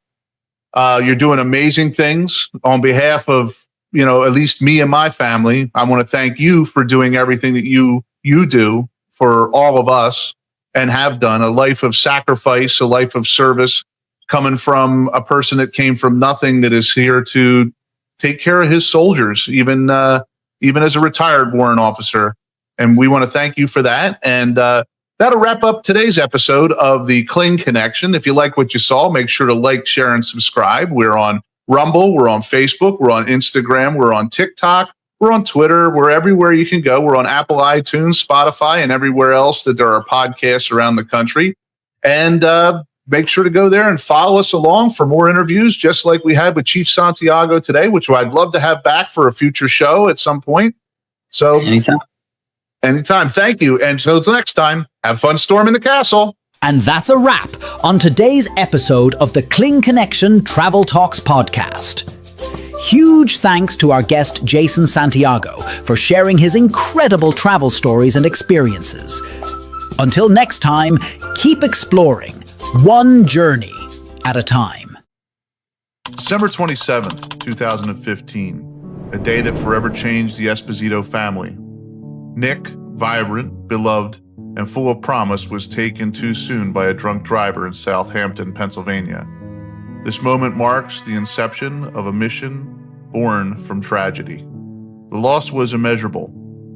In the wake of his passing, the Esposito family faced the darkest hours of their lives. Yet from this pain, they found purpose. From their grief, a powerful voice emerged. Nick's Click was born, a nonprofit dedicated to helping the families impacted by DUI and impaired drivers. Every volunteer role is unpaid, ensuring that every dollar invested goes directly to funding the mission and building Nick's legacy. Nick's Click stands for one clear conviction. Driving under the influence is unacceptable. It's more than a cause, it's a pledge. Pledge not to DUI. Through financial aid, emotional support, and unwavering community outreach, they embody hope, resilience, and accountability. You can join them. Take the pledge. Become a volunteer. Donate. Help stop DUI in its tracks and carry forward Nick's spirit of determination and hope. Nick's Click, forging a world where DUI is unacceptable. One act of kindness, one family at a time. Welcome to the Kling Connection Travel Talks podcast, where travel isn't just a topic, it's a conversation. Hosted by Sean Kling, each episode takes you beyond the postcards and into the real highs, lows, and unforgettable moments from life on the road. You'll hear from fellow travelers, industry pros, and digital nomads who share their best tips, budget tricks, and stories that make you want to pack your bags right away. Whether you're a casual weekend explorer or living life out of a suitcase, Kling Connection brings the travel world to life, one incredible journey at a time.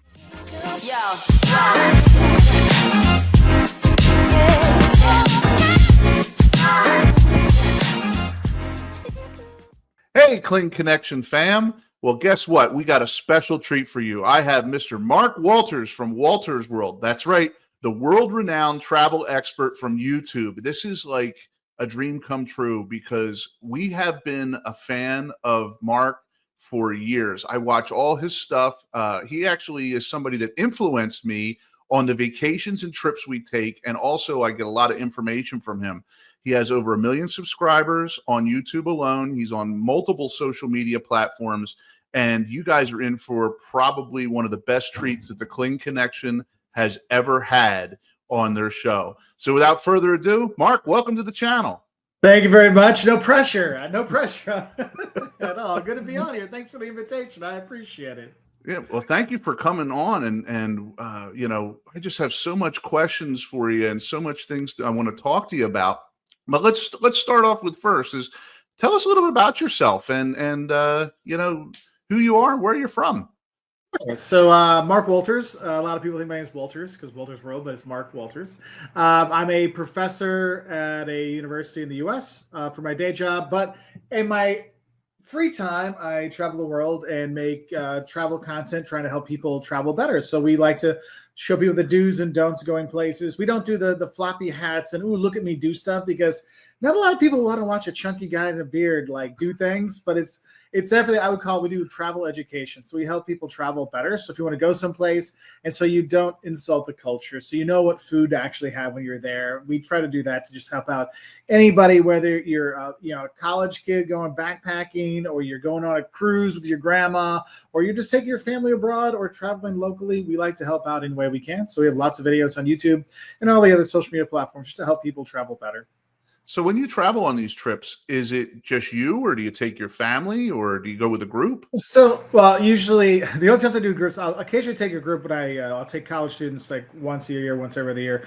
But usually it's the whole family. But the kids were little, like the kids have grown. People watch our channels. I remember there was a little baby. The little baby is now 14, and there's the little tiny kid that was crawling all over me at the very beginning. He's going off to college. We're actually taking him to college, you know, here in the next couple of weeks. And but usually it was the whole family going. At one time, I think it was probably 6 months, 7 months out of the year we were traveling, Wow. and then together. But then once the kids got to school, especially when the older one got to like geometry and algebra, I'm like, I can't teach. I can teach the other stuff, but I can't. When I get to more complicated math, I'm like, I know this, but we'll just get into a fight. And so that was why we kind of toned it back. And also, like, you know, he wanted to use soccer, so we a little bit less. So now I would say I probably travel about 5 months out of the year, and my wife will go about 4 months out of the year, and we'll split it up. Sometimes it's just me, sometimes the whole family, sometimes my wife will go. So we kind of mix it up that way. But yeah, we travel not most of the year, but almost half the year where we're going. And we try to take the whole family whenever we can. That's amazing. I mean, you're living the dream that most people, you know, really desire to live. And then you have this YouTube channel that is like, you know, I'm gonna you know, say something that I've never said, but it's like a global phenomenon. Like, you have people that literally from around the world reach out to you, and you influence this massive amount of people globally from just your educational stuff. And you can tell you're a good teacher because the stuff that you put on your YouTube channel is so influential. How did you get started? Did you just wake up one morning and say, like, I want to start a YouTube channel? So there's a few things that all happen around the same time. I was doing my PhD in Portugal, and I had students, and where I was teaching, they're like, no, you have to teach in English. You have to speak the students English. You're not allowed to speak Portuguese with them.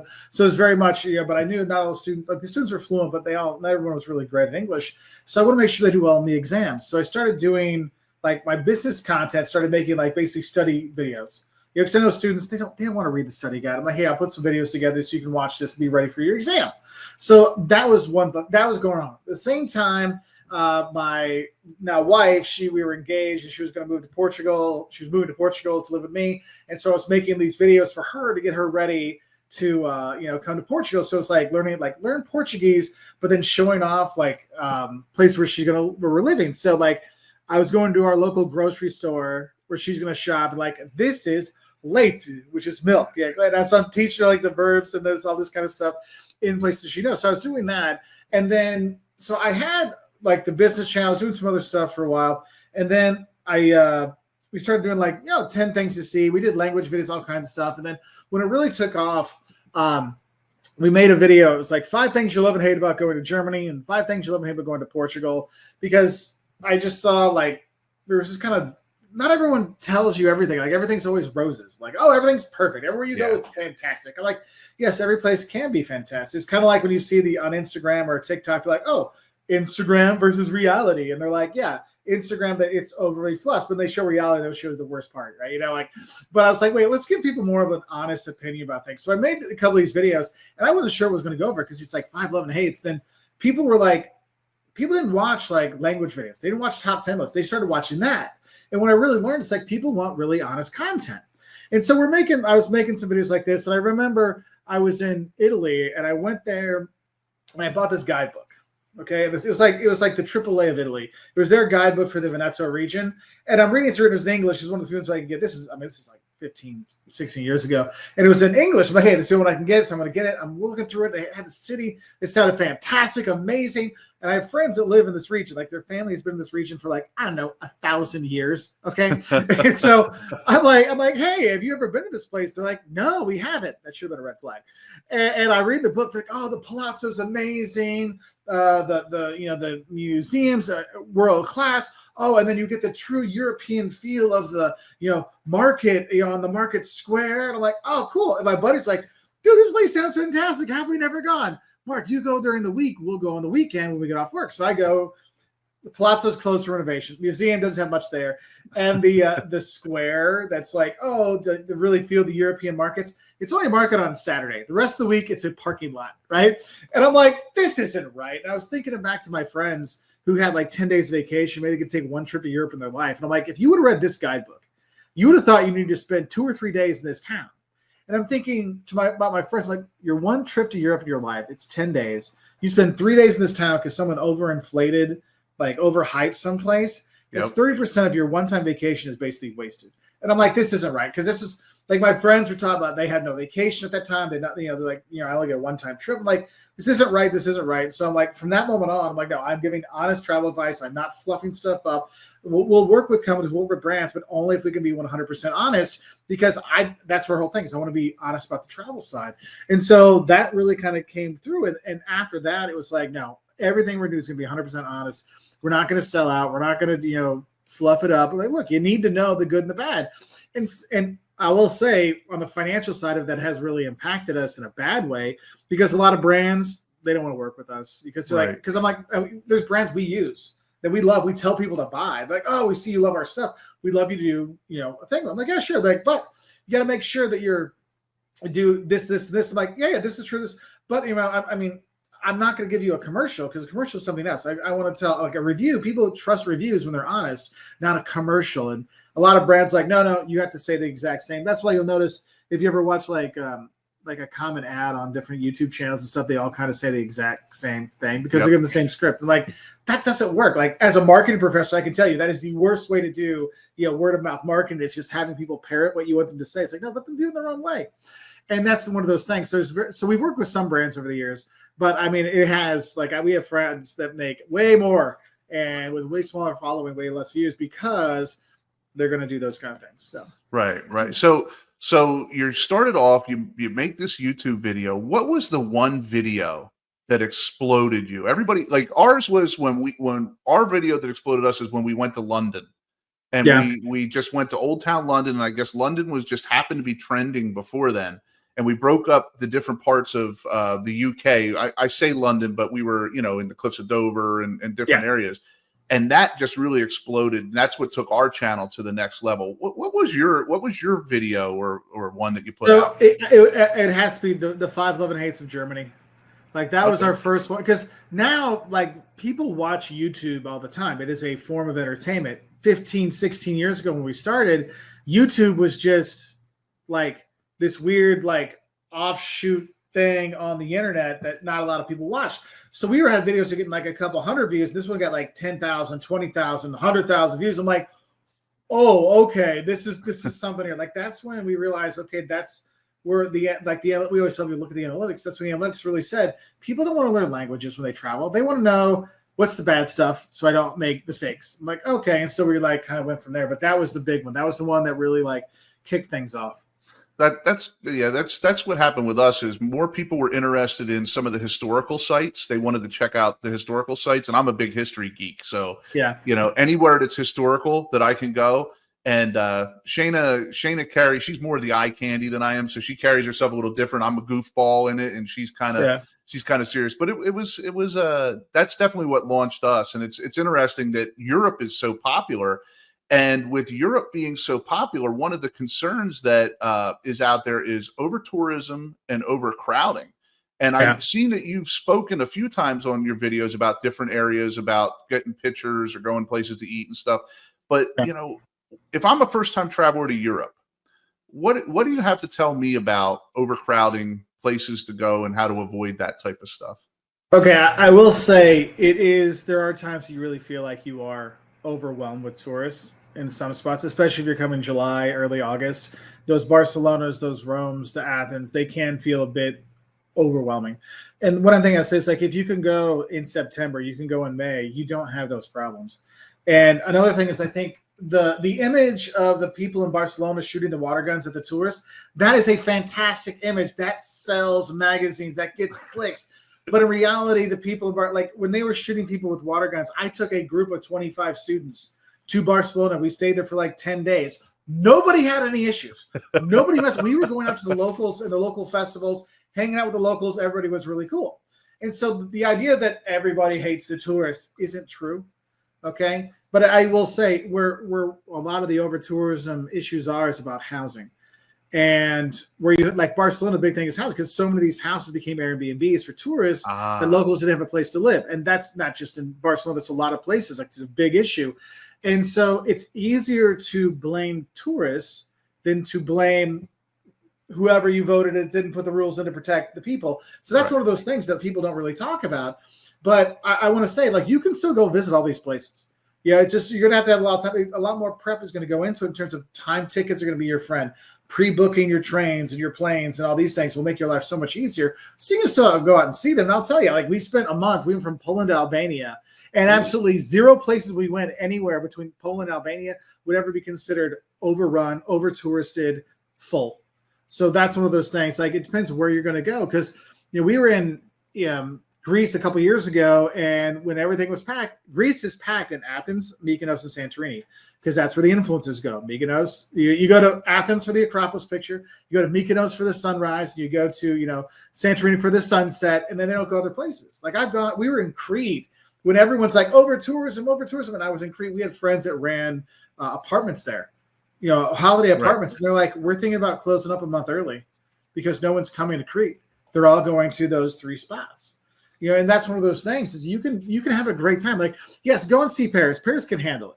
But when you're going, maybe then go to the Loire Valley or go to like Normandy or someplace else. Like go and explore a bit more of the country if you want to get away from it, if you're worried about those things. Because like Athens is great, but go to Nafplio, the old capital of Greece.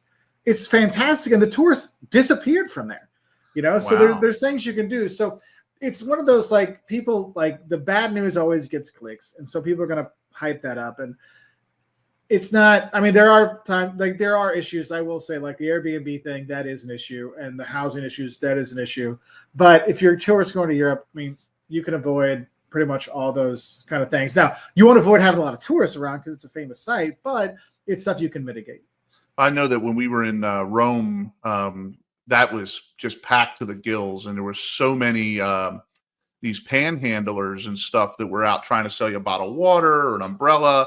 And I'm a bigger guy, so they're not going to really try to influence me. But I could see where if you were potentially a woman or a smaller person or something, some of these people can get a little bit rough and pushy, and and that's, I guess that's how they make their money. A lot of them, I don't really go for that, but whatever. If you want to buy a bottle of water, whatever. But one of the things that I've learned from traveling and that you've spoken a lot about is potential scams in these Yeah. overpopulated areas. And I'd really like to delve into that, because I know you've got a lot of stories. I've got a lot of stories about people that have been scammed, and I'm not trying to focus on a negative. These are just things to watch when you go to a different culture. Sometimes people hide things behind cultures, and sometimes it's just a scam. Like what do you see out there? So I always like to do the scam videos and tourist trap videos, like put it together so people have like a safety video, because most of the time you're not going to deal with too many scams. You're not, like, there are pickpockets, but they're not going after everybody. But like, it's good to be prepared. And so with some of the scam stuff, I always say the biggest thing you can do is just be prepared beforehand. Like, don't walk around not knowing where you're going. Don't walk around where you're not supposed to be. And believe me, no matter where you go in the world, if you talk your person at the front desk, hey, I'm thinking about going to this part of town, they'll let you know if you should go during the day or during the night. I mean, this is whether you're in South America, Asia, Europe, the US. That's one of those things. But the scams kind of thing, one of the big things I would say is anything that's too good to be true is. Okay? There's no such thing as a free lunch. Like, there's that panhandlers will be like, oh, a free bracelet. Here, have a bracelet for my friend. And they'll tie it on you, and they love to tie it on kids. And you got to be like, no. And they're like, once they tie it on, oh, I need a donation. And then they'll yell. And the thing is, they know that people will pay them to go away. And so they'll call you the worst things out there. They'll yell the worst things at you, just to get you to give them money to go away. And you guys be like, no, and you just walk away. And that's the thing, is some people don't know that. And like, if you prepare, that's why I have videos for like all the countries, even though most of the scams and most of these things are pretty common throughout Europe, I still do it for each country or bigger cities, because people only look at that one spot, right? It's like, hey, be aware of this, because if you don't know, you're like, oh, my little kid's up there. Oh, she gave my kid a flower and tied it. That's so sweet of them. And then they're asking for 20 euros, and you're not doing it. And they're yelling at you, and you're like, oh, my kid, I'm worried. And people get really freaked out by that. That's why I always say, it's like, look, just say no, thank you, and walk on, keep walking. Like, that's the biggest thing. No, thank you, just keep walking. Because it's, but my friend, where are you from? Or it's like when you're in a big city, if you're here in the U.S., some say, hey, where are you from? You don't even look. You just keep walking. Yeah, I had one person when I was in Rome walk up to me, and I wasn't wearing anything that said I was from the United States or anything. Maybe it's just the way I dressed. And he walked up, he goes, nice beard, my fellow American. But he didn't have an American accent. He was from. Yeah. Well, that's the thing, is and that's one of the things. It's like any kind of sales technique. Find the connection. If I can find a connection to something it's kind of like if you go to Las Vegas, it's amazing. The bartender will always know your hometown, and they'll know somebody from your hometown, but they don't. They just play off of you to get you to feel like, oh, you know my hometown. Of course, instead of getting a $5 tip, I'll give you a $10 tip. It's the same kind of thing. And that's one of those things. That's pretty interesting, because I've worked in sales, and that is the number one tactic, association. When somebody will say something about a town or something, if you find something relatable, it makes somebody feel that you're one of them. Yep. And it works. That's why they do it. And I think also with the scam kind of things, like being aware of some of the things, because like I'll see people fall for the 3-card Monte, the little card game thing. Yeah. Everywhere in the world, I'm like, you never win. But that kid won. I'm like, look, you let the kid win, because then people see a kid wins. The kid might be working with him, or it might be a tourist kid. We're going to let some people win occasionally, so then the big fish come, and instead of putting €5 down, they're putting €50 down. Like I've bumped into so many tourists that were like walking around like, oh, I just lost €50. I'm like, why did you put €50 down? Well, I'd won 5, and then I went because I knew what he was doing, and so I put a 50, and then I lost that one. I'm like, of course you did. Like, that was part of his plan. Like, let you win 5, and then you're going to bet again, and then you're going to lose 50. And that's just sometimes it cracks me up when I see it. I'm like, don't do it. I'll walk by. Like, Paris is really big. You're going like in Montmartre and stuff, because now it's super touristy there, and you'll just see them playing the game. I'm like, don't do it. I know what I'm doing. I'm like, you're going to lose. And then I'll see them later walking around like, I lost. I'm like, yeah, you're always going to lose. So what would you say, like, if I was, and I don't like to lump everybody in together, but if you were to go to a certain area, what areas in Europe, or even just around the world that you've been to, do you have to watch for the scams the most? So I would say Western Europe, big city Western Europe, like big tourist city Western Europe. That's way more. Like, we went from Poland to Albania, stopping at all the countries in between. I mean, we never worried once. I did not have to have my hand on my front pocket at all. ever. Like people are like, you're going to Albania? Oh no. I'm like, no. Albania was fine. Like I wasn't worried 1 second in Albania. But when I was in Paris, I'm walking around with my hand on my wallet because there's a lot. Because the thing is, there's so many more tourists that are going there, and since it's more expensive, and usually you have people that their first time traveling, they're going to go to the Paris, they're going to go to the Londons, Barcelonas, and so therefore not as experienced. So it's just easier targets. You know, it's like anyways, like you're gonna go for the easy targets first. That's why I always tell people like I did a video on like the worst places to keep your phone in Paris. Oh, and, really? Yeah, and one is like on top, like people are like, oh, I'm having lunch, I'm gonna take pictures of my food, and they leave their phone on the top of the table. If people just walk by and steal phones all the time, or they come by, you don't even realize until your phone's gone. Like you have your phone's here, somebody's, oh, it's right in front of me, you don't notice. Because most of the time you put your food here in the middle and then your phone's off to the side, you're frog legs, and then they just walk by and grab it. And that's people don't realize. So other ones, I mean, I've seen people, especially younger people, like, oh, they'll put their phone in their back pocket and it's sticking out like 2 inches. I'm like, I could steal that phone like that. And you're like, and I'll take students abroad. And I'm like, don't do that. And they'll do that and their phone will disappear. And then another one I'll see is the outside pockets of backpacks or those flap over purses. You want to have someone that actually see us because they'll just flop it over. I mean, I've literally been on the metro, the metro in Lisbon, and a dude we're on the escalator, packed escalator. This dude's hand is in the girl next to me's bag, pulling out her phone. And I look over at him, and he puts it back in, zips it back up, then he jumps off the escalator and runs. Like, this is all within, like, hey, he's like, should he jump? I mean, it was, like, really quick. But it was one of those things, like, you don't, and the lady didn't even know. I'm like, hey, just FYI, that guy tried to steal your phone. Like, you can't leave things in easy spots. Even if you think, oh, I'm from a big city. I know. No, these people are professionals. Like, they know what they're doing.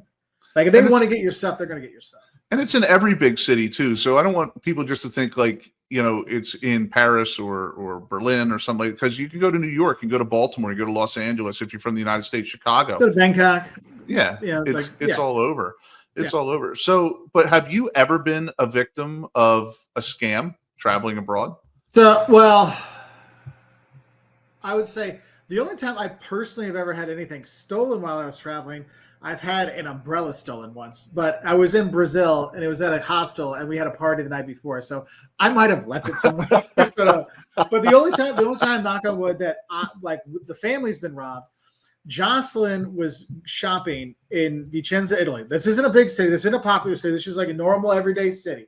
Liam, our 14-year-old was a baby at the time. So she's got Liam in the stroller with the diaper bag attached to the stroller.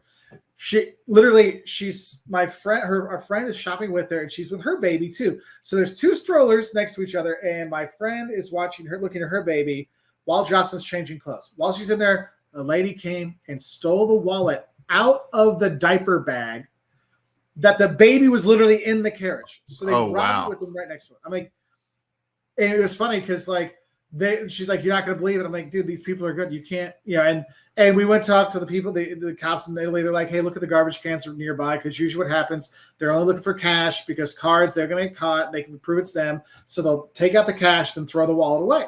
And so we've had that with our students before. One of them got pickpocketed in Barcelona.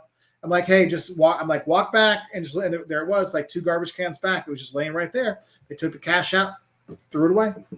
Yeah, we fell for a travel scam as we booked a VRBO in London, and we got in one of the black cabs, which are very expensive. We didn't know that at the time. We go into the Airbnb or VRBO or whatever it was, and it was a professional building. And the lady at the front desk said, no, this is an office building. And we called VRBO, and the person had taken down the listing when we had landed. They had got the money, and we got VRBO to refund us, and we got a new place to stay. But we had to wait 3 hours. So we're walking around London with our luggage. Finally meet the guy. We go to get in an elevator, and we get trapped on the 3rd floor in the elevator. Had to call the fire brigade to open the elevator to pull us out. That was my first experience to Europe. Lovely. You're like, I am never going back. No, and I'll tell you, and you went back again, which is great because I've had people that have not quite as bad experience as you, but something like that. They're like, I'm never traveling there again. Like, I'll never leave the U.S. So I'm glad you're okay. But no, that is one of those things. Like, we had one, and sometimes it's not the scammer. Sometimes it's other things. Like, we had one. It was a VRBO, and we had it booked for Montenegro. And I got an email from the guy like 4 or 5 weeks out. He's like, hey, I don't know if you got my last email, but we aren't listed on there anymore. But I'm getting emails that says you're coming. we don't have that listed. We try to take it off VRBO. They've taken us up, but it's not rentable. Like, and so I have all these emails. I'm dealing with VRBO. I'm like, hey, look, this guy is saying, it's like, well, you can cancel and then we'll keep half your money. I'm like, no, you listed a property that doesn't exist. And I mean, literally, it took them like 4 weeks to get it. So like I would get my money back. And I just got a review from the owner of that VRBO. I got it because they're like, oh, and you've been reviewed by them. And the guy's like, there's no stars or anything. It's just like, yeah, didn't actually rent this. The guy was just saying, VRBO, this is not a rental property. And that was the review. It was on me, and I'm like, come on, VRBO, you can do better than that. And it was funny because, I mean, it took weeks. And I'm like, hey, I'm not, they're like, we're taking your money. I'm like, but you listed something that isn't a property. And the guy's like, look, and the guy had all this stuff. He's like, give them my phone number, give them this. And the owner was very nice. He's like, dude, we don't have this anymore. He's like, we don't rent this. I think his mom moved in or something like that, So it was like a legit thing. And the guy's like, and it still took so long to get our money back because we were still getting the things from VRBO. Oh, here's your receipt. I'm like, receipt? No, you cancel this. So I mean, it's nuts. So, and you're really big in the travel space too. So, people around the world, I imagine you go places and people say, hey, you're for Walter's World. And they'll probably call you Walters because they always call me. It's always Walter. Even though everybody would start, hey there, fellow travelers, Mark here with Walter's World. So and you would think a lot of people recognizing you and stuff like that, would help you along in certain aspects of your travel, especially with people throwing you tips and stuff. Hey, hey, try our town in Italy or try our place in Switzerland or stuff. You get a lot of that. Yes, there's one guy from Brescia, Italy, who literally sends me stuff every day about Brescia. He's like, you have to come. Here's another thing. Here's another thing. Here's another thing. I'm like, okay, man. Okay. So we will get people that write. What's cool is like when people write us, I'm like, hey, you know what? Every place is on the table. Like we go pretty much anywhere. Like I have rules, like no war zones and anything like that. But like, it's like, and I'll ask like, hey, what should I know? What do you want to make sure that people know about your town? And I'll keep the notes that everybody sends me. So I have it. So whenever I do go there, like I have a collection of notes, like it's on this phone for Egypt. We're going there, I think, next year. But I've got notes for the last couple of years. Oh, you're going to go. Here's some stuff. And so it's from different people. And so I'll take that and kind of keep it together. So when it's time to get ready for that trip, I have their notes. So, this is what some of the locals were talking about. Some of the people have been there. So it helps me give more of a background because now a lot of the stuff is just like spits. Like if you search stuff on Google, it just spits out the AI synopsis. You're like, that is not it. Because those synopses, for the basic stuff, they're like 70% right. For like in-depth things, they're like 30% right. You're like, your culture stuff's a little off. So, so you travel with your family, and my children are grown up, so it's basically Shayna and I that do the traveling. We don't have any little children. A lot cheaper, yes. And you can do it to some extent. You can do more with certain things. Oh, yeah. But like, I notice on your channel, you give a lot of travel tips. One of the videos that stands out in my mind that I always enjoyed, and it's actually not even a European video or anywhere else. It was in Baltimore when you did your Baltimore video, and I grew up outside of Philadelphia, so Baltimore was a stone's throw away. Was. And all the stuff that you talked about in the Baltimore video, but you talk about family stuff and things to do. Like, tell me a little bit about that. So whenever we do the videos, it's kind of like you see like the progression. Like when the kids were really little, I had ideas for little kids, and now I make it a point now to like, hey, let's make sure we got stuff for everybody that's going to go there. So because like a lot of people will take their families, and like there's a lot of people though that'll be like, oh, we have kids, I might as well burn my passport because we're never going to travel again. I'm like, please. Like my youngest, he learned to walk in Paris. I mean, come on, like that's cool. Like you want to have those kind of experiences. But I wanted to make sure that people felt comfortable with traveling with their kids. That's why you'll see the kids wandering around in a lot of our videos from the little to bigger. You'll say, look, you can go to Rwanda with your kids. You can go to South America with your kids. Like before the Olympics in Brazil, the World Cup in Brazil, everyone's like, oh, Brazil, you're going to die when you go there. That's so bad. I'm like, no, Brazil's fantastic. And there's issues, yes, but here's how you can travel safe. And so we really kind of factored those things in. And honestly, when we're traveling around, I got to make sure we have stuff for the kids as well, because kids don't really do well with like 4 museums in one day. No. So it's like it helps it to like plan it out and have some other fun stuff. And as our kids got older, we let them pick destinations. We have them pick restaurants. Like My son Caleb is really good at picking out restaurants when we go travel. Liam is good at finding like little fun things to do. Like, oh, hey, I found this like cooking class where we make macarons in Paris. I'm like, oh, that'd be cool. So like they've really kind of become part of it. So it's been more fun, and then therefore they have more buy-in. And I think another thing is like when you're traveling with kids, especially like tweens and teens, was that's an awkward age kind of thing. Activities are always good. That's why I always recommend like Latin America, Caribbean, Latin America for teens and tweens is really good because it's a lot of outdoor stuff. So they're doing things as opposed to the museum, church, cathedral, European the cycle. stuff they don't like, the boring stuff they think it is. Exactly. It's not cool, Dad. Exactly. So if you had to say like to somebody with children, and I travel, take them. Okay, great. Before you get too far, I don't want to change. I want to make sure that answer gets out there. Take your kids. I know it's not always affordable, but if you can, it's a great experience. Because here's one of those things. Like, you have memories about those trips. And some people say, well, the kids won't remember. But you remember. Like, my littlest, he doesn't remember learning to walk in Paris or in Pisa. But I remember, and we remember. And it's one of those really great family things. And, like, we've traveled with the grandparents a lot, too. So, like, my parents, they go see my parents. They visit them. My youngest, he's with grandma and grandpa right now. And I'm sure they're reminiscing on some of their trips going to Europe and Africa and stuff together in South America. So, Asia, they've been Asia together. So it's like, you have those memories and it gives you something else to talk about, which is kind of a fun thing. And it gives you just more family experiences. So if I'm a father or a mother listening to this show and I say, I have children that are say under 10, and then I have another set of children that say that's over 10, between 10 and 16, 17.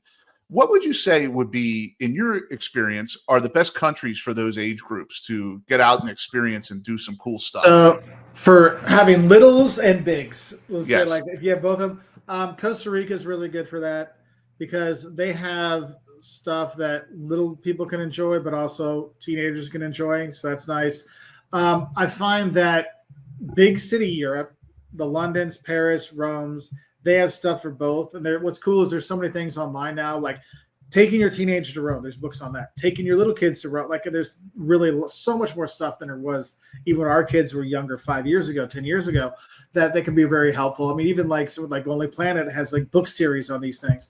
That can be really helpful. But I would say like the big city, Europe is good. Costa Rica is good.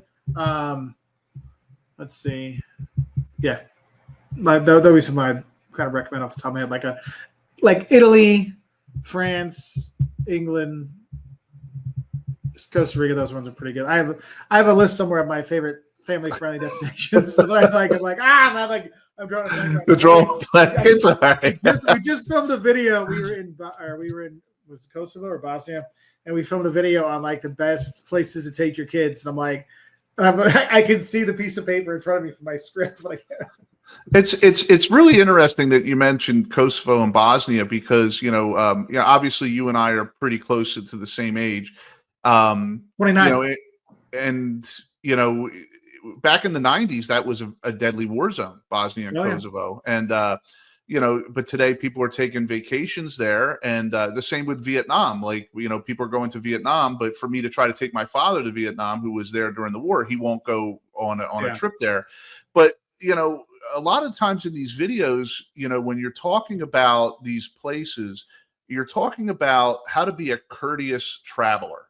Yeah. And there might still be some, I don't want to say resentment towards Americans or if you're from the UK or from France or wherever, and you go to these countries and you have to be a little bit courteous, a little bit understanding. And, tell me a little bit about that. Like, what do you see as a courteous traveler, and should a person research where they're going first and what they're doing?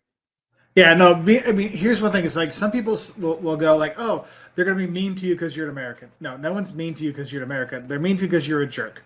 If you're a courteous traveler, people are going to be happy because they're like, hey, you're here to enjoy my country. You're helping to help my economy. Welcome, right? And so some of the things I always say, if you want to be a courteous traveler, one, you're not being loud.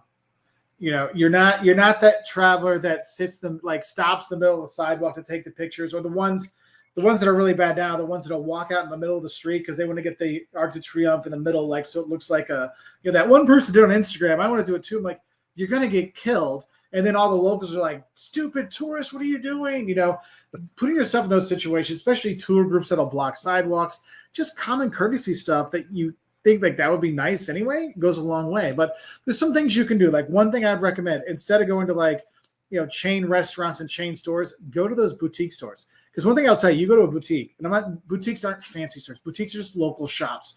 You go there, the locals, they'll talk to you. Like my wife, she goes and buys her dresses at local shops when we travel because she gets to meet the people. They talk about what it's like there, and you get to have much more of an impact because you're like, wait, I'm learning about the culture. I'm learning, but also I'm helping them. How about this local shop? And that's really good. Also, mom and pop restaurants, like those kind of places, that's one where you're getting really local food, having those things. And when you meet locals, you're like, oh, yeah, I went to Maria Jose's. I don't know what the restaurant's called. Maria Jose was the cook. And they're like, oh, Maria Jose. Oh, yeah, she's awesome. And that, like, people will respect you for that. I mean, I'll tell you, knowing the local food to have in a destination, you eat that. Like, oh, I had this, and this when I was here. It's like, oh, you had the real deal. Okay. All right. Oh, yeah, meet you when you're in Romania. All right. Respect, you know, like that's just it. Like little things like that. People are like, oh, you knew in Normandy it's quiche Lorraine because that's where it's really from. It really is the best. Yes, it is.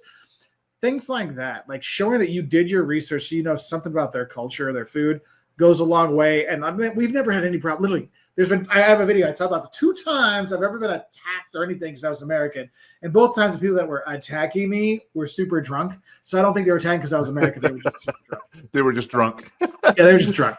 So, but here's my favorite thing that you do on your channel is when you talk about food and you touch base about food. And I'm a foodie. I know I see some of these foods that you put on your videos. I'm like, I want to jump through the screen and just take a bite of that sandwich or whatever. Oh yeah. And I see this. There's a reason why I can't get rid of it. Oh, I'm with you. I'm with you. But you know, I see some of this stuff like you're having Christmas food in Germany or France, and I mean, I don't even know where to start. Some of this stuff you have is great, but like what, you know, Christmas food. Let's talk Christmas food because that's the season of giving, and we give ourselves a little bit more. A little more room, extra belt hole or two. Extra or two. Tell me a little bit about like where's the best Christmas food in Europe? What do you like? So when it comes, here's what's interesting. Like in the U.S., you know, if you go to Hobby Lobby in July, they already got Christmas stuff. Europe, it doesn't work that way. Europe, the Christmas stuff doesn't come out until Christmas season, until like that first weekend of Advent. The Christmas markets are a few places, but in general, like Germany is the best. Germany's fantastic. Austria, those are 2 best places I think at Christmas for Christmas markets and that kind of stuff. They do Christmas like markets all over now. Belfast is a fantastic Christmas market too. But like Germany, Austria, the 2 ones I like the best for Christmas time. But literally they start like Thursday night or Friday, the first Friday of Advent, that first weekend. So a lot of people think, oh, I'll go for Thanksgiving break. So I have that whole week of Christmas markets. You're like, no. The first week of Advent is the weekend after Thanksgiving usually, so it won't start until then. So I'm like, do your normal tourism stuff first, and that last weekend you have after Thanksgiving, then go and explore those things. But for me, I love going to the German Christmas markets because sometimes it's really simple stuff, like getting a half-meter bratwurst. Like you can't beat that. The gingerbread is good. But what you'll see is there's a lot of like fried sweet treats. And sometimes like donuts, and sometimes like there's other things like Dampfnudeln, so a wet dumpling. And you'll see this in like Austria, Munich. Imagine a big bread dumpling, like those who are listening to this, it's like twice the size of a grapefruit. Okay. Wow. But they put like all this vanilla sauce on top, and when you go into it with a spoon, there's like a ball of jam in the middle that's been warmed up, and it just leaks out. Oh my god. Oh. So good. So we go to Christmas markets quite a lot. Like my parents got a little bit older now, so we don't go as often at Christmas time. But we used to go literally every year. We would go to Europe for Christmas markets, and we would go, and it was a given that lunch we eat at the Christmas market. Like we didn't even think about going out to dinner because we know we're gonna eat when we're there. We'd have that, so we'd have our Christmas market lunch kind of stuff, and then it picks up later because then we have go for some hot wine, then our Christmas market dessert as well afterwards. Oh my God. I mean, like where do you think the best Christmas market is? I mean, I know you threw some countries at, but like what city, what location really resonates with you? So there's some that are famous for it. Like if you go to Colmar and Strasbourg in France, those are both super famous for it, but they're so full that it's hard to enjoy sometimes. So where I actually go, where we like to go, there's two places. One, we go to the Harz Mountains, and there's a few cities like Goslar, but for me, it's like Wernigerode and Quedlinburg, which are like the Harz Mountains, a couple hours from Berlin. And it's weird because this was like where the wall, like not the wall, but where like West Germany, East Germany was. So Goslar's in West Germany, and Wernigerode and Quedlinburg were in East Germany. So there was never a lot of like the fast train lines developed through there, right? So you have to go there. And so since it's not the fast train, not a lot of people go there. It's all German tourists that go, and they do it up so nice. And these are like these like half timbered houses everywhere, towns. Like it's just awesome. Like that's the Harz Mountains is one. Two, we go to Bamberg a lot. It's one of my favorite cities. In Bamberg, like they have like their new Christmas market, which is like the food and the snacks and stuff. But on the weekends, they'll have like the medieval Christmas market up on the hill, like in the like by the cathedral and everything. And you go there, and it's like it's like going to the like Renaissance fair, but a Christmas version of it. Like that's really cool. So I like going to that. And Bamberg also, it gets a lot of German tourists, but not necessarily a lot of international tourists. So you really get a chance to meet the locals. Like that's one of the like Germany is sometimes hard to meet. But the Christmas markets, they're all out. They're outside. They want to talk. They want to drink. They want to meet. And so it's a good way to meet them. So it's like it just makes such a fun time. Yeah. It's well, being originally from Pennsylvania, we have a very big German influence there. I mean, my last name is German, and my dad's great grandfather came over from, it wasn't Germany then, it was Prussia or something I think it was called at the time, but it's very big German influence. And it's interesting because like we would go to some place that has a German influence, but we put our Pennsylvania spin on it, and the people from Germany or Austria kind of look at us like, what? It's like you're almost there. Almost there. You're the diet I like Coke. to think it's like when I go eat American food abroad or Mexican food abroad, I'm like, you had the spirit, but it didn't quite have the taste. But I appreciate the spirit. What do they say? Like the Diet Coke of German, 1%, not enough, Yeah. You're like, almost there. So yeah, it is pretty funny to see. And what's fun is like we'll go and try different foods, especially if we stay someplace for a long time. Like we were in the Balkans for about a month, and the food's very similar when we're going around. And you're like, eventually you're like, okay, I got to try something else. And so you'll like have Italian or you'll have Spanish, you'll have something. You're like, oh yeah. And it's funny because you'll go like, this person, they train in Italy. Like you can tell. And then you're like, I don't think they know where Spain is on a map.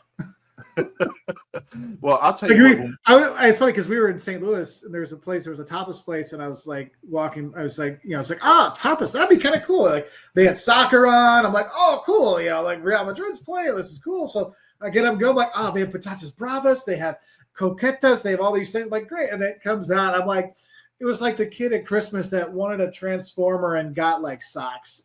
I was like, oh man. They're like, oh yeah, no, he's been there. I'm like, he's been there. He didn't eat there, but he went there. Okay. But you've also been around the United States as well. And I watch a lot of your stuff because our channel, we drove across the United States from Florida to California and back. And boy, that was an interesting adventure. It's crazy. But like, what do you as far as American food, what's your go-to? What's your go-to? What do you really love? Bar cheeseburger. Like you go to a bar and you just get a cheeseburger and fries. I'm like, that's when you know it's good. Like if you just get a cheeseburger, like, dude, this is a good cheeseburger, you're good to go. Like number two would be a fried pork tenderloin, like sandwich. Like and I go Midwest style when it's like the size of the screen. It's like you have the tray it comes on, and then it like is over the other side. Like the Flintstones? Yes, literally. Like they give you a bun this size, but the meat is like this. Like that's. I had a couple of those this weekend visiting my parents. Oh yeah, like that. The cheeseburger, like a good cheeseburger and fries. But like, so I lived abroad for about 14, 15 years. But whenever I'd come back home, I'd always want to get a steak. Because steak is very different wherever you go in the world, depending on how they cut the cuts they have, how they feed it and everything. So I remember when I lived in Lithuania and Germany for a long time, when I come back home, first, like they pick me up at the airport, we drive back and we get home like 9, 10 o'clock at night. And I'm like firing up the grill. Because I'm like, no, I want a ribeye, baby. I want to, because they have like a New York strip. No, I want a ribeye. I want that. I want that marbling. And so that was the first thing I would have. I'd have that, boom, like good old ribeye steak. That was my like fancy thing when I come back after I lived abroad. So sometimes you find that the biggest holes in the wall in the most obscure part of the country make the best burgers or cheesesteaks or what? That is not just in the U.S. This is what we actually did a video. We were in Paris a week ago, like 10 days ago, and I was doing like unwritten rules of Paris, and I'm like, the level, like what it looks like inside, does not translate to necessarily how good it is in terms of food. And we're going through like finding those holes in wall places, like you're gonna do pretty good. That stuff's everywhere. Like we lived in Brazil. I lived in Brazil. Family lived there. I lived in Brazil, and we go into these like little hole in the wall, like literally, it's a hole in a wall. Like walk through, and they got some plastic seats there. Best barbecue ever. Just like incredible stuff. You like that's the thing. It's like don't be put off. Just if people like if the locals like, dude, you got to eat here. Like for me, I gotta go. Like I have no choice. I'm going there. I had a buddy, one of my buddies from Krakow, and we were there for a few days. And so we had like 4 or 5 days of Polish food. So we were there, and I had to film all these Polish food videos. So like we're getting towards the end, and I'm like, I can't do any more pierogi. I can't do any more cutlet. I got. And so I wrote my buddy, I'm like, hey man, where should we eat when we're here? Because I know you're from here. Your parents literally live around the corner. Like he's like, actually, I like going to the pizzeria. He's like, so he tells me his favorite pizza. So that pizza was great. I'm like, oh, thank God. So sometimes you're like, you find good stuff in crazy places. So I know this might ruffle a few feathers with some of your followers, but where has the best pastries in the world? The best pastries. Oh, so like default, the lowest, like the highest floor, like no matter what, it's gonna be good. Like France, any pastry you get is gonna be good. Like no matter what you get, it's gonna be fantastic. However, there's a reason why we call them Danishes, and everybody loves Danishes. The Danes really do a fantastic job with pastries as well. But I will say the best cinnamon bun or cinnamon roll, whichever way you want to go, is in Finland. Finland has the best cinnamon rolls because they have these huge sugar crystals that put on top, and instead of rolling it like this way, it's rolled this way. So I think it's more of a bun. But oh my god, so good.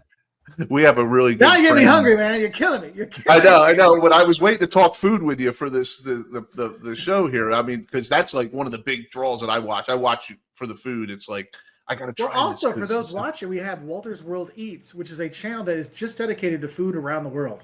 So there you go. Go to subscribe to that. Matter of fact, real quick, where can people find you at online if they've never heard? I mean, it's impossible not to have heard of you, but where if they didn't? So you can find us on YouTube. So we have our main channel, Walter's World, WOLTERS World. Just put in like the Don'ts of Germany, you'll see my bald head. It'll pop up there. But like so Walter's World on YouTube, Walter's World Eats, which is another channel which we focus on our food. We have that. If you want to go to our website, you have waltersworld.com. If you go on Instagram, Facebook, TikTok, anything at Walter's World, that's going to be our main thing there. So just put in whatever social media account it is, like the / then Walter's World will pop up. Oh, cool. So now you don't always spend most of your time in Europe. You also go to Latin America? Yeah, and the funny thing is people get really mad at me. Like, you only go to Europe. I'm like, we actually have like 500 videos on Latin America. So I lived in Argentina and I lived in Brazil, and like I love Latin America. Like we go a couple times a year, and I always try to make videos. And it's always sad because I know when I'm going to go to South America and Central America, the videos are not going to get the views like France or England or Italy or Germany, but it's like, I don't care. I want the people that are going to go down there to have that same amount of information. So we'll go down there, and I'm always like, hey, so if you're going to go to, Uruguay, you're going to go to Chile, you're going to go to Peru, we've got stuff to help out people out there. So it's like, so we spend a lot of time down there to try to visit and show it off because there's so many fewer like influencers that go down there because, you don't have the I can get this great picture kind of thing. It's more, it's going to be rough and tumble stuff. So right. So Latin America, I mean, you've talked about Brazil, you've talked about Argentina and stuff. Like what's one of your favorite spots down there? So I will say Granada, Nicaragua. Okay. So Granada, Nicaragua it's on Lake Nicaragua. So you can go and take boats in these little isletas, these little tiny islands, and go and have fun there. But Granada, basically, the Spaniards wanted to like be a show-off city. So it's like a truly Spanish colonial city. So they has like the grid system, the beautiful buildings. So you have all these things, beautiful cathedral, a very affordable place to visit. People are super nice too. And like, that's one of my places I love to go. Like, I would not go to Managua. I'm not going to Managua. I'm going straight to Granada, Nicaragua, and that's one of my favorite places down there. My wife is like, can we retire here? Like that's her dream. It's like if we can like a little Isleta and like Nicaragua. I'm like, I don't know if we can do that, but we can go visit. That's no problem. So that's one place I really love. Let's see some other places. I really like the Atacama Desert in North Chile. Like I wouldn't want to live there, but visiting is such a cool thing. And if you're a space person, they have one of those like deep sky kind of things because it's so high elevation, so thin air, and then it's cold and dry. So there's no like molecules in the air, so you can really see a lot. So whereas like imagine like if you go out in the country here in the U.S. and you imagine the best sky you can see, and it's a new moon, nothing there, no clouds in the sky, you can see everything. What you see in like your direct up best version is what is literally just above the horizon there because it's so clear. So like you look up and you're like, I mean, you look up, you're like, wow, like it's just everywhere. It's one of those times you're like, I can only imagine what it was like, thousands of years ago when there wasn't like light pollution. And you just like every night you see like thousands of stars. It's amazing. Like you literally see like the Milky Way, like you understand why they call it, oh, it looked like spilled milk. You're like, that's cool. That's something you have to kind of see in person. I mean, even if you see it on Instagram or something, that's not actually living the experience of visualizing. Well, and what's crazy is like, so with the boys, we were in Chile a lot. Not summer 24. We were in Chile in Atacama, and I'm like, hey guys, come on. And it was a clear night. I'm like, we're just walking down the street. We're walking to the end of the street. Look up. They're like, oh my god. I'm like, now do this. Like, put your like block off this street light over here, and then like you can see them when their eyes would adjust. And like. And you can see so much more. It was pretty funny. I'm like, yeah, now imagine you look this direction and we have no light bother you. So cool. So the question I gotta ask: Latin food, European food. Which is your favorite? I would probably go with the European food over it, but I'm not gonna be upset if I get stuck with Latin food forever. It's like I'm like, oh darn. I missed the boat on that. No, I mean, for me, there's certain things like I love Brazilian food because Brazil has so many different immigrants. There's so many different influences there that, and wherever you go around the country, like if you're in the South, it's all about the steaks, the meat. But if you go up to like the Northeast, you got acarajé, which is like a different, like this. It's like it looks like a baked potato, but it's made out of bean paste. It's like, and then inside they put like vatapá, it's like a cornmeal kind of thing, and then they have like shrimp in it. It's called dende oil. They'll put it on there. It's like it's so good, so good. And then the fruit. I'm sorry, but I will say the fruit in Latin America though, that like the smoothies and everything you get there, you're like, I could be healthy every day here. Like, so good. So you also mentioned that you have a food channel, but you also have a toy channel. Where we were talking a little bit about this before the show, and I'm really interested because a majority of our demographic are Gen X. So a lot of the toys that you're looking at, reviewing, talking about are from our time growing up. Oh yeah. No, I'm actually, so it's called Yojo Reviews. So youtube.com/Yojo Reviews. You can go there. We're also on Instagram, but there's a lot of Yojo Reviews on Instagram. We're the only one on YouTube.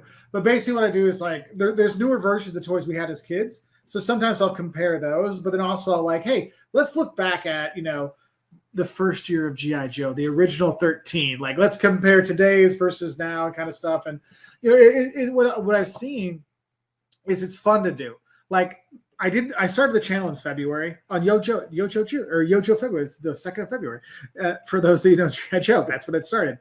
But my youngest son and my wife were like, dude, you have your collection. It's something you enjoy doing. Why don't you make a channel about it? Yeah. And I'm like, wait, you want me to make another YouTube channel? They're like, no, but this is like a fun one. And so then it kind of took a life. So I've been doing a lot of stuff with that one. So it's been a fun adventure. It's interesting seeing how different kinds of YouTube channels work. Like, because I have the travel one, and travel one's different than the food one. And then I have I'm a marketing professor, so I have Professor Walters, which is another one. And that's like the education space is so different. And then the toy space, that's a whole other. I'm like, whoa. So I'm kind of spending the first like year just kind of feeling it out, and then go more into it when it gets a little bit farther in. So your toys, your G.I. Joe, I know we talked about that, and He-Man. Do you monkey with Transformers, Thundercats? I will eventually. So like starting off, I just been doing mostly G.I. Joe stuff. But I have my bucket. Literally, it's my old play bucket. It was at my parents' house, full of my old He-Man. So I have all the old He-Mans. Like that's the next thing. Like I just want to kind of get like, it's basically, I'm learning how to do this with G.I. Joes and then move into Master of the Universe, Transformer stuff. I actually had my wife order they redid the old Optimus Prime. Yep. They have, it's the same body mold, but they make it that he actually do more than just move his arms like this. And so you can actually have him do the poses and stuff. I'm like, okay. So that's going to be the first Transformer-based video. So when that one comes, we're going to be doing that one. My favorite Transformer growing up, and you probably heard of them, but most people hadn't. When everybody else wanted to be Optimus Prime or Starscream or something like that, I was Brawn. Brawn? Yeah. Brawn. He got done dirty in the movies. They sliced him right in the middle. It's like, poor guy. He was dead. He was dead. Like they didn't. Well, he died in the movie, the '86 movie, and then in the Michael Bay movies, he got wiped out there too. Like, dude, give the man some stuff because like he was like the little tough guy. I remember Braun. He was a good one. He was one of the ones when you were a kid. You're like, wow, if only his toy looked as cool as he did on the cartoon. The toy wasn't cool. The toy wasn't cool. No. It was a step up from a GoBot. I know. I was just gonna say that. It's like, oh, he's like. Well, like, this is too fancy for a go by. We're gonna put that there.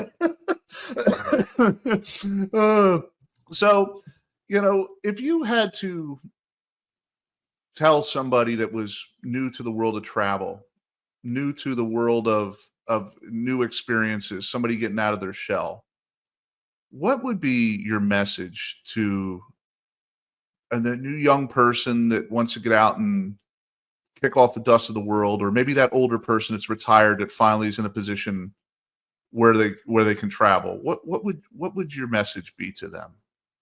I would tell them to travel when you can. Like, find places that are calling to you. Don't necessarily go because, oh, this is Condé Nast top 10 place to see in the world. The top 10 places to see in the world for Condé Nast, it might not be what's important to you. And so a lot of times when I talk to young people, like I have students that will come like, hey, I'm graduating. I get a month to travel. Where should I go? I'm like, is it anywhere in the world? I usually start with like, what do you like to do? If you're a culture person, you would do museums. Well, then Europe's going to be a good time. If you're an adventure seeker, then more Latin America, Central America is more for you. If you're a party kind of person, maybe you want to go to Southeast Asia. And so like sometimes I kind of start with like, hey, let's talk about what you're really looking to do. Because sometimes like, look, I just want to kind of find myself. Like you want to find yourself. I will say backpacking South America gives yourself a lot of time to really kind of think and reflect, but then you go and you'll see like people that are in abject poverty, but you'll see people doing very well, and you'll get to experience so many things. It really gives you a chance to really kind of reflect on life and the world kind of stuff. So that can be really cool. A lot of times when I talk with older travelers, especially retirees, sometimes like, hey, what are the places you've always wanted to go? Because everyone, like, even though not everyone has a bucket list, I always think the bucket list is a silly thing, but there are things like I really like to go there, or was there a show you really liked, something that was there, or where's your family from? Like for me, I remember the first time I went to Germany, and I'm looking around, I'm like, this looks like my hometown.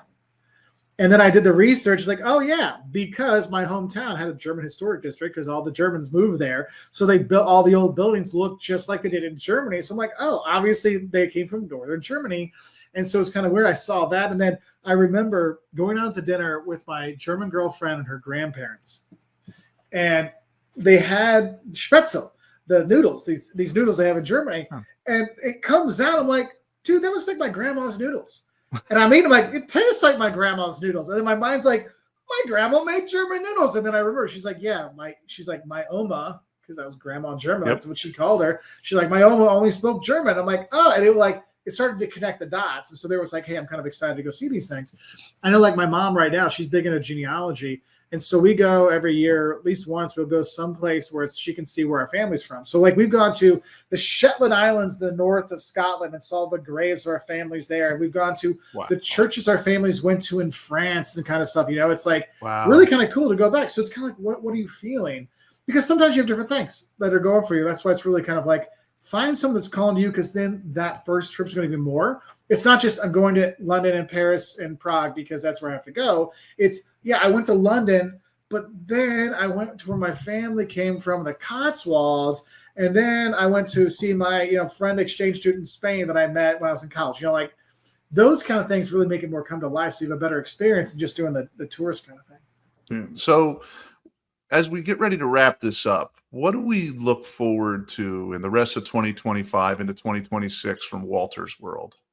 So I have new series coming out. I started 2 new series. one, what locals want foreigners to know. I'm trying to work on the title, but basically it's like, this is what the locals want you to know about their country. And it's because I have the what you should know before you go. I also have a new one. It's what I wish I would have known before I went, but this is more, hey, locals would really let you know this. So it's kind of like, so you don't like the taboos and stuff, because sometimes we'll talk about things that are uncomfortable in that one. Like, hey, these are an issue. You know, you're going to Bosnia, you're the war, you know, and you're Kosovo. You know, you go into Kosovo, you don't understand that it's one country that loves America more than America does, because we were there for 4th of July and they're flying the flags and everything because the U.S. was there for them when the war. You go to Serbia, they're not so happy with you, but it's just sorry, but a lot of things out there. Yeah. Oh, but anyway, so there's the new things is the what locals want you to know, but also the unwritten rules. And this is more because there's what locals want you to know, but there's certain things locals say, but then there's like, hey, as a tourist, FYI, you should know this. You know, like, and sometimes it's like if you're in Germany, you know, the unwritten rule is you got to get off that bus as soon as possible, because people are coming. Germans don't wait for people to get on or off. They just all at the same time, train, bus, taxi, whatever. It's just like, it's insane. But if you don't know that, you're like, oh, we're going to stop at our stop. I'll get my stuff now. Like, no.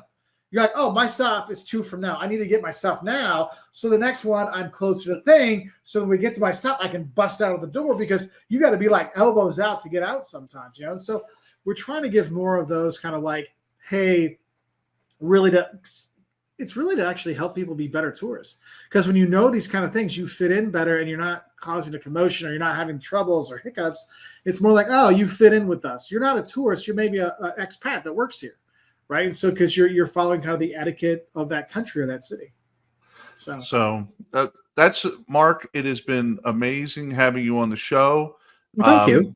You are a phenomenal guest, and if for those people that are listening that haven't found Mark yet, go on to Walter's World, look him up on YouTube and all the social media platforms. He's out there. Check out his videos. You will not be disappointed. They're worth their weight in gold, and he has done wonders for the travel community and the people around the world, just using his knowledge and his profession as an educator. And we want to thank you for being on the show. Thank you, my friend. I appreciate it. And I wish everybody happy travels. And thanks. Yep. And if you like what you saw, make sure to like, share, and subscribe, and click that notification bell down below. We're also on Rumble. We're on Spotify. We're on Instagram. We're on LinkedIn. You name the social media platform. All you got to do is look for the Kling Connection. We appreciate your support for everything that we do. And until next time, have fun storming the castle. Bye.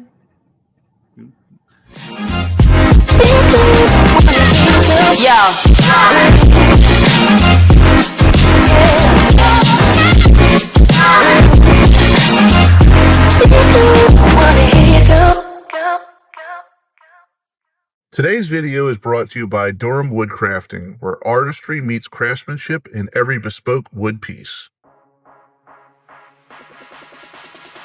Durham Woodcrafting transforms richly grained woods like maple, hickory, and oak into striking, one-of-a-kind creations for your home. From their signature chocolate-covered strawberry board, combining textured hickory with exotic begonia, to the elegant charcuterie boards, these handcrafted works elevate both presentation and experience. Durham Woodcrafting offers free shipping across the continuous 48 states, so artful functionality arrives at your door effortlessly. If you're looking for something truly personal, they also provide custom options like juice grooves, laser engraving, and soon even CNC services to tailor every piece just for you.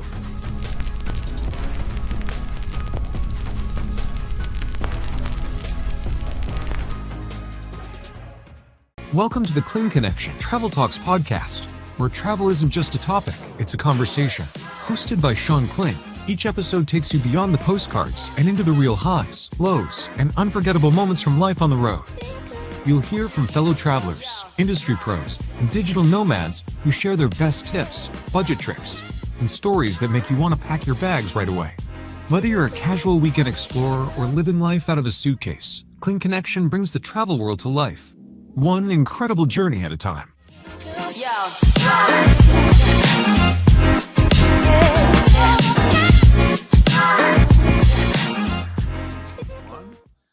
Hey, everybody. Welcome back to another episode of the Kling Connection. Glad to have you back. And today we have a YouTube sensation. I'm going to tell you what, I am a personal fan of this guy. I watch every episode on Wednesdays when he puts them out. Like some people go to church, I watch Sidetrack Adventures. I mean, it's great. And we have Steve today from Sidetrack Adventures with us, and it is quite an honor to have you here, Steve. Thanks for being on the show. No, thank you. Thank you for having me. So I just can't wait to delve into this. There's so much I want to talk to you about. And I guess first things first, like, can you tell the audience a little bit about yourself and where you're at and what you do? Yeah, I was born and raised here in San Diego. Aside from 4 years I spent in the Army, I've lived here all my life. I guess a little over 5 years ago now, I bought a drone. I really wanted something to do with with the drone. I had a drone, but didn't know what to do with it. So I thought, oh, you know what? Why don't I put some footage on YouTube? And originally my idea was just to fly the drone around and put drone video on YouTube. But after watching some other YouTube channels, I said, oh, you know, I could do that. I know some cool places that I can go and check out, and it kind of just morphed from me wanting to put drone footage up to going around to kind of forgotten or lesser known places, and I guess more people than I thought were interested in those places because it's kind of gotten bigger than I ever expected. I'll tell you what, I mean, your shows are just have such a neat dynamic. I know that most of the time you're not on the camera, you do a mostly voiceover, and you have made mention in your show that it's kind of like a family affair too. Like your wife and your child go with you and such. So that's kind of cool. Yeah, they're always out there. Well, if my son can get out of it, he will. If like he could have the grandparents take him, because he's not, you know, at 12 years old, he's not as interested in some of the stuff yet that, you know, that we're interested in, but he's there most of the time. My wife's always there. They don't like to be on camera so much, but they're always out there. You spent a lot of time behind the wheel. I can't imagine how many miles you're putting on. I mean, like 1 second I'm seeing you in Arizona, the next second I'm seeing you in Northern California. Yeah. I bought a new car in 2023, and that car has over 50,000 miles on it already. Wow. Yeah. So you said that, you know, you were in the Army. You did a little time in the Army. You care to elaborate a little on that, or? Yeah, I was in the infantry at Fort Bragg, North Carolina, 82nd Airborne. I was in the 1st Battalion, 504th Parachute Infantry. Wow. And is that what got your love of history, or did it prior to you being in the service? Yeah, definitely prior to me being in the service.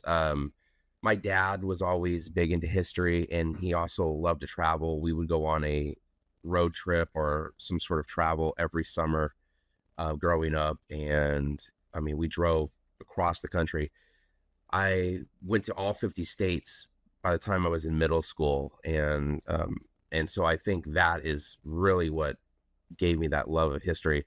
As far as forgotten and abandoned places, that does kind of trace back to the Army a little bit.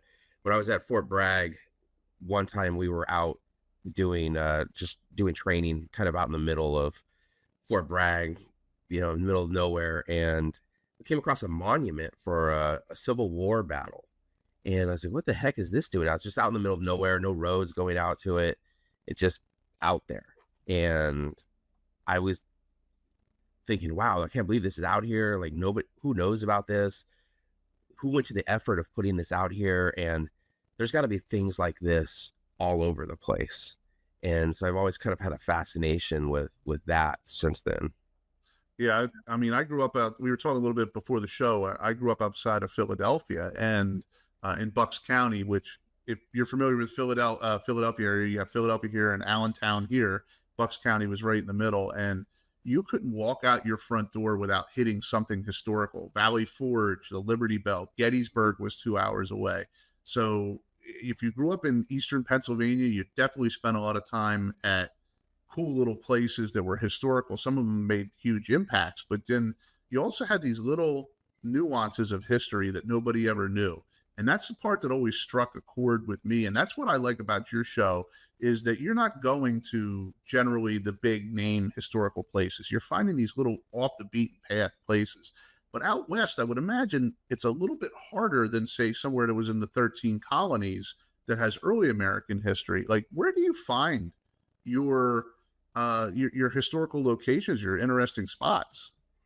A lot of it is just kind of searching through Google Maps, reading a lot of books, and just I'll read a book and I'll be like, okay, now where did that happen at? And, just try to pinpoint the location. We live in an age where, I mean, there's so much information on the internet where, pretty much nothing I find is undiscovered, by somebody else before. I mean, somebody's been everywhere at this point. I mean, you can go to the bottom of the ocean and people have been down there. So there's information out there on most places, but a lot of it is there's only a little bit of information, and you kind of have to do a really deep dive. I'll go through old newspapers, stuff like that, to try to find out what actually happened there, or if there's more information that it's not out there that I can share. So you do most of your own research and stuff like that. It's interesting. So you're are you like outside of your wife helping you out on set and stuff, or are you like basically a one-man team? Yep. Wow. So you research, shoot, edit, you do everything yourself? Yes. Wow. That's and the quality of your videos it's really good. It's really good. Do you ever find that when you go to some of these places that the people are kind of like welcoming to you? Do they recognize you from your show, or do you ever like call ahead to get access and they're happy the YouTuber is out there doing what they do? I've never called ahead on anything. More and more recently, yeah, I do get recognized. And there are some occasions where people are pretty excited. They're like, oh, yeah, because I don't know how much of a boost these places get from showing up on a YouTube channel, but I think some people do think they will have a boost from it and get kind of excited that we're out there. I think one of the most interesting locations that you went to on one of your shows was when you went to the corners of California and you went to the middle of the lake and you're on the boat and you're out there, and I could tell you were cold. I could tell the water was splashing. I just thought that was the neatest thing. Yeah, that one, I actually had planned to film something else that day. We were at Lake Tahoe the day before, and our plan was to go out there that first day, but the weather was so bad. And I mean, it was the middle of August when we were filming that, I think. The weather was so cold and bad, they weren't allowing any boats to go out on the lake. And I was like, oh man, we're not going to be able to film this. I was trying to think of how we would do it. And I said, well, nobody really cares if we go out on the lake. But I really wanted to go out there and get to the exact corner. And so I started calling a bunch of boat companies, and they're like, no, there's no way we're going to. Well, as soon as I told them what I want to do, they're like, no, we're not. We can't go out on the lake. There's, I found one company that said, hey, the lake's closed today, but if we go out there first thing tomorrow morning before they send out anything, because it might be closed tomorrow too, I'll get you out there. We just got to get out in the water before they send out notifications that we can't go out there. So we go out on this boat, and I'm like, I don't know why the lake is closed. It seems pretty pleasant. But as soon as we kind of got away from the shore, all of a sudden for being a lake, I was surprised how rough it was. It was like 40 degrees at that point. The water is just splashing all over us. And I was like, wow, this is probably not the best idea. I bought a sweatshirt because it was August. I didn't even bring a jacket or anything. I brought a sweatshirt from the gift shop at the marina, like right before I went out. So that's why I'm wearing like a Lake Tahoe sweatshirt in that video. I just had bought it like 10 minutes prior. That was such an interesting series of videos that you did going to the four corners of California, and I saw that you did very successful with those. Especially what was it? There was a one episode where you had the border patrol or something come up on you. You were checking out the fence. Yeah, that one. We got down to the southeast corner of California where it borders Arizona, and the Colorado River goes through there. So there's a break in the border fence. And as we were walking over there, I got to the corner. I could see border patrol across the river, and I started filming it. And about a minute later, like 4 border patrol cars just show up, and they're like, trying to figure out what we're doing. And like, I explained to the guy, they seemed kind of weirded out, like, what, you're doing what? And then I explained to them, I said, yeah, we're just filming this thing. And they're like, okay, just don't get too much, don't go closer to the river because we don't want you to fall in, is basically what they said. Like, I think they realized pretty quickly that we weren't smuggling things over. I didn't bring my drone with me to that or anything. They're like, but they were, how did you get over here?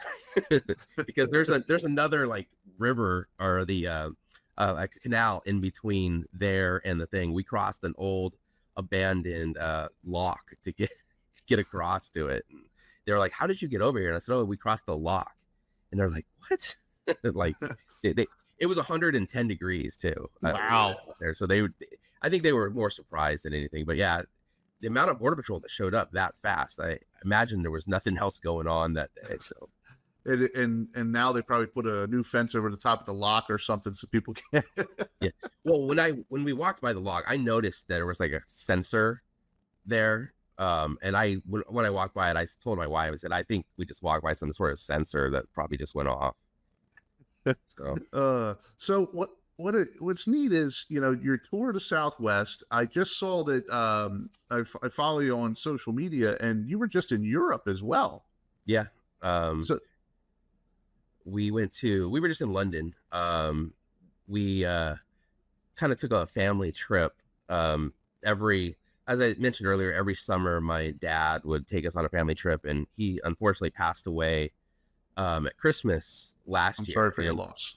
Thank you. And we wanted to kind of continue that tradition, so we brought my stepmom and we went on a trip to London. Okay. And being a history lover, what kind of shenanigans did you find out in London? Yeah, well, there's so much. It's like an overload there.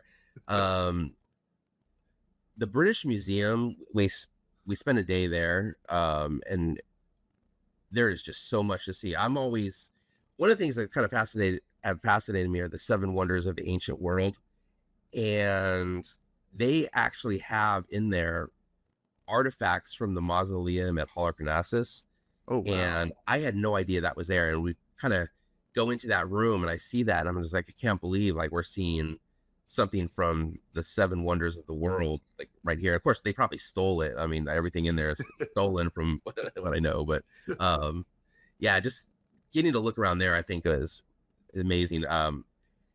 It's kind of difficult because it's our whole family, so I couldn't go to everything I wanted to go because I have to we have to kind of split it up into things that different people want to see. So unfortunately I didn't get to see like the inside the Tower of London or anything like that, which I would have liked to have done. Yeah, we were just in London last year, and I went to the Cliffs of Dover, which was really cool. My step grandfather, God rest his soul, was a fighter pilot in the Navy and during the Second World War. And he did not serve in Europe. He was in the Pacific area.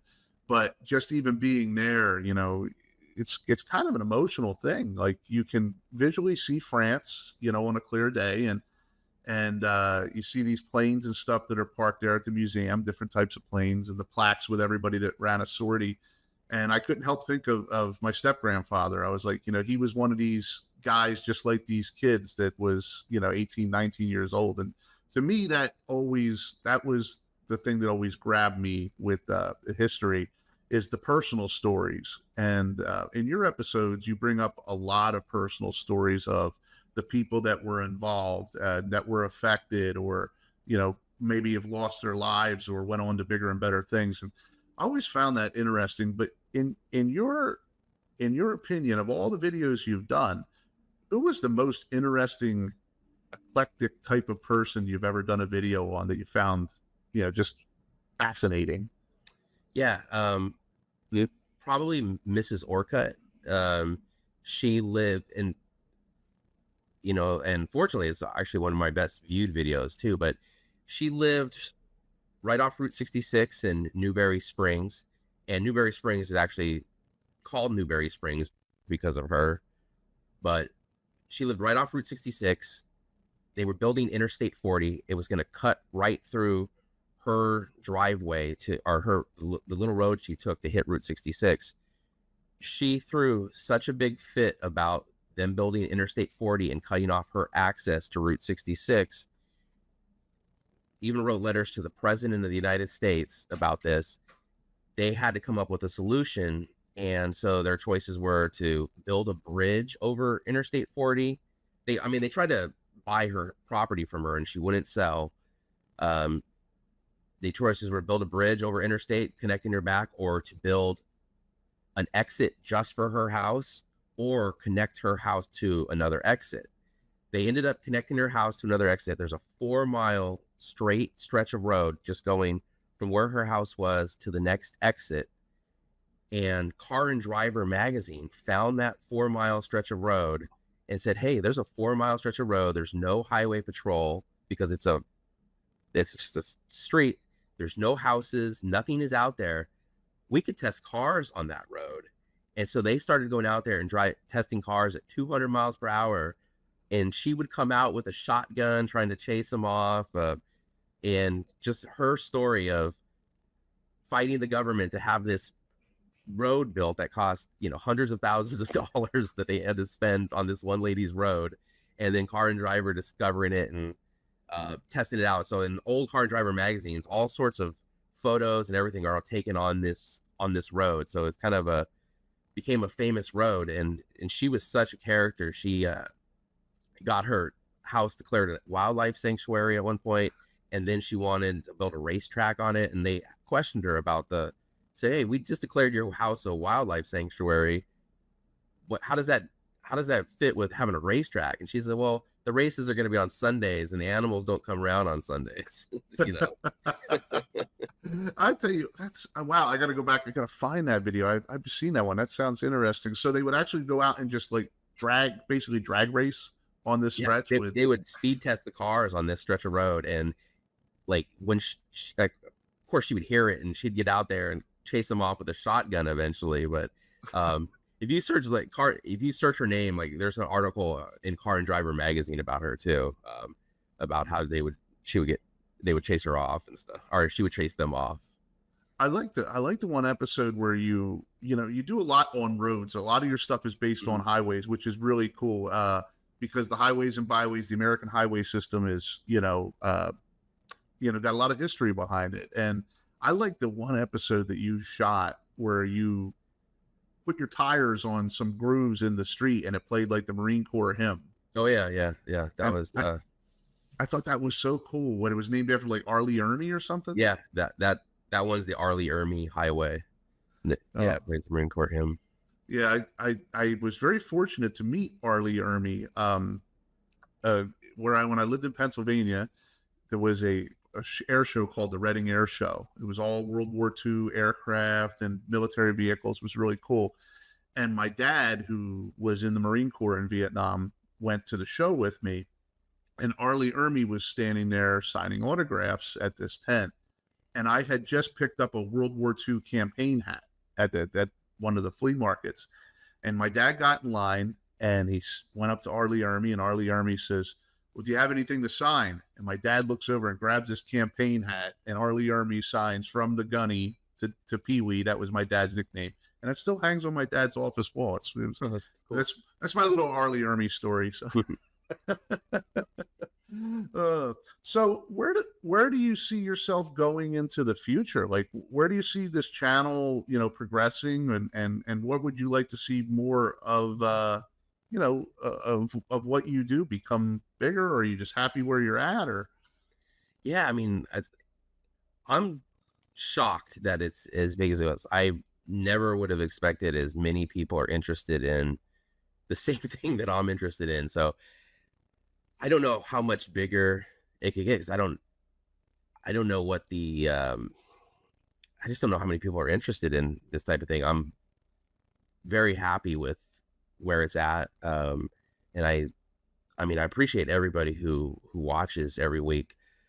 So as far as it getting bigger, you know, I'm just happy where it's at, and if it gets bigger, then that's great too. Yeah, I mean, I've watched your numbers grow, and some of your videos have millions of views, which is very, very impressive. And I've watched your numbers grow, and you know, you should be really happy of the work you did. Now, was the travels that you do, you know, do you map these out? How do you coordinate these? Because like you're going from one end of the country. I can't imagine you just jump in a car and go to Arizona for a day. You have to have a couple locations. How do you map this stuff out? Yeah, usually I'll figure out where I'm going and figure out if there's several place. If I'm gonna go to like Arizona or something, I'll want to film multiple videos on there. I'm not gonna do a 5-hour drive usually for one video. But yeah, I'll try to figure out multiple things in that area. Usually there'll be a place that I really want to see and do a video on, and I have that idea, and then I'll try to figure out what else I could do in that area.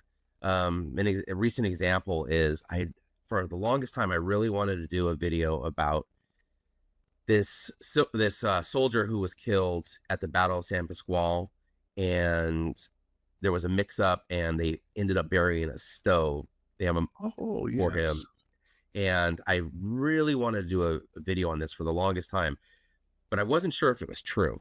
And I ended up going up to Sacramento to the California State Library and finding an old newspaper from the 1840s and finding the article where they found his body in the stove shop.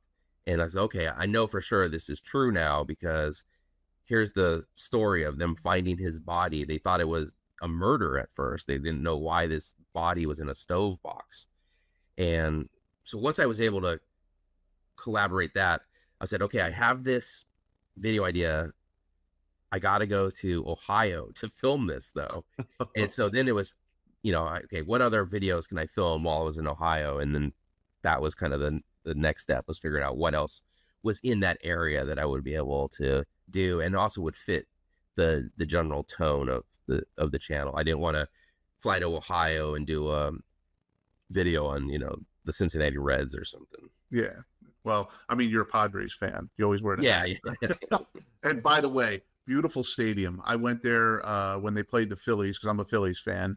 And it was a couple of years ago they played the Phillies. Beautiful stadium. I love it. The outside's a little bit sketchy, the neighborhood, but the inside is absolutely gorgeous.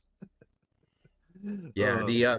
It depends on what side of it you go to, but yeah, if just going from like the trolley to the stadium, there's no issues. It's just kind of that one area when you get south of the stadium, it starts to get bad. It's just I don't know. They just need a little bit of cleanup in that area, probably. I thought that the one video that you did with the soldiers in I guess it was the Civil War time frame, that was in Arizona. You know, having driven across the country myself, I live in Florida now. I'm originally from Philadelphia, but live in Florida now. And I drove to California. We talked a little bit about that. And, you know, you don't realize how wide the country is. And when you see a battle or a skirmish take place in Arizona, you don't realize how far that is from the West Coast and how remote that is to hear about a Civil War battle in Arizona. And that's so cool. Yeah. Yeah, you definitely don't think of Arizona or even New Mexico as far as being Civil War hotbeds, but yeah, the Arizona was, or at least southern Arizona was, you know, basically part of the Confederacy, and it's kind of a forgotten history of Arizona, but all the way up to the Colorado River, I mean, there was stuff going on, you know, between the Union and the Confederates. Yeah, because I know that, you know, out west, obviously California was a loyal state to the Union, and Arizona was territory, was considered part of the Confederacy. So when you get out to that west, they call that the Trans-Mississippi West. That's what they call that theater of operations, and it's definitely a different bird than, say, somebody that fought in and around Richmond in 1864. It's really cool, and plus, I would imagine a lot of people went to California to escape that lifestyle or that way of life that was happening in the East as well. Yeah, there's a lot of surprisingly, there's a lot of Confederate named stuff in California because there were so many people that either during or after the Civil War that were part of the Confederacy or were sympathetic to the Confederacy had come to California to look for gold and mining and everything else. And there's surprisingly a lot. The video that came out this week, part of it, I was in the Alabama Hills, and the Alabama Hills isn't named after Alabama, but it's named after a Confederate ship, the SS Alabama. The people in the area were sympathetic to the Confederacy. They were fans of the Alabama, who had, I can't remember exactly what it had just done, but it defeated a Union ship or something along those lines. They heard about it, and in celebration, they named this area after that thing. So it's still today the Alabama Hills, named after a Confederate ship. And there's places even in San Diego that are named after Stonewall Jackson. And it's just, there were so many people from, once the Civil War ended and their whole economy was upended, a lot of them came out here and they brought that their heritage with them. So, and speaking of people from California, now there's a lot of famous people from California. I've been to unfortunately I didn't make one, but I did go to another presidential libraries in California. I went to the Richard Nixon Presidential Library when I was out there, which was very interesting because he died when I was I think a senior in high school. And I was 48, yes, a senior in high school. And I went to his museum, which I always thought was interesting. But you also did something on a person that was from California that is, most people probably don't know who's from California, and that was George Patton, right? Oh yeah. He had several, or they had the Desert Training Center was in California when they were preparing to go to Africa during World War II, and there's a Patton Museum kind of near where the headquarters was, but there's different camps all throughout the desert. At one point, it was the largest military base in the world because of how spread out it was over the deserts of California and Arizona. That's interesting. So, like, World War II history is pretty big out in California, just from the bases alone. But there was all sorts of stuff that went on. People were going in and out in San Diego, where you're at, big military base. But what would you say would be the most interesting World War II story that you've come across in your travels and doing this channel? Let's see, I haven't covered as much World War II stuff as I would like to have, just because a lot of that stuff's still not accessible. But as far as San Diego goes, there were bunkers all over the place, and I haven't been out there yet, so there's no video on it, but there is a mountain that has bunkers on it that they had people stationed there during World War II, kind of wanting to protect it and to overlook Mexico, worried that something might come across from Mexico. But if you're up there, if somebody's coming across, there's no way you'd ever see them. But just the fact that there was that much paranoia and everything to station people on a mountain to kind of look over Mexico, it's just it's such a different time to think about. You had to be worried about all these different things, and the money that was spent probably to station people up there. As far as stuff I did on the channel, I did the Johnson Railroad Tunnel that's very remote in the middle of nowhere in Arizona. We hiked out to it. The tunnel is still there. It's beautifully constructed. It looks like something that you would see in a movie. There's no more railroad track, but there on top of the tunnel there was a same thing. They had a machine gun a machine gun set so that they could guard the tunnel from any saboteurs during World War II. I guess worried that, you know, Germans or Japanese would come, you know, 30 miles from the nearest town out in the middle of nowhere and take out this railroad tunnel. But so they had somebody stationed there, and I just can't imagine being out there alone, you know, with coyotes and wolves running around and everything else. Like once in a while a train would come by and that's your only company for days on end. But yeah, just all this, just the stuff associated with World War II, how it was such a total war that they had to have people watching a railroad tunnel out in the middle of nowhere. It's wild to me. Yeah, and I saw that one, and I remember reading about this years and years ago, but you did something about the only civilian casualty in the United States during World War II was like a balloon or something like that? Yeah, it was the Japanese had a program where they would send balloons up and just hoping the winds would take it over to the United States. Their main goal, I think, was to start forest fires, to take away our resources, to fight all these forest fires. And this family just happened to be having a picnic. It didn't land on them. It had already landed, but it didn't explode. And they came across it, and I guess one of them touched it and set it off, killing the whole family. Wow. Yeah, I remember reading a story about that years ago about this, and it was actually a story about an airborne regiment. It was ironic. You were in airborne, the Triple Nickels or something. They went in and they put the forest fires out, and that's where I had heard about this. I don't think that particular explosion caused a fire. It just some fatalities, but that's where I had heard about it. And I always thought that was interesting because when we think of World War II, we think of Europe, or we think of some island in the Pacific.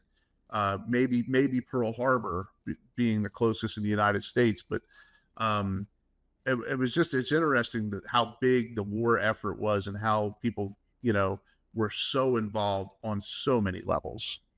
Yeah, my great grandfather lived in Astoria, Oregon, and they have up near there is one of the only places that were attacked during World War II by a Japanese. I believe it was a submarine came up and kind of shelled them. And prior to World War II, they actually had a visiting Japanese delegation, and they gave them a kind of a tour of the base, and they showed them. They said, "Oh yeah, here's you know our artillery," but for some reason they showed them that the artillery didn't go to a certain angle, and so the sub was able to go right to that angle and shell them from there. And unfortunately, I don't think there's anything left though to show any damage. Ironically enough, the only place I believe in the continuous United States that has damage from World War II is the London Bridge in Arizona that was damaged in London by the Germans. It's here in the United States now, and you can see scars from it being attacked, but I don't think there's any other place aside from those few trees up where the balloon bomb went off. Yeah, wow.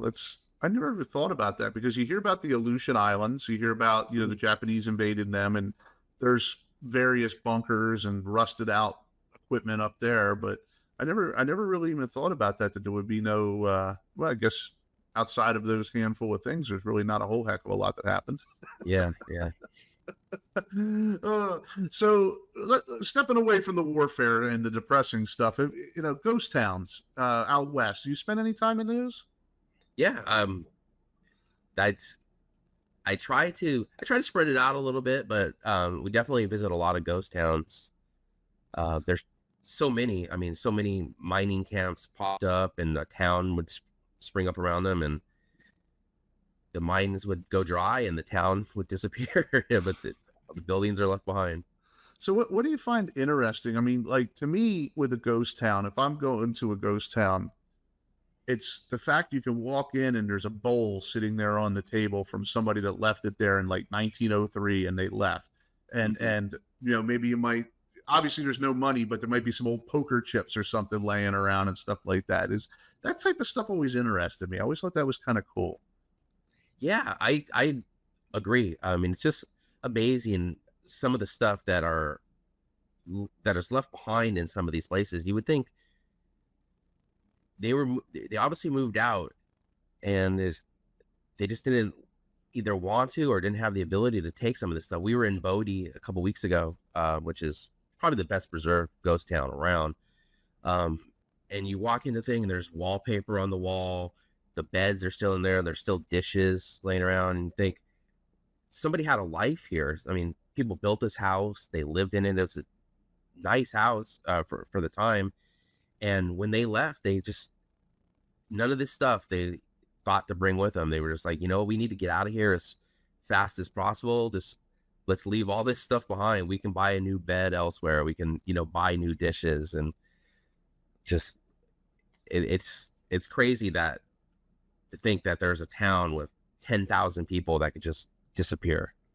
Yeah, but I just got back from Rome about 3 weeks ago. We went on a family trip, and having been there, and I learned something interesting about Pompeii, which is I think maybe a little like a ghost town. I don't know. It's tough.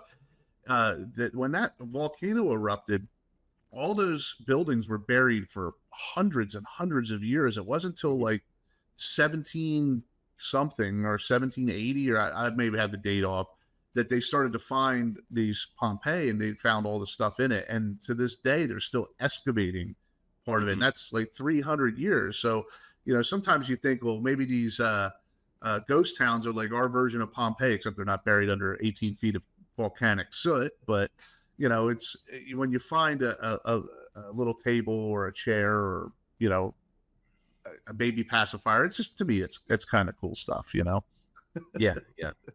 I got to go to Pompeii a couple years ago as well, and I was amazed by just seeing like the paintings on the wall still, and just it definitely. I don't think our ghost towns here are going to hold up like that. No.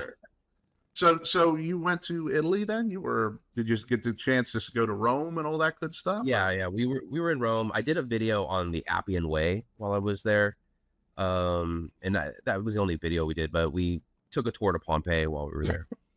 The Colosseum really, I don't know. It was different than what I thought it was going to be. Well, first of all, you had a million panhandlers outside trying to sell you a bottle of water, and not trying to sound negative, but they get a little pushy. But the Colosseum was a little like I expected it, but not 100%. Maybe Hollywood influenced me. What was your take on the Colosseum?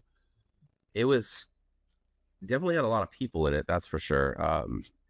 I came away surprised that they let as many people into some of these places at one time that they do. The Vatican. But yeah, same thing. I mean, I guess if we were there at the time, maybe it would have looked a lot different. But you do have this vision in your head from watching Gladiator, or movies, and then you go in there and it doesn't quite match up. But it's interesting to think of how they would have, how it would have looked at the time, for sure. So would you ever consider maybe like, doing something in the Orient, like Japan or Korea or something like that? Yeah, I filmed a video in Japan, and I did not. I'm sure you're aware of this, but the different electric currents in different places, different parts of the world, kind of mess with the cameras.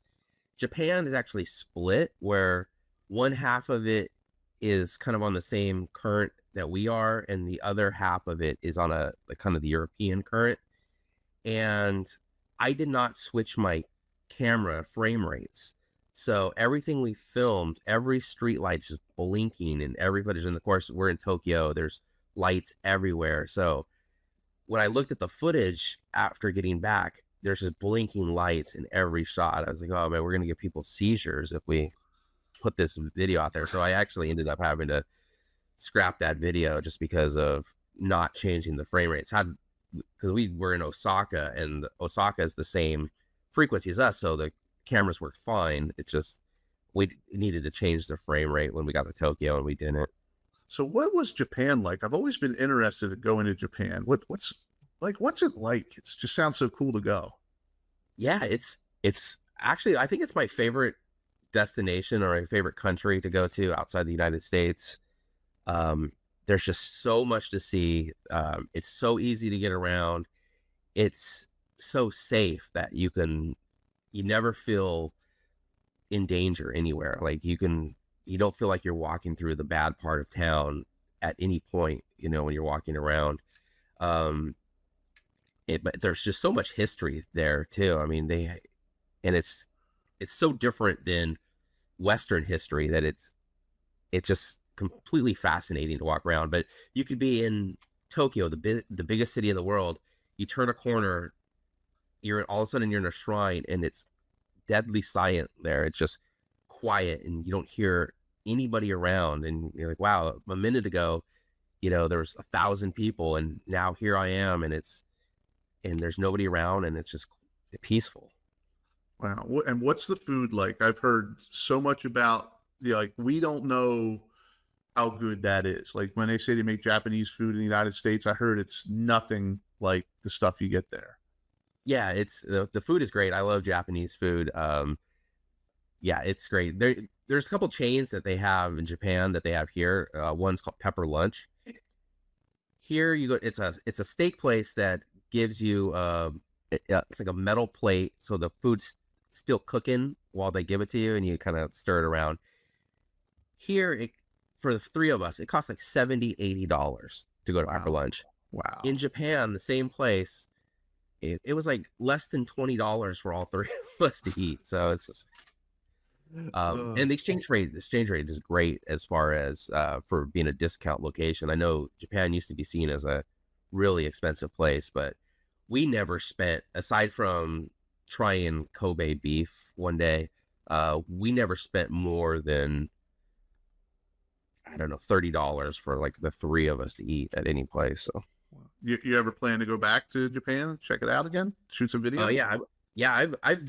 I've actually been 3 times now. But I would love to go back. They have a snow festival in the northern part of Japan every year, and I've always wanted to see that. So maybe next time that'll be what we go to. But I also don't like the snow that much. I don't like to be cold, so it's kind of competing against each other there. That's I feel you. That's why I moved to Florida from Philadelphia. I get tired of the snow, and yeah, no more. Yeah. So, but do you find it when you go to Japan, is there, for say, like I'm a history lover, I want to go there. Is there a language barrier? I mean, obviously they speak Japanese, but is there, does a lot of people speak English, or is there a way to communicate, or is it difficult? Yeah. Pretty much every place you go, the signs will be in English and Japanese. If you go into a museum or something, they'll have everything in English as well. It's the train stations, everything, they have English everywhere. It's really easy to get around, especially like in Tokyo. The public transportation system is pretty good. Yeah. Oh, that's you cool. can pretty much get anywhere with it. Yeah. Yeah, I know. Being in London, the tube was like a godsend. It wasn't like any other subway I saw. So imagine the Japanese are very efficient. Their system must have been 10 times better. Yeah. Since we were just in London and Japan this year, I could compare it. And London's probably the second best of any that I've seen. But yeah, Japan blows it away. You can just get pretty much anywhere on the Japanese. Like there's never more than like a, half mile of walking, no matter where you want to go. So, wow. So what episodes do we have looking forward to, coming out in the future, or do you want to keep that kind of hush hush? No, I don't mind saying. The one that came out this week was Highway 395 through the Eastern Sierra. We actually drove the complete Highway 395 all the way up to the Canadian border. So I decided that I would I'd break it into 5 parts for each state that the highway goes through. So the first one was the Highway 395 through the Eastern Sierra. I shouldn't have done it. I went overboard. that video came out and was almost an hour and 40 minutes long. So none of the other ones will be that long, I promise. But the next one will be Highway 395 through Nevada, then Northern California, Oregon, then Washington. And then you'll just stop at the border. You're not going to go up into Canada, or you didn't go up. Yeah, we didn't cross. I didn't feel like having to wait through the customs and everything going both ways. I think the road only continues for about 10 miles once you cross the border, and there's nothing there. It's just in Canada, and I didn't feel like having to go through customs both times to deal with that. So the place that you went, we were talking about Ohio a little bit. I wanted to ask you this earlier, and it completely slipped my mind. The place you went in Ohio, when you were talking about the guy that was buried in the stove, you went to an ancient Indian or Native American place. Can you tell me a little bit about that? Because I'm always intrigued, because with history, we look at history as just, the Americans or the colonies before, but we don't look into that Native American history and stuff like that. Yeah, I went to Fort Ancient, which they actually named Native American culture after this place, the Fort Ancient culture. But then it turned out that the place predated them. The Fort Ancient culture had nothing to do with the place Fort Ancient. So they're named after a place they had nothing to do with. But it's in Indian mounds they kind of built on top of a hilltop, and over 3 miles. There's spaces every so often, so they've kind of determined that it wasn't used for fortification. It was probably ceremonial, because there would have been no way they could have defended this place. And there's just mounds throughout it. They think that they were used to kind of direct people, kind of maybe in like a pilgrimage. But that's the thing, is like nobody really knows for sure, because it's so long ago. But they were about nearly 2,000 years old. This was built, and I was worried about it, thinking, oh, what are we going to see? But when you get there, you can definitely see these mounds just everywhere, and you're like, wow, this is crazy. Just the amount of effort and work that it would have taken to build all these mounds, especially when you imagine that culture at the time probably had to spend a lot of their energy and resources on just surviving, hunting, gathering. I'm not sure that they were growing crops at that point, but they were able to take time out of trying to survive to build this place. Yeah, it's and what's interesting is being in Ohio, the conservation of it, because conserving that stuff wasn't a thing 150 years ago. People would just bulldoze and build a house, and it managed to outlive a lot of that. Was it all intact, or had urban sprawl or growth got into any part of it that you were aware of? Yeah, there's a road going through it, like a highway going right through it. So part of it is cut off, but for the most part, it was intact. Wow. So now I got to ask, because this is the ultimate question that I get asked all the time on these shows, especially with people that go to historical places. Most haunted place, Steve. We got to know. You ghost stories, haunted locations. Our fans love hearing about that stuff.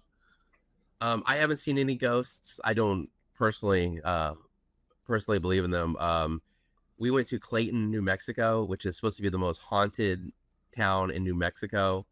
I kind of made a joke about when we went there because we were going to where New Mexico, Texas, and Oklahoma meet, like the three corners, and it's kind of out in the middle of nowhere. And we told the lady at the Clayton Historical Society and she was like, what? Why would you go out there? And I made a joke on the video saying, oh yeah, this lady believes in ghosts, but she thinks we're crazy for going to this thing. But in that video, there's like a bunch of people have commented on it. It's probably just a lens flare, but there's like some sort of thing floating in the screen at one point in this place that's supposedly the most haunted place in New Mexico. So maybe there's a guy that they hung in this town that's supposedly haunting it, and a bunch of other people are haunting different places there. So I would say it would have to be there. So there was like an execution. Was the guy like a criminal, or was he like a cattle thief or something like that? Or yeah, and they hung him. His head popped off when they hung him, and in the museum there is a picture of this decapitated guy, like blown up, taking up like a whole wall of this thing, and you turn the corner and like you don't have a chance to not look at this picture. It's like it's kind of just sprung on you when you walk around. It's like, oh, there's a decapitated guy right there, and actual photo of it. So yeah, I like that. We get a lot of our guests ask about ghost stories, especially for people like yourself that go to historical sites. I would say the closest I ever came to, and it's not even a spectrum, I know it wasn't, is when I was about 13 or 14, we went to Gettysburg. And again, I was about an hour and a half from my house, and I could smell black powder. Now, that's not to say that there was ghosts running around shooting black powder. There might have been some Civil War reenactors or somebody that, was doing the demonstration. But I would say that was probably the closest I came. Have you ever been to Gettysburg? Yes, I went as a kid. I haven't been in, I don't know, 30 plus years, but yeah, I did go as a kid. It's definitely, I think, a pilgrimage for most Americans. Should take a trip to Gettysburg at least once in their life. You don't realize how big it is until you get there. Yeah, they a lot of sites that I've wanted to go to, now I have the opportunity. For a while, the National Park Service had kind of banned people from filming at national park properties, and so there was like a few year period where you just kind of had to avoid doing any sort of video, but they've reversed that, and now you can again. So I'm hoping to get to a few more places that I've pushed off because of it. So Steve, again, for the fans, if they want to go out and check you out, see what your show is, if somebody hasn't seen you before, where can they find you? Yeah, YouTube, Sidetrack Adventures, or you can go to sidetrackadventures.com. There's a big link right at the top. The website rarely gets updated, but yeah, Sidetrack Adventures on YouTube is the main place where we post. So the last question I got for you today, and this one always, most of the people, get to the heart with this one, and but if you could talk to a younger Steve and talk to him about the adventures and travels and things that he is going to go on, what would you tell him? I would tell him that he's in for a good time. I mean, luckily I, met my wife over 20 years ago, and yeah, that he's just gonna get lucky, meet the perfect woman, and just have a good time. And if you had to say something, I wouldn't want to give him too many spoilers. So yeah, we don't want to do that because then we'll mess it up. Yeah. We all have stories from the Army, trust me. But now, if you wanted to say something to your fans and about getting out and traveling, what would be one thing you would tell them? I would say do it. If you have the ability to go out and see this stuff, you want to go out and see it now. You never know what's going to happen, tomorrow or the next day. Some of this stuff might not be here, and see it while you can. So I'd like to thank Steve from Sidetrack Adventures. Go out and check out his show, Sidetrack Adventures, and go to YouTube and subscribe. I know I watch every Wednesday, like I said at the beginning of the show. Some people go to church. I go to Sidetrack Adventures and watch Steve and his dad jokes, and it just feels like I'm riding in the car with a friend. And Steve, we'd like to thank you for being on the show today. No, thank you for having me. I had a great time. And if you like what you saw, make sure to like, share, and subscribe, and click that notification bell. We're on Rumble, we're on Spotify, we're on YouTube, TikTok, Odyssey. We're all over the social media platforms. You name it, we're probably on it. Just go on there and look for the Kling Connection. And until next time, have fun storming the castle. Yo.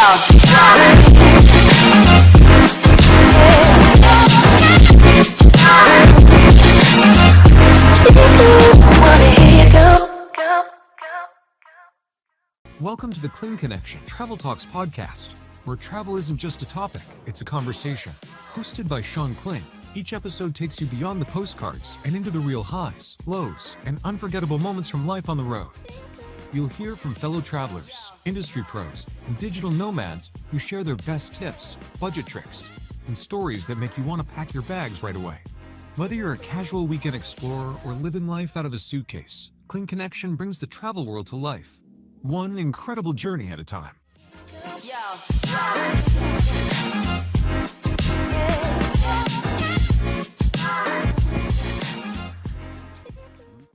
Hey, Kling Connection fam, welcome to another episode. And today we have a great lineup of guests for you.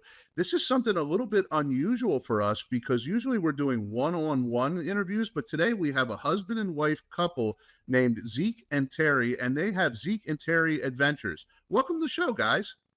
Thanks for having us. Thank you very much.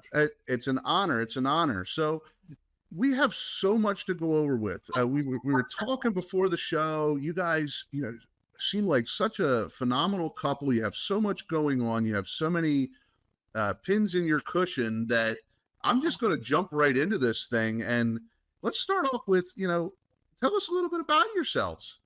Well, you say we're a phenomenal couple. We almost got divorced in January of 2021 and accidentally rebooted our relationship after 25 years. So if you'd asked us in January of 2021, we would not have been a phenomenal couple, but we have worked really, really hard over the last 4.5 years to rebuild that relationship so that we could maybe make it another year or two. That's how Zeke and Terry Adventures goes.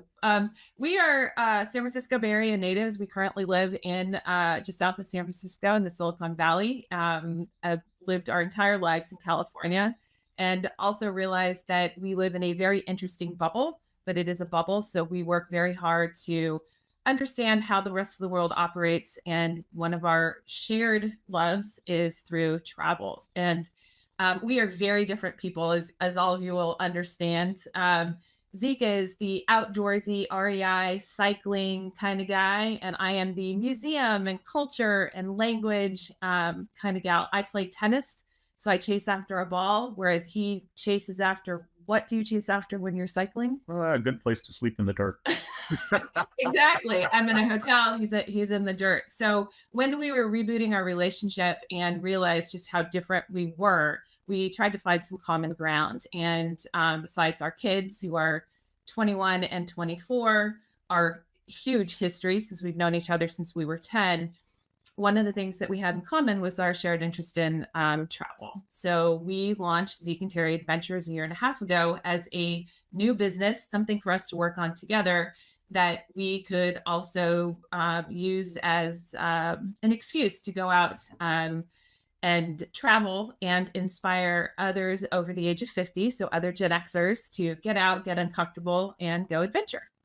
I really like that you're pushing the Gen X perspective, because Shayna and I on our show, Gen X right here, we're pushing it because we are coming of age where, we're starting to become empty nesters and we're starting to get to that next phase. Some of us are lucky to still have our parents. I know I am, but some of us don't have our parents anymore. And it's time to put away the mom and dad changing diapers phase of our life to traveling the world. Now, as far as prior to starting this, what were both of your career fields? What's your background in? Well, I'll go ahead and start. So I worked in and with biotech, med device, diagnostic, and digital health companies for about 25 years doing IT strategy and IT compliance. So really a world away from what it is we're doing now. In my mid 40s, I was looking for something different to do, and a friend suggested I get into angel investing. So I started angel investing with startups from around the world. Came to really focus on women-led startups or startups that had products and services that expanded the power and influence of women. And in being a part of that total bro industry, I realized that I was listening to a lot of podcasts, and it was all the bro show. And I wanted to I wanted to have other voices, other diverse voices out there. So I launched my podcast called Piloting Your Life. And after doing that and the angel investing and speaking around the world on the importance of diverse investing, investing outside of the Silicon Valley bubble ecosystem, I wrote a book called Piloting Your Life to inspire women over the age of 40 to design and live a life of our own creation. I'm a commercially rated helicopter pilot, and so all of my branding is around aviation. And that just led to, me having a YouTube channel and doing a lot to inspire women to really take control of their lives.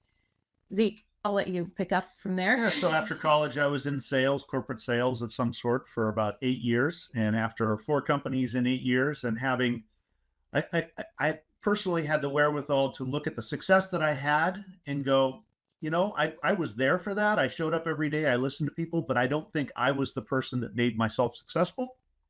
I switched gears. I became a police officer in a mid-sized city here in the San Francisco Bay Area for about another 8 years until we had a 3-year-old and a 6-year-old. And after the first season of T-ball, I only saw, 30% of the games because I was working. As a police officer, you work weekends and nights and all that type of thing. We sat down at a restaurant with the kids at dinner another night of the week because we were so busy, and sketched out on a napkin how the numbers would work out. And most of my salary was going to daycare, and decided I'd become a stay-at-home dad. And so after 8 years of police work, I shocked them by saying, I'm done. And I started doing fundraisers, sort of back to my sales background, started doing school fundraisers and that type of thing, and did that for another 10 years. And then this whole video thing kind of started when I went on a bike trip, and I have to go back on the time frame. So I started a job in a friend who has had a wood shop on the Meta campus for employees to use, sort of wood shop for adults. Okay. If you're talking about crazy Silicon Valley company campus things. First. And we went into COVID, and they said, hey, we'll continue to pay you guys, but can you do some online content for everybody during COVID? And I was like, okay. So then I started trying to figure out iMovie, right? And then I went on bike trips with some of the guys, and I would sit in the tent at night on my phone and make a video from the pictures I took and video I took during the day to be able to send to her to show her what we were doing. And that he was still alive in one piece. Still alive and in one piece. And then, eventually we went back to the wood shop, and eventually that didn't quite work out. So that's no longer there, which is fine. They were very generous. And then we started talking about what we're going to do. And she said, well, those videos you were making, maybe we could kind of expand that idea. So I went from iMovie on my phone to Final Cut Pro on my laptop, and off we go. So it seems that, you guys were just talking about the potential of a breakup at one point, and it's video and travel that kind of put you guys back together. Well, the travel is what kept us together. The video might kill us. Well, and everything else. The rebooting of the relationship, we completely closed the door on our relationship, and then we accidentally rebooted it. And this might be a little racy. We rebooted it through sex and vulnerability and communication, and started dating again. And then before we knew it, it was like, oh, we kind of like each other as adults. We liked each other in 8th grade when we went together, and I dumped him. We liked each other through high school when we were friends. We liked each other when we were 21 when we tried dating again. We liked each other at 24 when we tried dating again. And then at 25, when we finally dated and got married at 26, we liked each other. But we were very different people at 26 than we were at 51. So we did a lot of work in that year after we decided to call it off to, on ourselves with therapy. And then, just through building communication and trust and being vulnerable with one another, because we knew we were going to be in each other's lives for the rest of our lives, because we have been since we were 10. And we have kids together. And we have kids together too. So he was super reluctant. I'm very entrepreneurial, and I'm always like, okay, what's next? What's next? What's next? What are we going to do? Might be my ADHD. And he, I was constantly like, what about this? What about this? What about this? And I joked that in a really low moment, we were walking on the beach in Half Moon Bay with our dog. And I'm like, hey, what about launching Zeke and Terry Adventures? What about doing something to travel and inspire people to get out and take advantage of this midlife time in our lives when we're mostly in good shape. Our kids need us differently. I would say they don't need us less, but they need us differently. Maybe we're a little sandwiched, but maybe our parents aren't so old that they need us a lot, but we're not taking care of kids in diapers. And like, it seems like the sweet spot for us to inspire other people. I'm sure you've heard the term for a lot of people that can't be it unless they see it. Yep. And so one of the reasons why I did my podcast is I wanted to showcase people who were doing things that were a little unusual to show to some people that other people are doing it. So see it, go be it. And so doing the same thing for with the adventure stuff. I would say of all the things that I've done, this is one of the hardest things that we've done. This has proven to be a lot harder. I think a lot of people look at us and are like, oh, it's so glamorous. You just spent 7 weeks in Europe. You're about to spend 7 more weeks in Europe. We have spent the entire summer producing videos, creating YouTube content, TikTok content, Instagram, doing the videos that take a while, brainstorming ways to market, sending postcards to the road to our postcard newsletter members or subscribers, creating travel bingo cards, all sorts of stuff to differentiate, to be kind of the Kara and Nate for midlifers. Yep. And Yep. it's a lot more work. I don't think people realize how much work goes into a travel channel. Shayna and I, the same thing. They think we just jump on a plane, go someplace, shoot a couple videos, and we're good. It's the furthest from the truth. There are times I'm like, why am I even videoing? I should be enjoying this trip. Yeah. And trying to find AI that can balance. have this job. So the one thing though that I would agree upon that has been reinforced as we travel is the number of times we've come across some young person working at some place where we're visiting and going to go up the gondola to see the view and do all the stuff. And Terry is obviously very soft-spoken and chats and tells them what we're doing. And they go, oh, my parents need this, because the parents are sitting at home and they have, after X number of whatever it is, 20, 30, 40 years of working and being responsible and all those things that they've done, they've gotten into a particular pattern that they can't seem to get themselves out of, to go see the world and expose themselves to other ideas and other things that you unless it's in your algorithm somewhere. All the biking stuff in Amsterdam or the Netherlands pops up in my feed because obviously that's what I'm looking for. But if you're not looking for it, you never see it until you go see it. And then you're like, wow, all these people can ride bikes around and they do live and they don't get run over by a car. Oh, this is great. And on and on and on. So the number of folks that we've had tell us, yes, my parents need this, has been amazing. It's all over the world, whether it's, the Sea to Sky Highway in Vancouver. Yeah. And having had 2 friends that in the last year, who they're about a year or 2 ahead of me, one had a heart attack and thankfully he survived, and another had another medical thing that landed him in a convalescent hospital for like 2 months. You and I, this generation, needs to get out and do things while we still can. Yeah. I totally agree. I mean, I think the part that motivated me, and you guys have a lot in common with Shayna and I. You guys have known each other since you were children. A little known fact, and most people on the Kling Connection don't know this, is that Shayna and I were born in the same hospital, less than 12 hours apart. Wow. And wow. My mom knew her dad in school, and she was a cheerleader. I played football, and she actually dated my friend when we were out of high school. And of course, I won. I got the better end of it. But to go back to what you're saying, Zeke, it's so true. The thing that motivated me was I grew up in a small town in Pennsylvania, and outside of Philadelphia, about maybe an hour outside of Philadelphia, 45 minutes. And I started seeing a lot of people I grew up with either not leaving the town, they bellied up to the bar and told old high school stories, or they started to die, whether they had cancer or drug overdose or car accidents or whatever. And it motivated me to say, life is really short. When you're 16, 17, you think you're invincible. And now, when you're a Gen Xer, you're like, oh, well, we're the next ones in line to start, seeing the Grim Reaper. So I totally get what you're saying. Yeah. Me and my friends do these bike rides, and we tell other folks about it. And people will go, oh, I want to do that someday. And we shake our heads and, well, there's no someday. There's only today.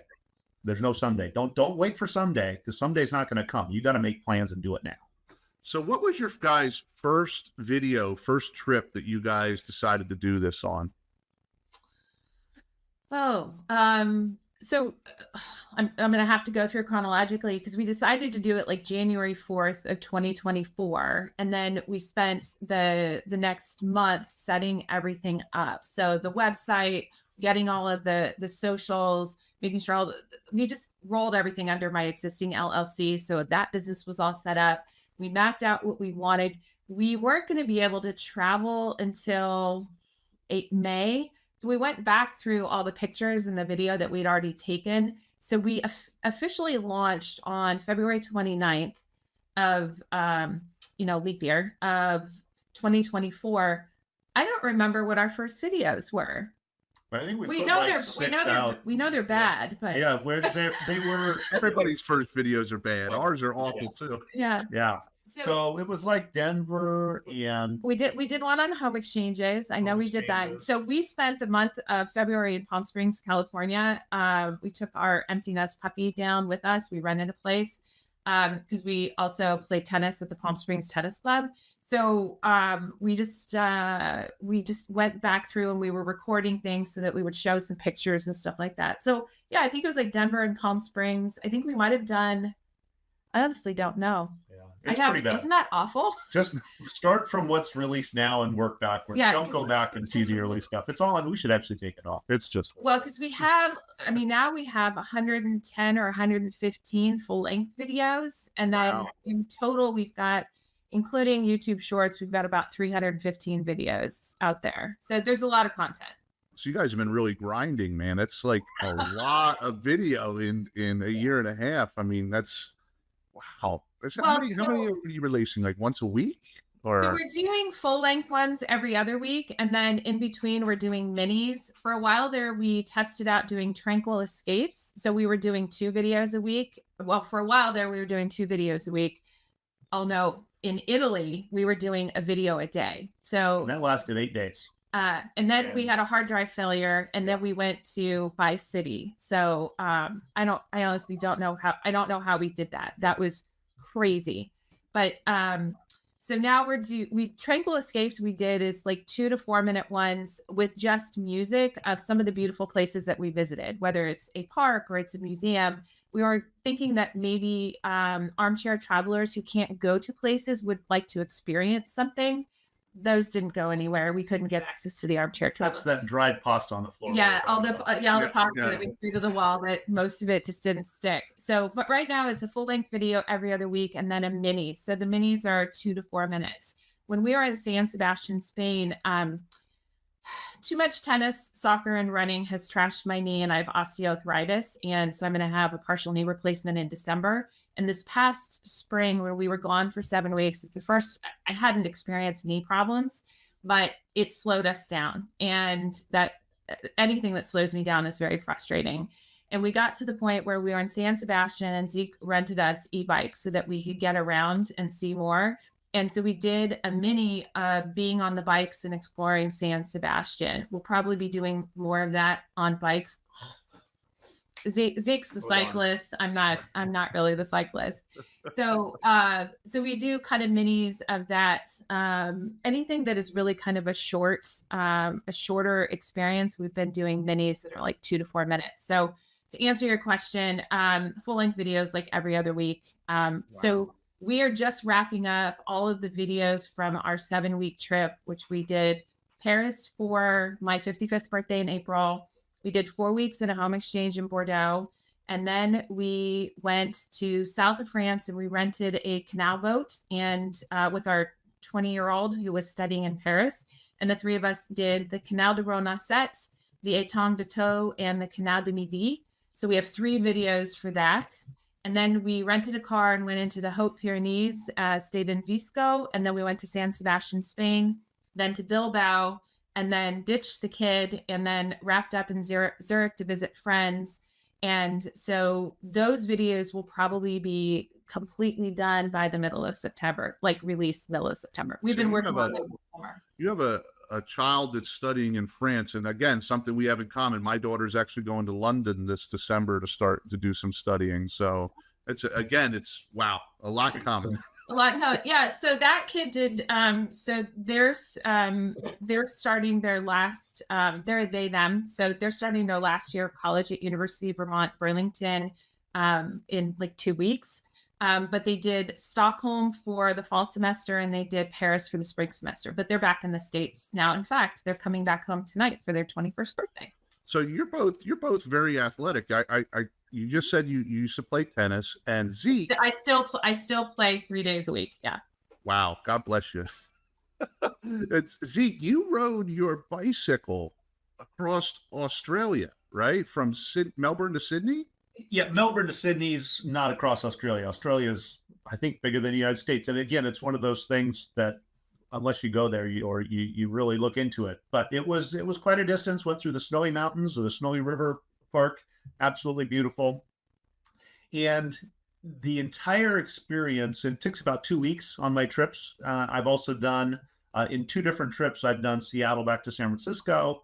I've done LA to Albuquerque on the old Route 66, where there is a Route 66. It's not all there anymore. And unfortunately, we figured that out because when it's not there, you've got to get on I-40, which is an absolute just horrible. It's semi. Yeah. If you ever watch Cars, you know, when they talk about the highway and the byway, well, I-40, and it was horrible. But when you're on Route 66, it's pretty cool.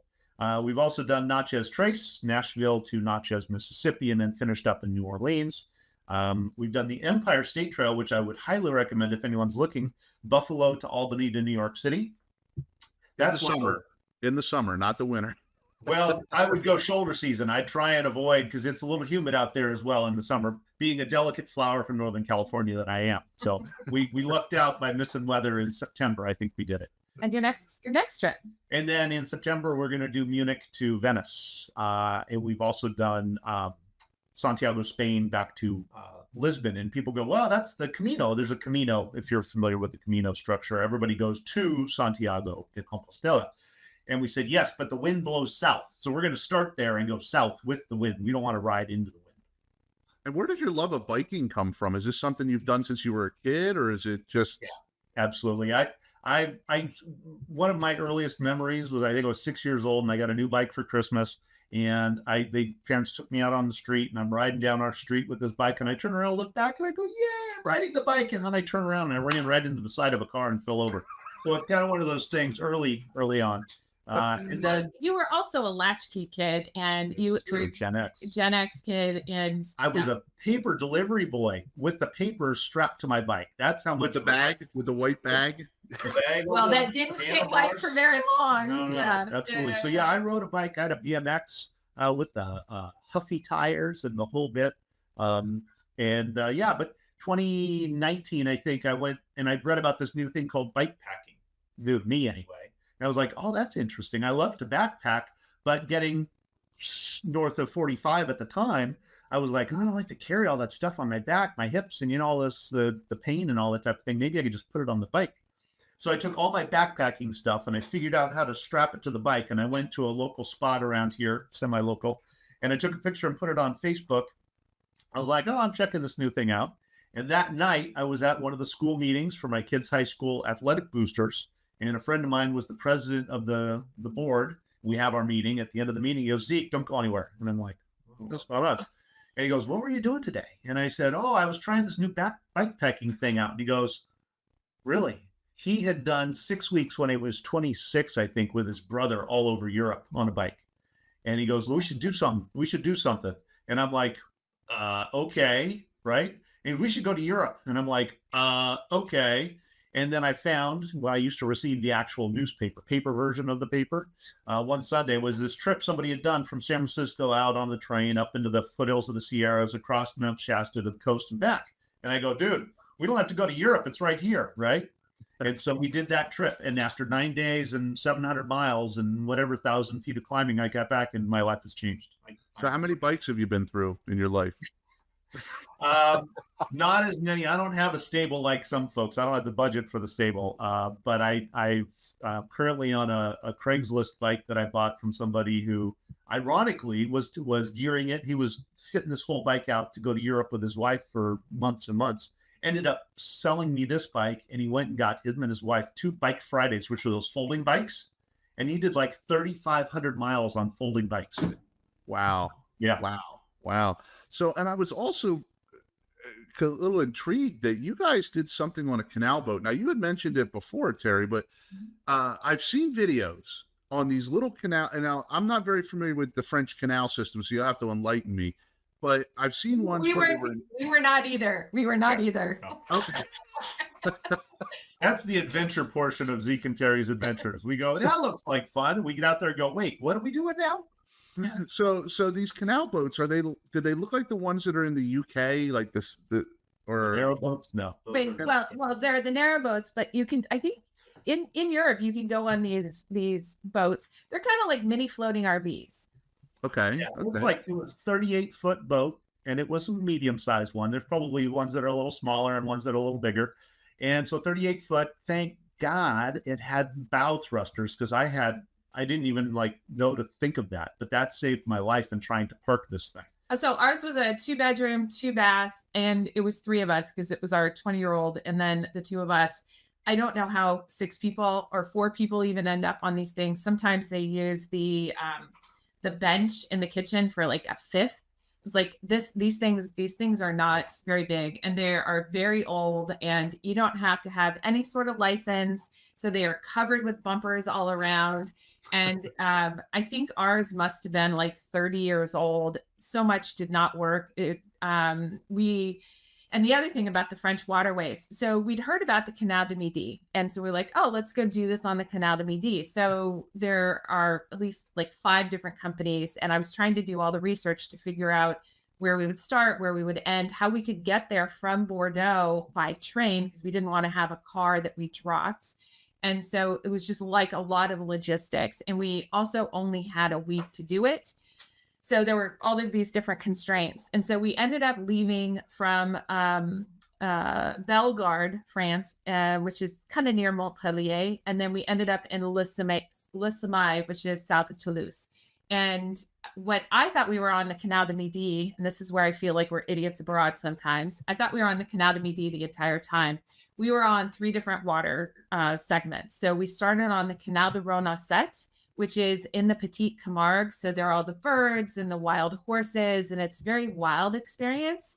And then the next segment was the Étang de Taux, which is a brackish saltwater lagoon that's huge, where they have oysters and mussels, and there are these beautiful ports, and it's a completely different experience. And then we ended up on the Canal de Midi for a couple of days, which is very landscaped, and it was just a very different experience. But we thought it was going to be very relaxing. Yeah, we thought we were going to be on a yacht for a week, right?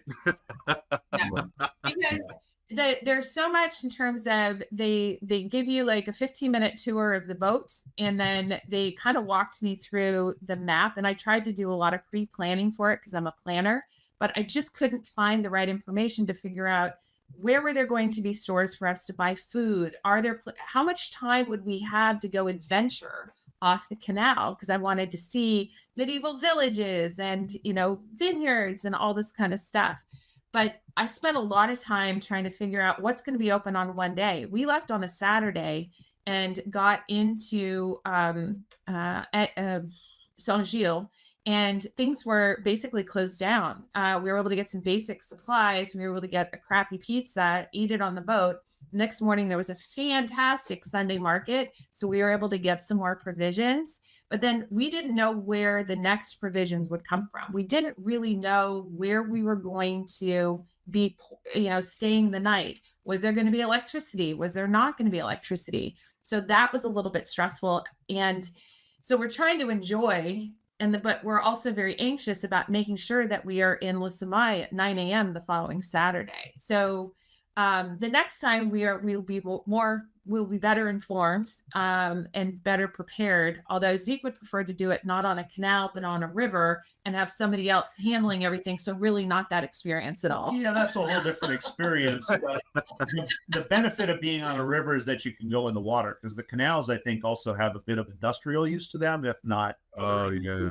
So they say don't swim in the water. We could have swam in the Atondato, but it was, it's just one of those things where you kind of go along and you're like, oh, okay, this is what this is. But the narrow boats, we look forward to those. We did see one or two of those down there, but the ones up in Great Britain or UK or wherever they are, that would be interesting. And I've Googled it up. I don't think there's really a whole lot of other places in the world where you can do this. Yeah, we've debated on the idea of doing the ones in the UK. I didn't know that they also had them in France, so I was just enlightened today that exists. And in Belgium, I think in Amsterdam, maybe in the Netherlands and in France. So some of the companies, the one that we would not recommend is Nichols Yacht. If you go onto their website, you'll be able to see where they go.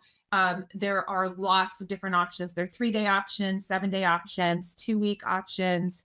And so we do have 3 videos on that. We also talk about, I think we have a video on the do's and don'ts, and we'll definitely have a blog post on that, including like the shopping list, making sure that you have certain provisions in advance. We didn't even know that there was an all-inclusive option available where you could pay for the fuel. It would have come with the towels. I mean, there were some things that was not very clear. I speak some French and was able to, that was also in English, and it still wasn't completely clear. yeah, it's interesting when you get over to Europe, especially like how different it is from the United States. And one of the things that really gets me is the history. And I imagine you guys out on the boats or spending, the 7 weeks you guys were there, saw a lot of history. What are some of the highlights that you guys saw when you were traveling around that you really were fascinated by, or you think some Gen Xers should go out and try, or, just some really cool stuff that's not always on Instagram? Well, so we spent 4 weeks in Bordeaux, and I mean, I love Paris. I've been to Paris 10 times. I'm a total Francophile. I think in my lifetime, I will probably visit every village and every city in France. Some people have bucket lists to see lots of places. I like doing deep dives into France. In terms of visiting places, going to a place like Bordeaux that has incredible culture, great transportation, beautiful buildings, lots of history because it's part of the Occitanie region.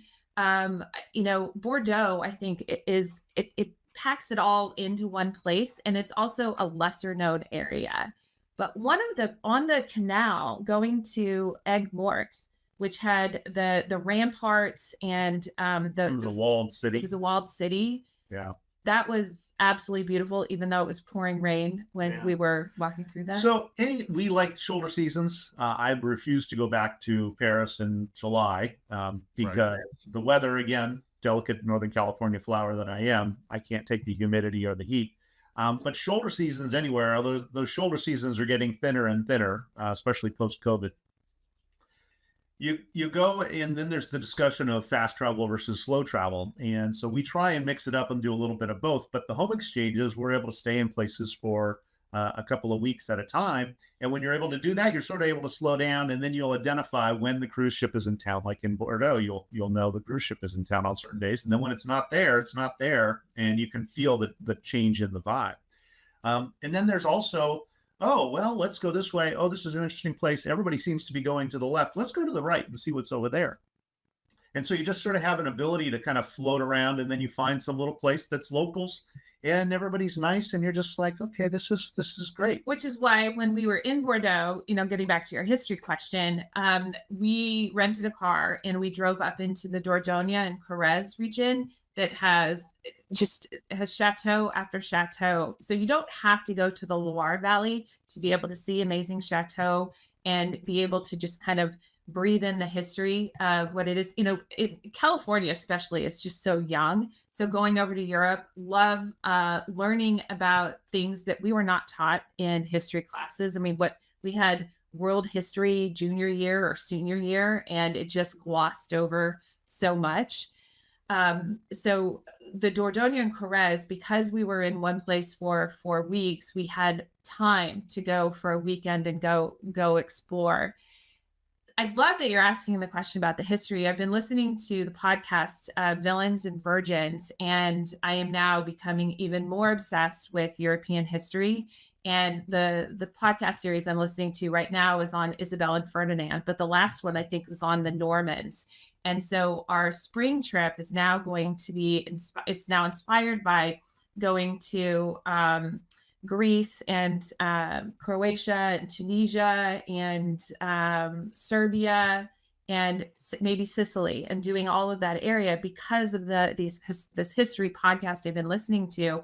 I now have a better understanding of like medieval history and what the First Crusade was, and the Normans and the Franks and all of that. So now I'm going with like a completely different lens, and it's going to influence the way that trip is going to be put together.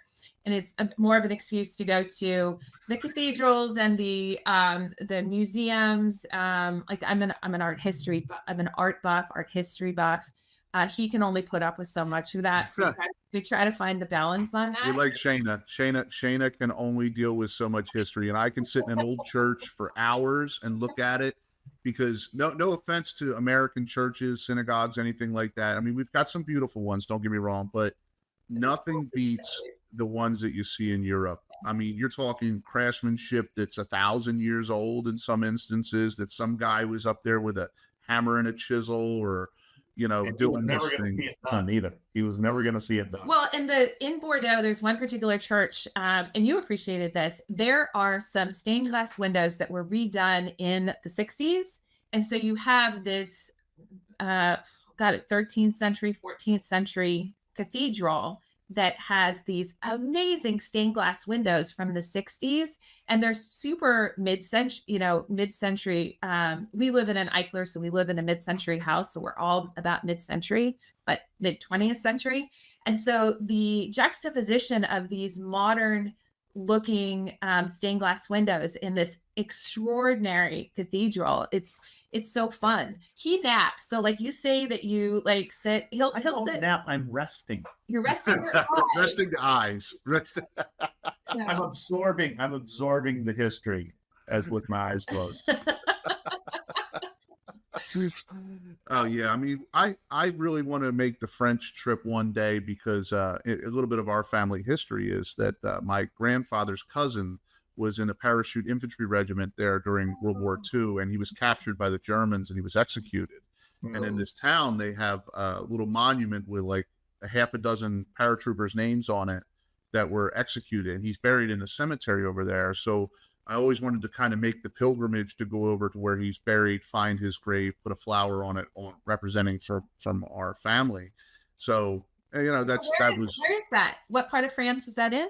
I have to look it up. It's obviously northern France, near Normandy. In that area. I have to look the town up. His name was Andrew Kling, and if you look Andrew up on there, he'll come up as a World War II casualty, and it'll tell you, and it'll show you the monument. I have to look up. It's a very small town, but apparently they do some sort of a ceremony there for those guys. May Day? We were there in May. Was it May Day? I don't know, but when we did our first home exchange in Paris in 2013. So our son was 12 and our other kid was just turning 9. We made a trek up to Bayeux, and we were able to see the Bayeux Tapestry. So when you're up in that area, I hope you get to go see the Bayeux Tapestry. It's absolutely incredible. I can't remember how long it is. 70 feet long or something. Yeah, wow. That just tells the tale. But to your story, we went through 2 or 3 towns, and I think it was May Day. There's a holiday in there somewhere about liberation or the end of the war, or whatever it is. And we would go into these tiny little towns that have like a post office and 2 restaurants and and a church, and that was about it. And there would be a little square, and all these flags and all this flowers and all this stuff is up, and there's like, we're recognizing what happened here. And it was either the young people in World War II that were sent off, because it was like all of them that were sent off and didn't come back, and or others that were part of the resistance. That's and you guys also mentioned that you were in Italy, which is interesting because Shayna and I just got back from our trip in Italy in the beginning of July, and we absolutely loved it. Where did you go? We went to we flew into Rome. And Okay. we spent some time in Rome, and that was partially on me to go see the Colosseum and all the historical Roman stuff that was there. And then we went to what are the heck? I'm at a loss of words. The towns that are along the coastline that are really beautiful. Oh, like Chicotere and all of those up north beyond Tuscany, Capri, and all of those. But it was right along there.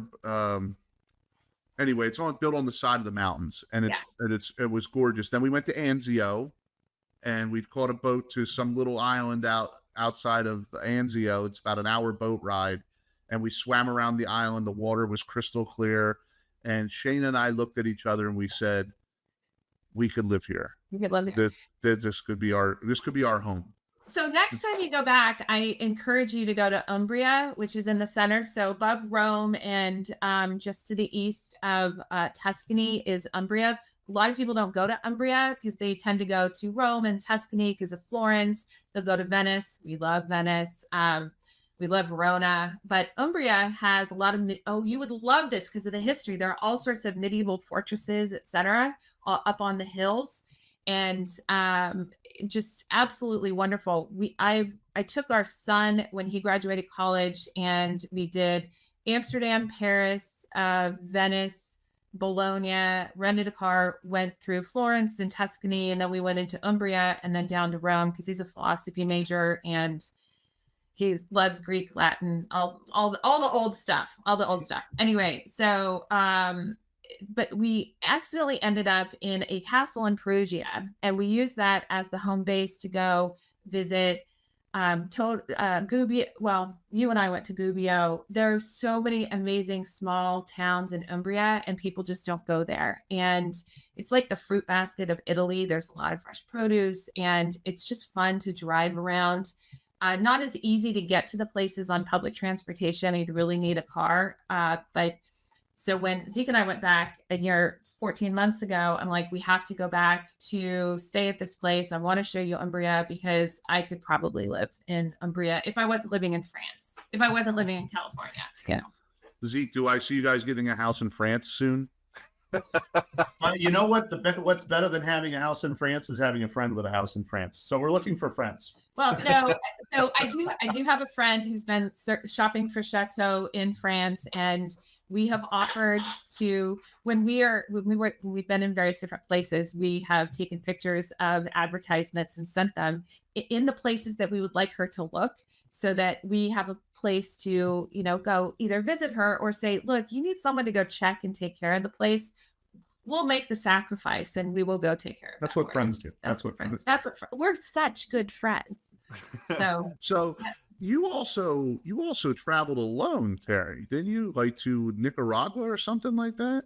Yeah. So our tagline is navigating our lives in the world mostly together. Zeke has his cycling trips, and I am total workaholic, so I can get stuck behind my computer doing all the things that I do. And I was like, well, you're going on your 2-week cycling trip in Australia. That was Australia, right? Australia. I'm like, I get to go do something. And a good friend of mine lives in Nicaragua, and she and a colleague were putting on a kind of a marketing type of program for about a week. And the timing just worked out that it was before our big spring trip. And so I was like, well, why don't I go to Nicaragua for 2 weeks? So I did the program with them for 5 days, and then I stayed with her for about 10 days. And this was my second time in Hacienda Iguana, which is it's on the Emerald Coast of Nicaragua. So this time I flew into Managua. She picked me up, or she had a cab pick me up, and we drank wine and ate pizza on the way back. And because it was 2.5 hour drive. Yeah, it's a 2.5 hour drive away.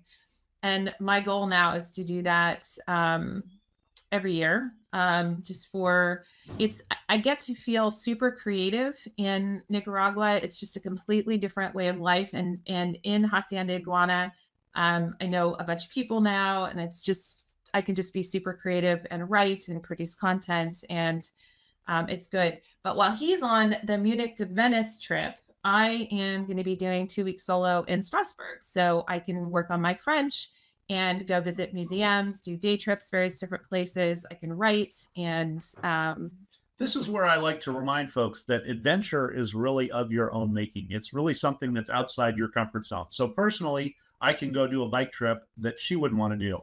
At the same time, she's going to go do this language stuff that I am not comfortable doing. At the same time, there's 2 of my friends on my bike trips that went and did the Continental Divide. And I said, no, thank you. I'm not going to do that. Right. So it's all a scale. If you are at 0 and you have your routine and you've done your job and you've been a good person for 30 years and you don't travel at all, it could be going, for example, here in the Bay Area, go down to the Caltrain station and take the Caltrain up to San Francisco and go walk around. That can be an adventure. Get out in an adventure. It's one of those things that's iterative. And every time you do something a little bit more. And it just did, you learn something and you expand. When we were in Bordeaux, we had terrible Wi-Fi, and we ended up finding a co-working place where we worked a couple of days a week because we were living and working there. And we also found a yoga place so that we could go do some yoga. And since I'm going to be all alone in, at least for a couple of days, I'm sure I'm going to meet people in Strasbourg. I've already found a co-working place and I found a yoga place. So I at least have a place to go so that I'm not, isolating myself, which could be really easy to do if you're jet lagged and feeling a little not so confident about your language skills or being able to navigate around.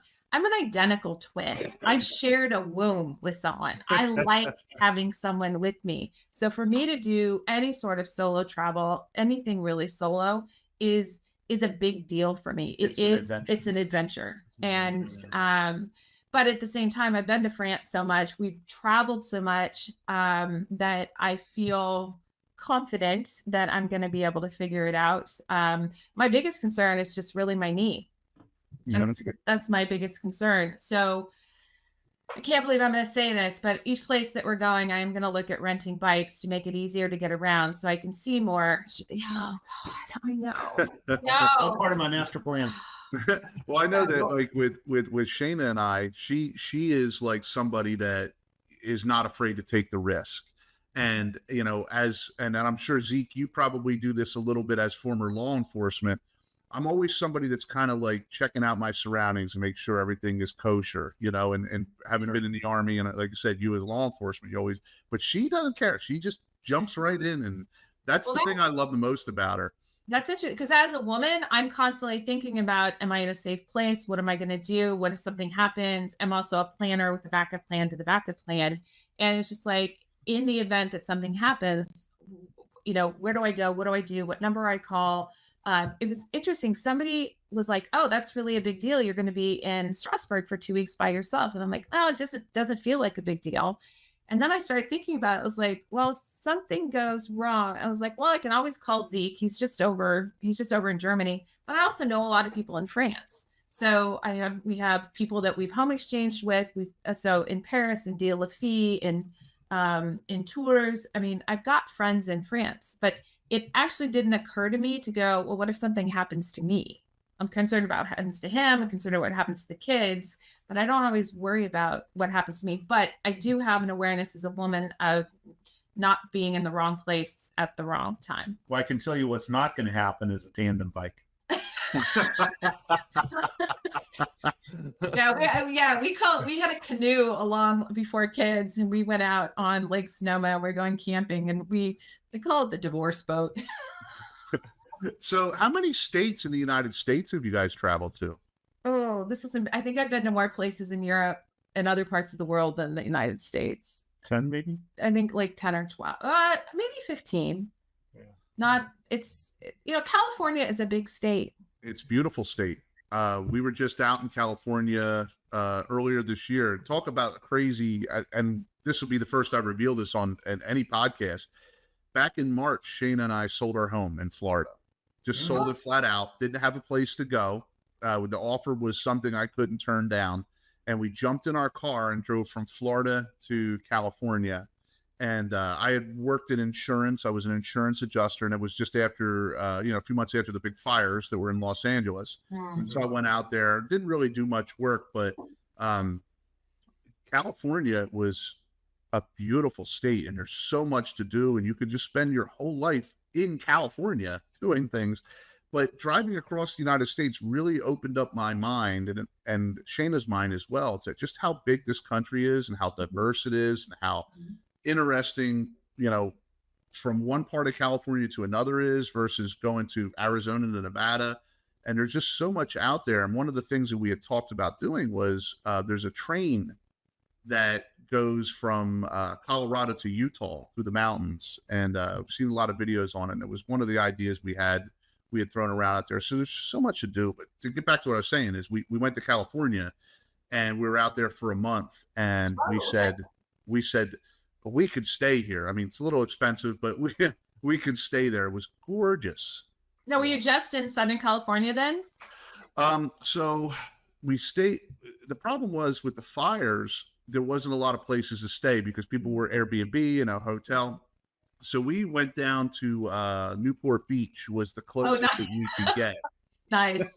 And of course, I had to sell a kidney and yes, we would open too. an Etsy Yeah, store on the side to pay for everything. But we were in Newport Beach. We made the Presidential Library, Richard Nixon's library. Again, the history geek in me went out there, and he passed away when I was in high school. I was a senior in high school when he died. And then, we went to all sorts of places and just these little beach towns that were really cool. Everybody was so inviting. I think a lot of California gets a bad rap by television, because every single person I ran into in California, it didn't matter who they were, how old they were, was so nice and so welcoming. And more transplants. They were from, oh, you're from Philadelphia. Well, I'm from Delaware. Oh, wow. And my Uncle Harry. It's crazy, Well, what we find is we're unusual in that, I was born in San Francisco. We grew up in the East Bay. We moved back to San Francisco after I finished my MBA. And then when our son was 1, we moved down to the peninsula, just 30 minutes down the peninsula. So we are 30 minutes south of San Francisco, 30 minutes north of San Jose. But most of the people that we know are not from California. A lot of people come, but we've also got a lot of tech here, whether people are coming for Apple or Google or to Stanford University. We're just 15 minutes from Stanford University. So there's a lot that comes in.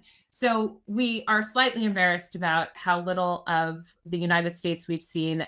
We went to Yosemite the first time when we were 40, and we've lived in California our entire lives. We went to Tahoe a lot as kids and even as adults.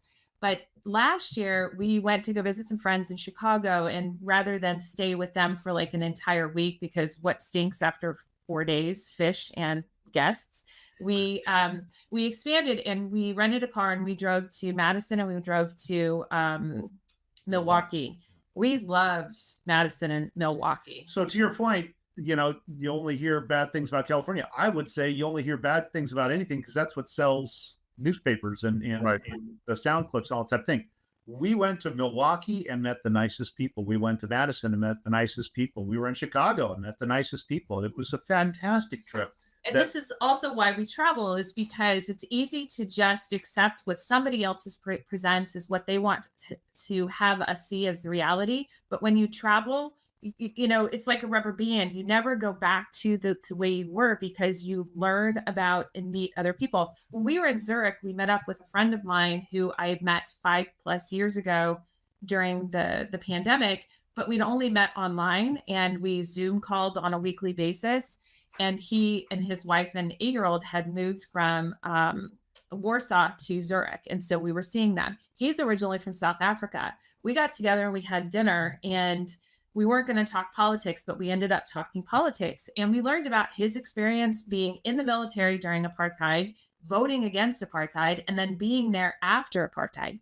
We had never met a South African who had had that kind of experience before. He'd also never shared that with me. But having that conversation, having that dinner, and learning about Marta's experience growing up in Warsaw, Poland, and her family, that's where her family was from. And he got Warner got a job opportunity in Zurich. And so they moved to Zurich and are building a life there, but trying to decide, do they stay because it's very expensive, or do they move back to Warsaw? So we love meeting people that we know in other parts of the world, and then meeting new people and learning about their experiences, because it makes us less of the idiots abroad. It makes us less myopic in thinking that our experience is the only experience. So I can totally agree. Part of why we travel is to just become better human beings, more empathetic human beings, so that we can see and appreciate how other people experience the world. Yeah, that's a big thing, just learning about different people and different cultures and different places, because that's why you try to step out of your comfort zone. And now, speaking about learning about different cultures, you guys have you guys do, like, what do they call it? A postcard. So if I'm a person that is interested in learning more about you guys and getting that postcard, where can I go to get that information and maybe sign up for your letters and stuff like that? Well, thank you for offering that up. So on our website, zekeandterry.com, you can sign up for a postcard from the road. And while we're traveling, we do virtual postcards. So we'll just I send out like little journals or whatever. But for our subscribers who share with us their physical mailing address, we actually send physical postcards from places where we visit. And we're implementing something where if not only everybody will get one, but if you share our videos, if you interact with us, if you do other things, then we will send more postcards. I don't think people realize, the postage is like $2.50 per, and then the postcards are like $1.50 or $2. So every one of those is about between $4 and $5 each, which we are happy to send out. But, I love sending, like, oh, we thought of you when we saw this, and sending just random postcards from around the world. So if I'm somebody else that maybe wants to check you guys out on social media, I've checked out your social media. You got a good following. You got a lot of information. Where can we find you guys on the various platforms? Well, thanks for asking. So most of the stuff is under Zeke and Terry. So Instagram, YouTube is Zeke and Terry Adventures, where we have all of our videos. We've been doing a lot more YouTube shorts around that. We're experimenting with things. So Instagram, Facebook, we're Zeke and Terry Mead. TikTok, we're Zeke and Terry. Patreon, I think we're Zeke and Terry Mead. You can buy us a coffee as well. All of this is on, all the links are on our website. So if you go to our website, sign up for the newsletter, you'll get an email saying, hey, give us your physical address and we will send you snail mail. So if you don't want snail mail, you don't have to. We never sell your information, but we would love to share more about what we do. But just go to the website. And we'd also love to hear about those folks that watch something of ours, or even just hear this conversation and go, oh, you should understand or learn more about this place. Send us that stuff. We don't know everything. Absolutely not. When we're going to be in Munich, and I'm going to be in Venice, and that whole region right there, we're going to spend the time in Lyon. If you got some ideas for us in Lyon, pass them along. We're take anything. Now, Zeke, if you had to talk to, I'm gonna break this up a little bit, but Zeke, if you had to talk to the guys of Gen X, about travel, what's one message that you would give them about traveling and about enjoying time with your wife or your significant other during your trips? Well, those are two different questions.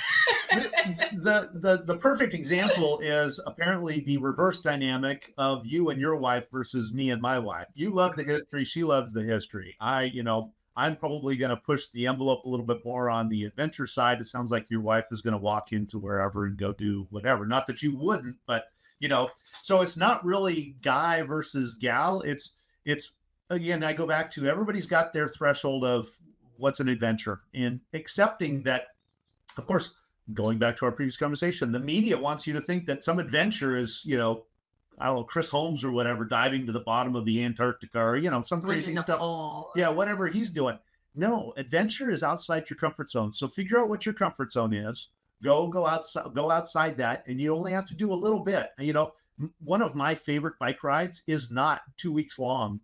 From someplace that I got to box a bike up and fly there and do all this other stuff to get to. I can leave my driveway and I can go for 2 nights up into the foothills or the coastal range here that we have over to the coast. And when you're a biker, a lot of people go, oh, you got to camp. I got to get reservations. Oh, this is such a hassle, right? They have places that are called hiker biker spots where there's no reservations. You show up, it's like $7 or $12, and they go, yeah, okay, you're over there. And they have campsites ready for you. You don't have to reserve anything. And it's, I don't know, 30 miles away, and it's in the middle of the redwoods. It's beautiful. I'm sure that everyone almost anywhere is going to have some place that they can roll out of their driveway and get a couple miles out of town, or get on a local bus and get a couple miles out of town and start their adventure and get outside their comfort zone and do these things and then come back. And when I come back 3 days later, it's the best 3 days I've ever spent, because it's right here and it's so much easier. So whatever it is figure out what your threshold is for adventure. Go do something just outside that and just push yourself a little bit more. And then you'll start to find people. The more you talk about, because I come back and I'm jacked about having gone on a bike ride. So then I want to share that. I'm usually not the big extrovert here. That's this one. But when I have a trip, then I'm like, oh, I just went on a trip. Did you know that you could do this? And people are looking at you and they're like, really? Oh, wow. Okay, cool. Now, what about with your wife? He did ask specifically to the guys about your wife. No tandem bikes. So traveling with your wife is you have to compromise, just like any relationship. You got to communicate what it is you want to do. You got to understand what they want to do. And then at the same time, you can go, oh, did you know that I've looked into that place that you want to go to? And if right around the corner from that, or that's got this extra thing that you can go do, and then tag on and make it partly your own, and then go from there. And Terry, what about you? What about, like, from a woman's perspective and doing the travel at Gen Xer and also traveling with your husband? So as Gen X women, many of us Gen X women were told we could have it all and be it all. And so we took it on ourselves to own it all. And that comes with a very heavy burden. And I know for me and a lot of women that I know who've gone through perimenopause or are on the other side of it and have hit menopause, we just either don't want to anymore or just don't have the energy, or we're picking and choosing what's important and where our energy is going to go. So my advice to a lot of Gen X women, midlife women, is to let go having to do it all and to lean on your partner, ask for more, demand more, and also use their energy and use their risk tolerance. Like Zeke will take risks I'm a calculated risk taker. Obviously, I'm a helicopter pilot, so I will do risky things, but I'm a calculated risk taker. But my comfort zone is like this, his comfort zone is this, and then I can lean on him to pull me out of my comfort zone, just as he leans on me to pull him outside of his comfort zone. So I would say use that. Don't feel the need to do it all. Now, I plan everything because I pay attention to detail better. I also care about certain things more than he does. At the same time, I will still steal his energy. I will still steal his ideas and have him pull me into places I would not necessarily go on my own. I also use him to carry the luggage. I mean, I'm strong, and I'm going to have to take on this next trip. We're both flying into Munich, and we'll be in Munich for 2 days before he meets up with his buddies, and I take the train to Strasbourg. I could not find an ideal direct train from Munich to Strasbourg. So I'm going to have my backpack and our 2 carry-on rollers that I'm going to have to navigate in some very, very tight connections. So that's going to be interesting, and you're going to owe me big time for that. Yeah, my lawyers have advised me not to say anything. Yeah, exactly. Zeke and Terry, thank you so much for being on the show. I want to ask all of our fans, all our followers, to go follow Zeke and Terry's adventures. Go subscribe to their postcards on the road. It's been a pleasure to have both of you. You guys have been amazing. I really we could talk for hours. We could talk. I know. Hours. I feel like I'm having coffee or, a dinner with a friend, and who knows, maybe one day we'll cross paths someplace. We'll get out to California, you'll get to Florida, or maybe we'll run into each other in Europe or somewhere around the world, or, that would be so much fun. Who knows? Maybe a bunch of us travel influencers will get together one day and host a big event and invite a bunch of people to it. But Zeke and Terry, We're It's in been on that. amazing. It's been amazing having you on the show. And if you like what you saw, make sure to like, share, and subscribe, and click that notification button below so you never miss another Kling Connection episode. We're on every platform from TikTok and Instagram and Facebook and Rumble. And we're also, our podcasts are on Spotify, Apple iTunes, Amazon, Stitcher, iHeart, you name it, we're there. And make sure to go and subscribe and listen to this episode. And until next time, have fun storming the castle.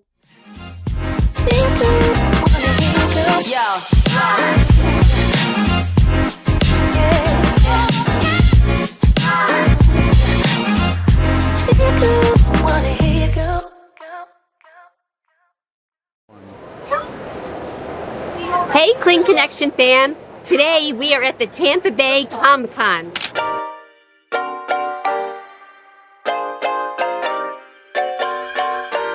A long-running tradition, the Tampa Bay Comic-Con convention has been a staple in the Florida comic book and pop culture scene since its inception in the year 2000. Crazy.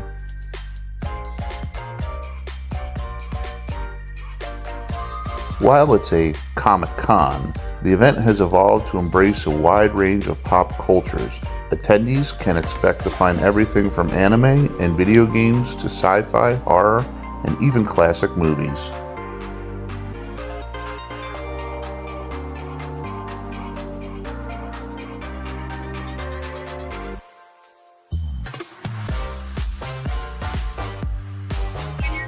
And now we're going to stop for a little lunch along the waterfront here in Tampa. How are you guys? Inviting you to stop by at Jackson's Bistros, Tampa, Florida. We'll see you here. Not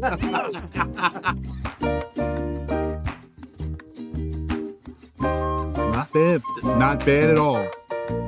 Nice and refreshing. Like Shayna said. And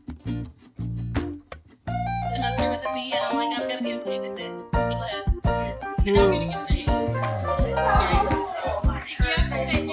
Perfectly refreshing. Yum.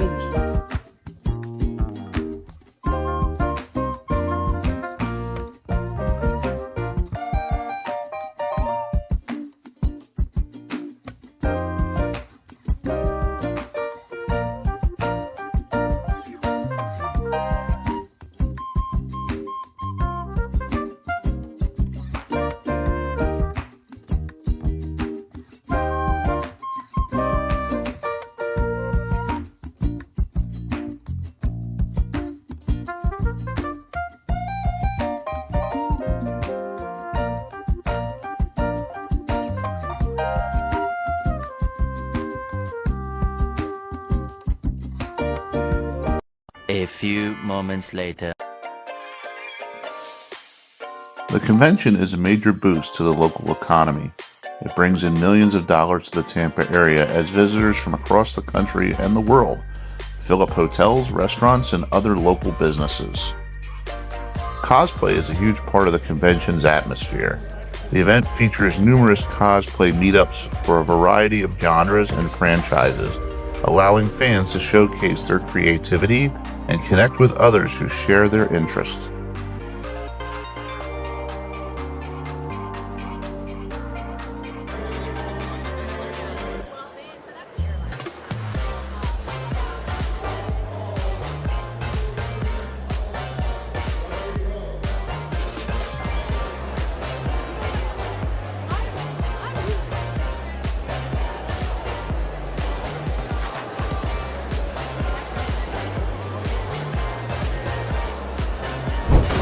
If you like what you see here, don't forget to click, share, and subscribe to the Kling Connection. Thanks for watching.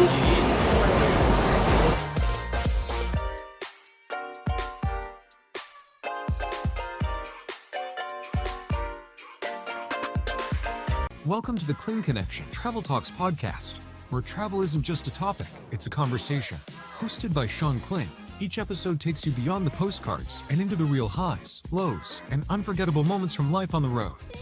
You'll hear from fellow travelers, industry pros, and digital nomads who share their best tips, budget tricks, and stories that make you want to pack your bags right away. Whether you're a casual weekend explorer or living life out of a suitcase, Kling Connection brings the travel world to life. one incredible journey at a time.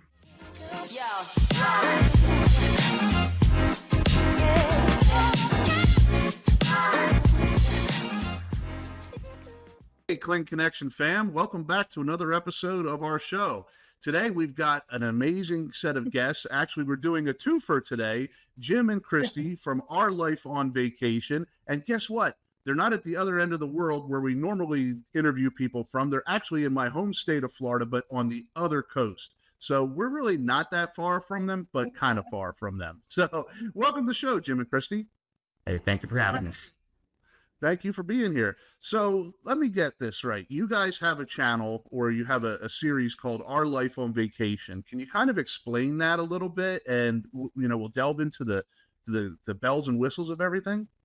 Yeah, well, it sort of hit me one day that because of our background that you see here, which is kind of rainy today, but this is actually our back patio in Cocoa Beach, and we live on the beach. So we basically live on vacation. So when we go on vacation, what do?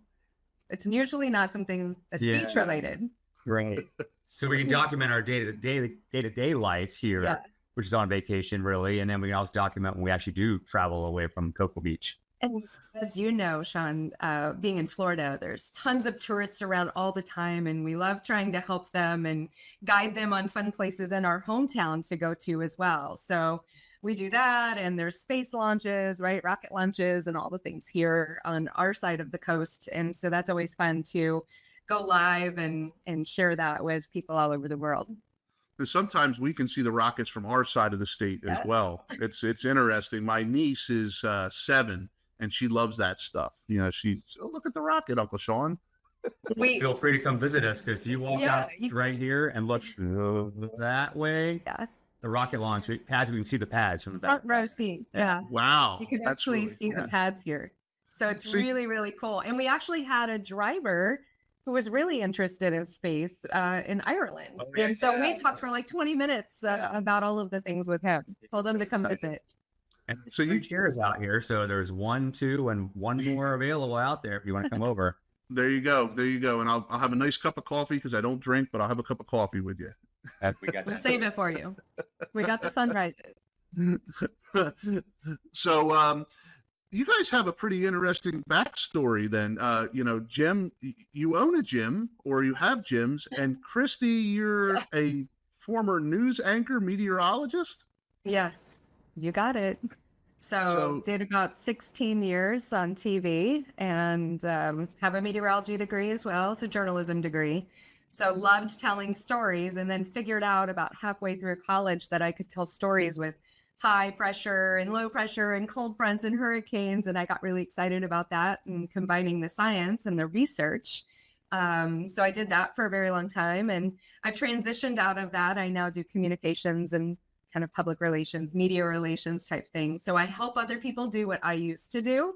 And now I get to storytell and do the really fun stuff of our travels, and do all the research for our vacations, our life on vacation.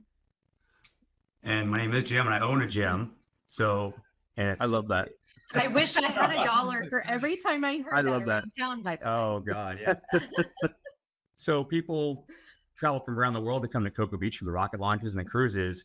And over the years, every time someone comes in and buys a guest pass visiting us, if I have a moment, I also ask them where they're from, and I'll make suggestions. So I provide concierge services for these people to make sure they have a positive experience. So it's already kind of in my natural interest to help people out.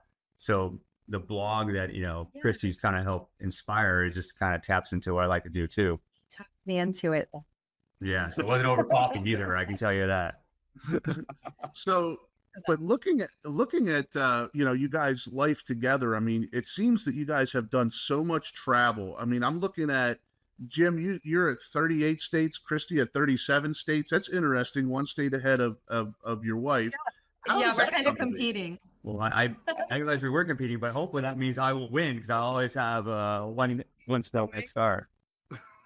For me, when you own a business, small business, and the gym's also a wellness center, and I got like 50 employees and thousands of people, of gym members.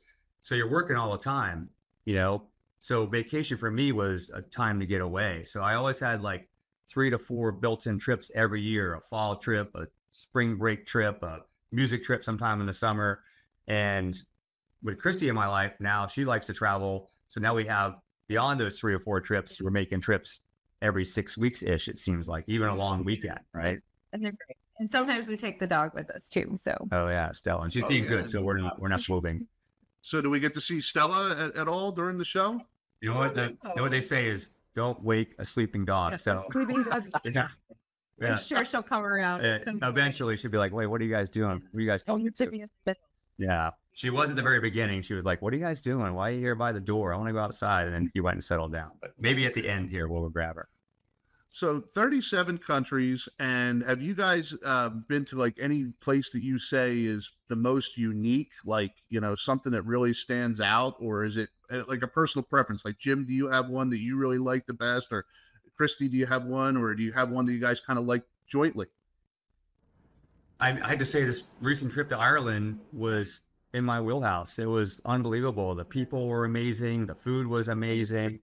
Yeah, exactly. And I craved to go back there before we left, right? And of course, I have also Irish lineage and other family connections there. So that's probably, you know, part of that. We called it a heritage road trip. Yeah, right. Irish and Scotland will be on the docket in the next few years because that's the other part of the lineage. Yeah.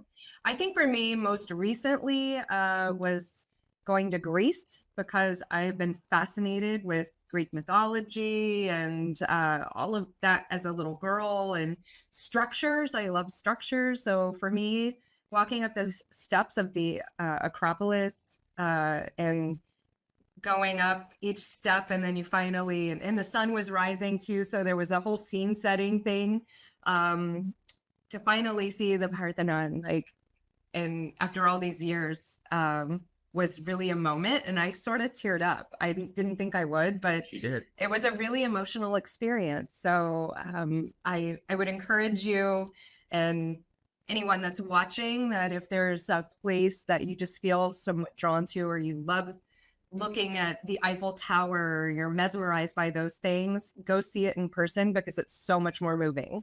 Yep, for sure. Yeah. Yeah. I mean, I grew up outside of Philadelphia, and now, you know, have lived in Florida for a number of years, and I'm a big history geek, and everything that where I grew up was, I was, you know, 45 minutes from the Liberty Bell and Independence Hall, 2 hours from Gettysburg, 45 minutes from Valley Forge, any place that you could think of that was early American history, the first, you know, 100 so years of American history was there. And going to Europe, places like Ireland, Scotland, I mean, that is ancient history. Some of that stuff is thousands of years old. So, you know, are you guys history geeks like that too? We are, yeah. That, and we're sitting there, and to me, it's amazing that I'm standing on this cobblestone that Plato's might have stepped on the same cobblestone or whatever. I don't even know. And touching the abbeys in Ireland, and you're like, how old is this stone? You know, kind of thing. We walked across when we were in Limerick in the morning. What was that, last week? And we walked across this bridge. Now, granted, it had been rebuilt because there had been a war there.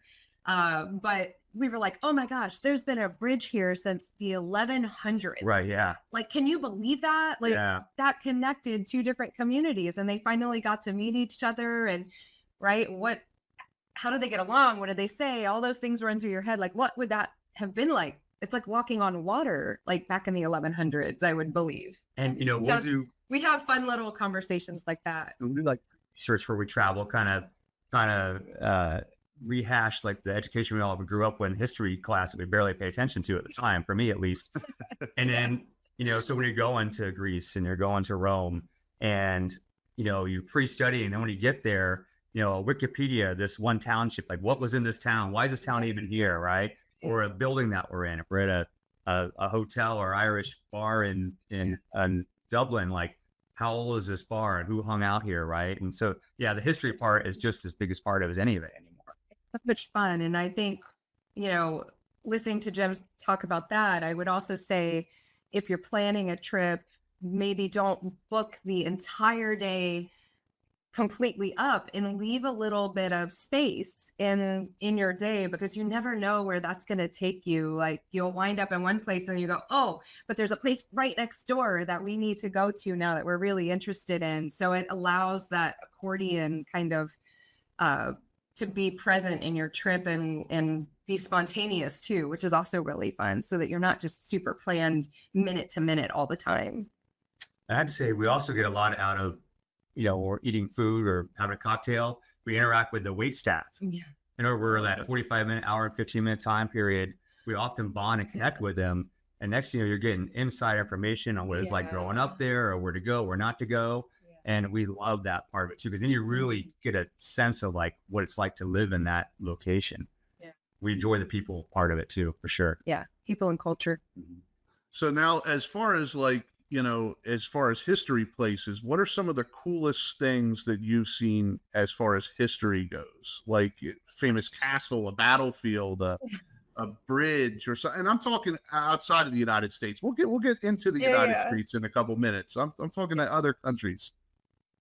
I mean, we did get to go through the Colosseum last year, and we did book this tour, right? Because you have to do that to get into there. But we booked the tour where you get to walk through Libertina, which is, right, the goddess of death. And that's the door that they called it, right, to walk out onto the gladiator floor. So you're walking where the gladiators walked. And that was so cool. That was a geek out moment, I think, for me. But it also was sort of like gut wrenching at the same time. Like, my stomach sort of turned thinking about what happened as they walked out and what was about to happen, right? That's very brutal and gruesome, but part of their culture and their history. So I thought that was really cool. And there's so many instances that are like that, right? But even last week, we went to a Catholic service that only the Irish Catholic do this yearly service in a cemetery. Cemetery mass, they call it. Yeah. And because a Cocoa Beach priest was stationed back in his home country of Ireland, so he invited us on this Sunday morning. And it was a mystical, amazing experience anyways. But the cemetery originally was an abbey from the year like 1050. Yeah. Right. Wow. So the abbey, the ruins are there, but now it's historic cemetery that's been burying the dead of that local community for 1,000 years. And it would just grave sites for everything from, 900 years ago to 9 days ago. Yeah, there was actually a burial happening that morning. And we didn't know how big of a service this was. I anticipate like maybe a couple hundred people, right? Hundreds of people. I bet you it's pushing 1,000 people there. And there's no parking, there's no road. And the mass was like half Gaelic and half English. So it was really cool to hear the cadence of the Gaelic part of that too. Which kind of was nice, because then you don't really know what's going on. I mean, you know what's going on, so you feel it versus like hearing it, But after the service, we walked over to the Abbey and we walked through it, and like to stand there and envision like what happened in this room, and it just, that stuff's amazing. Touching it, right? I like touching the brick or the stone. I think we also woke up one morning, and this was on a cruise, and they said, "Good morning, you're in Asia today." And we didn't realize that we were going to be in Asia. Oh, and so we were in Turkey, but the Asian part of Turkey. And we went to Ephesus, and I was blown away at just walking the streets. It's similar to Pompeii, but I would say it actually has a lot more detail. The ruins are a little more intact, and some of the scroll work, and I mean, it's unbelievable. You can still read the writing. There's pieces of sidewalk that are completely tiled and they're colored, and you can see the mosaic of it. I didn't know what to expect, and I was pleasantly surprised after the end of that day. It was really quite moving. Yeah. Now, I'll tell you what, one of the coolest places I saw was we went to Canterbury Castle in England. Oh, yes. And, I'm sorry, not the Canterbury Castle, the cathedral. Yes. And the steps were wore out. The stone steps for 1,000 years of people walking up and down the steps. We found that in Greece. that was mind blowing. And then we went down into the I guess they would call it the crypt, the mausoleum crypt. Oh yeah, And right. up on the wall, they had a plaque that was there, and it's been there for 400 years, and it said Captain John Smith or whatever killed in the American colonies 1632 or something like that. And I'm like, wow, that guy was in the United States before it was the United States. I just thought it was really cool. That is so cool. That is cool. It's fun when you stumble upon little things like that, right? That you just aren't expecting. Well, you and I are so similar that we're pointing out the worn out steps. I'm all like, look at that, it's worn out. The hand marks. You got to. It was in the castle too. The castle did it. Bunratty Castle, which was between Doolin and Limerick on our road trip. So we'll post that. We haven't yet, but yeah, it's pretty cool. And we loved saying murder hole all week. The murder holes in the castle. Yes. I think so. As we get older, the concept of time, they realize that something's been there for 1,000 years, or even a natural phenomenon's been there for 60 million years, like the Giant's Causeway stones that fell down. I'm like, after 60 million years, this pack of stones fell down that we happen to be there for, right? Kind of thing. You're like, wow, what a day to be at this place, right? You know, even things like that are just so. It's all over the news. Yeah, and everybody in Ireland was talking about, like, yeah, we were there that day. You know, yeah, that's cool. So did you guys drive when you were in Ireland? Don't they drive on the opposite side of the road? Oh, Jim yes, did. I was the driver. Yeah. So, how was that? Well, You did good. yeah. You did very, very good.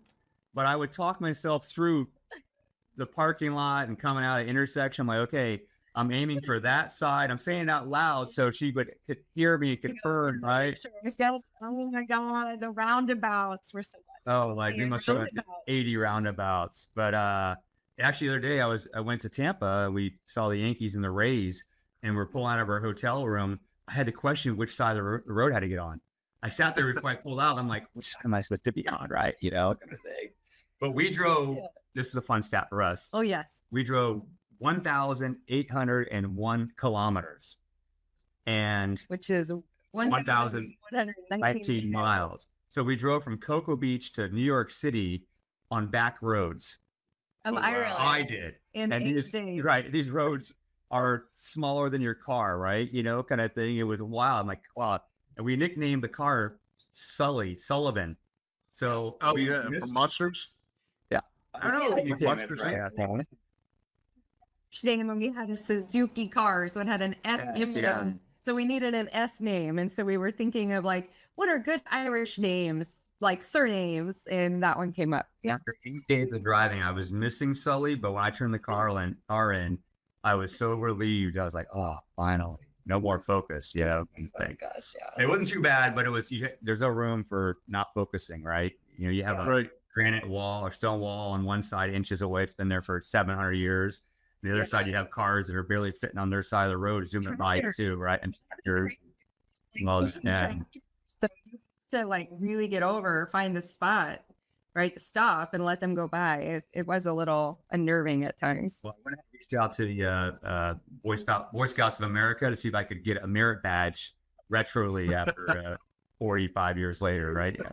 Because he doesn't see it on the other side, but you know the rear view mirror is like his far away from the other rear view mirror that's parked, and I'm like, and he was like, what? And I'm like, no, I need to close my eyes, but I got better as the days went on. Definitely, I'm proud of the accomplishment. Nobody got hurt. Sully's in one piece.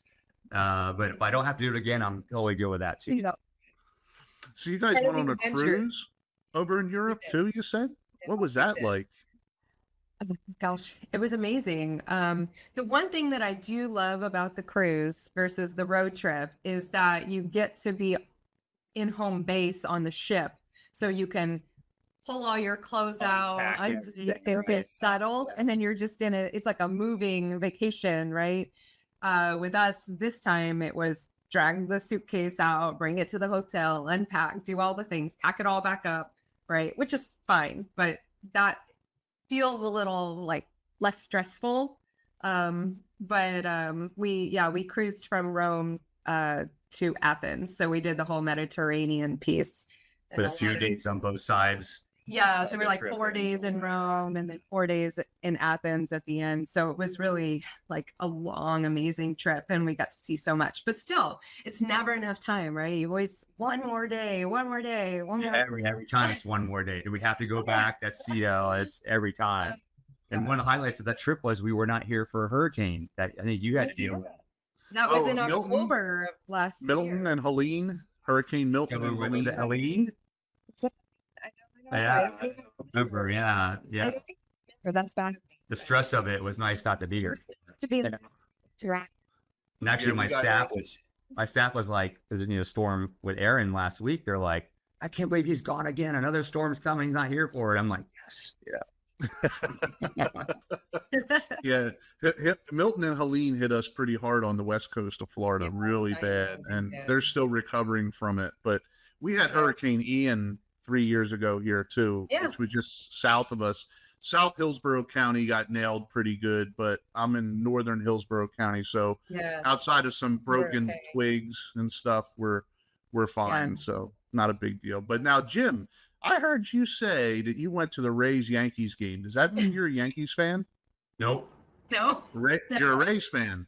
I'm a Rays fan. My number one team is Chicago Cubs, but I fell in love with the Rays probably back in the Joe Madden days, right? Because they played such fun baseball. So the buddy I went with was a Yankees fan, diehard. So I had my Rays gear, he had his Yankees gear, and that. So it was a good time. He was in Rays stuff. Oh yeah. So for years, I'd wear my baby blue Rays stuff on Sundays, right? Because they always wear their baby blues. I'm a baseball guy. I like a lot of teams now at this point. Cubs die hard, and Rays I root for the home team, right? Right. So Astros and then Cubs. the Astros. Well, didn't they get in trouble a few years ago? Astros for some shadiness. They're just the ones that happen to get caught, just like Bill Belichick, right? So I'll tell you what, though, the new stadium. Well, the stadium they're playing in now is interesting because there's not a bad seat compared to like the old stadium, the Tropicana. But my question was this, and maybe you could answer this: if the Rays go to the World Series and you have to have a home field stadium, obviously they're not going to play at that one in Tampa. Where do you think they would play? You think Major League Baseball will move them to Miami for the World Series? Keep them in the state? Possible, but that would hurt the Rays fans, wouldn't it? Because they bank on a local game. Yeah, you could argue that they don't have a lot of local support anyways. I don't know, right? Hard to say. But if they moved them out of state, same thing would happen. Jacksonville, maybe Orlando. Orlando doesn't really have a field though. And they don't have Tinker Field anymore. Yeah. I wish Miami probably the best bet. That's what we were talking about. Well, I'm a diehard Phillies fan. Diehard Phillies fan. I remember when I was a kid, my dad took me to a game, and that's when like Mike Schmidt was still playing. Oh, yeah. Michael Jack was Schmidt on the team. Yep. They used to say Michael Jack Schmidt on it. Yeah, right. Well, we do try to, and even some of our vacations have been up to Wrigley Field or a Friday. Vacations, vacations, sports. So, you take baseball vacations. Okay. Yeah. What field do you go to? Often the Cubs, I have a buddy that works for the Cubs, so I've had great insight at Wrigley Field and all that kind of stuff. But we've been Fenway. We're eyeballing the Astros. So we pick a team. Last time it was Lakeland or Detroit, and the time before we were down in Jupiter. Yeah. The year before.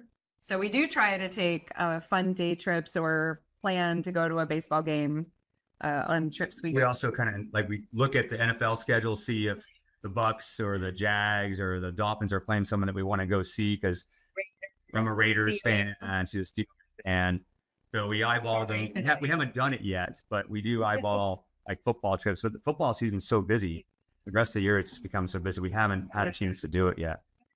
Houston for some time. So I'm, let me back up. For the Astros, they used to do spring training here in our hometown, right? So way back when.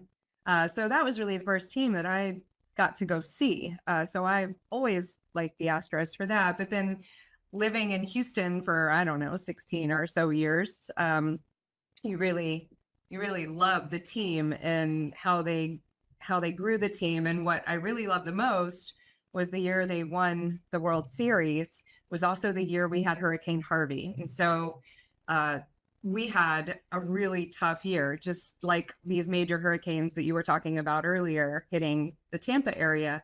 And the Astros and the players they stepped up. The community like latched onto them. And I feel like we helped them win that series because that was all we had to look forward to, was watching the game, right? And hoping that they would win, because we had just disaster everywhere around us. And once they won the series, they donated millions of personal money and did lots of different events to like kind of help the city rebuild. And so I know if most people that were in the town at that time remember that, we'll never forget it, and we'll always love that team for what they did. So the Mount Rushmore of sports, four major sports: baseball, basketball, football, hockey. If you had to put a face on each person of each sport as the face, who would the Mount Rushmore be? Gosh, that's a tough I'll let question, you do right? that. Yeah, right. Football. Oh, Baseball, I probably would stick with probably an old school guy like Babe Ruth. Like everybody knows Babe Ruth, right? I think Lou Gehrig's probably my favorite all-time player from back in those days. Gonna say Tom Brady because No, it's like the no, I won't say Tom Brady. You're right, but he didn't win one of the Bucks though. I don't know. Expect what he did.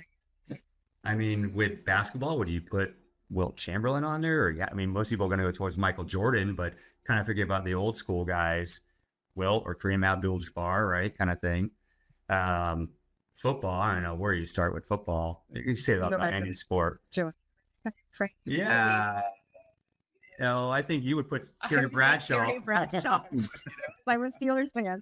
And hockey, are you sure hockey's that fourth sport?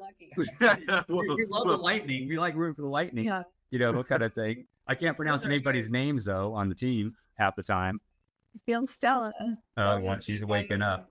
But I don't know enough about hockey even comment besides going like with the old New York Islanders like Bruce Sutter or some of those Trottier or one of those guys were back in the day. Or Wayne Gretzky, right? That's an easy one. Yeah, there you go. I would say for football, for me, everybody who goes Tom Brady, but I would say Vince Lombardi because that's who the trophy's named after. Trophy's named after. If you ever get to the NFL or the Pro Football Hall of Fame in Canton, it's an amazing experience. But at the end, there's a locker room. You go in the locker room, and Vince Lombardi gets up there, and they do that whole 3-dimensional thing. Where Vince Lombardi gets up there and gives you a speech. Like in Star Wars? It was unbelievable. Obi-Wan, you're Obi-Wan.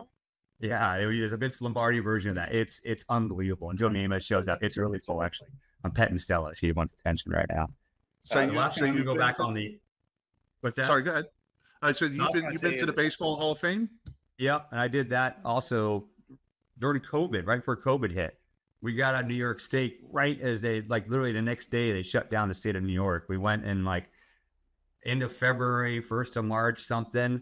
And it was awesome to have Cooperstown all to myself and my buddy. There was no one around, and we were at the museum all day by ourselves. And that was more of a spiritual experience than the Football Hall of Fame for me. Being baseball seems to be part of my soul. When I was growing up I lived outside of Philadelphia in a small town, and there was a farmer's market, and every weekend, one of the most famous football players in NFL history would go to this farmer's market every weekend, and we'd ask him, we'd say, "Hey, Chuck, what do you think about the Eagles this year?" And he said, "I hope they lose." Concrete Charlie, Chuck Bednarik, number 60. Yeah. He was the last of the two-way football players and won the championship with the Eagles in 1960, the only team to beat Vince Lombardi in the second season, the postseason. And it was his number 60 stood for. He was the last of the 60 Minutemen and 1960 championship. And he's also the last, the one and only player in NFL history to win 2 championships in non-consecutive decades, 1949 and 1960. And we used to see him all the time. Yeah, it was that was very spiritual to me because I was a guy that played well before I was born when my dad was a little kid and stuff. And he's long since passed away, but it was kind of cool. Yeah. Yeah, that's really cool, actually. So let's talk about some states that you've been to. Now, you've been all over the United States. I look at your thing, 37 states, 38 states, 37 states. What are some of your favorite states and why? Total. I probably would say right off the bat, and this sounds really weird, but Tennessee, because my parents used to take me up to the Smoky Mountains every year, like summer or Christmas break. So I have lots of great childhood memories of being in Gatlinburg and Asheville and like, you know, Tennessee, North Carolina, that kind of border. We would travel kind of all through there and do lots of fun little things. So I think maybe that's like a childhood memory that's near and dear. So we both lived in several states. So it's fun to live in states and explore as well. So if you have a job that allows you to do that, I would encourage that because then you're just a couple hours away from a lot of different things. And I got to do that in Portland, Oregon. I don't want to live there ever again because I like the sun and the beach. And it's way too cloudy and rainy for me. But being an hour and a half from, you know, going out to the coast and like whale watching, or almost 2 hours to Mount St. Helens to go explore the Columbia River Gorge with all of the waterfalls. And then you've got skiing at Mount Hood that's an hour and a half away. So there's so much to do. The Willamette Valley with all the wines and right, the Spruce Goose, which is Howard Hughes Plain, is further south in the valley too. So there's lots of little things to go and explore and see. And that was really fun for me. Since we grew up here and we're back here as adults, I like going to the opposite of this. I like going to cities and I like going to like mountains and just how way different lifestyle than I've ever.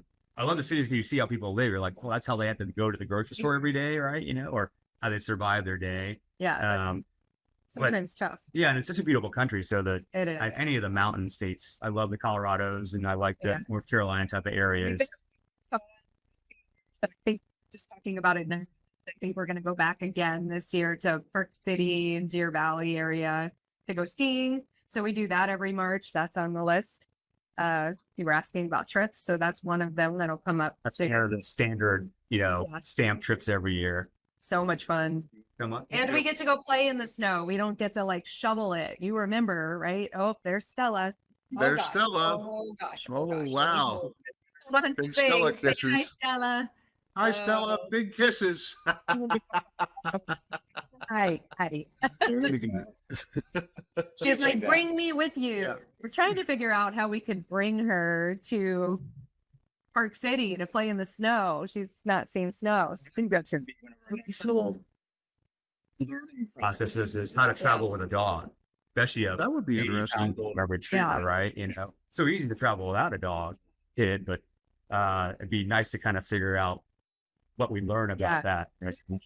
Searching over by you, like Dunedin and like that little area of going over and taking Stella for a couple of days on like a little mini road trip and hanging out with her because we had seen and heard that it was pretty dog friendly. And Dunedin, so we look for those things too.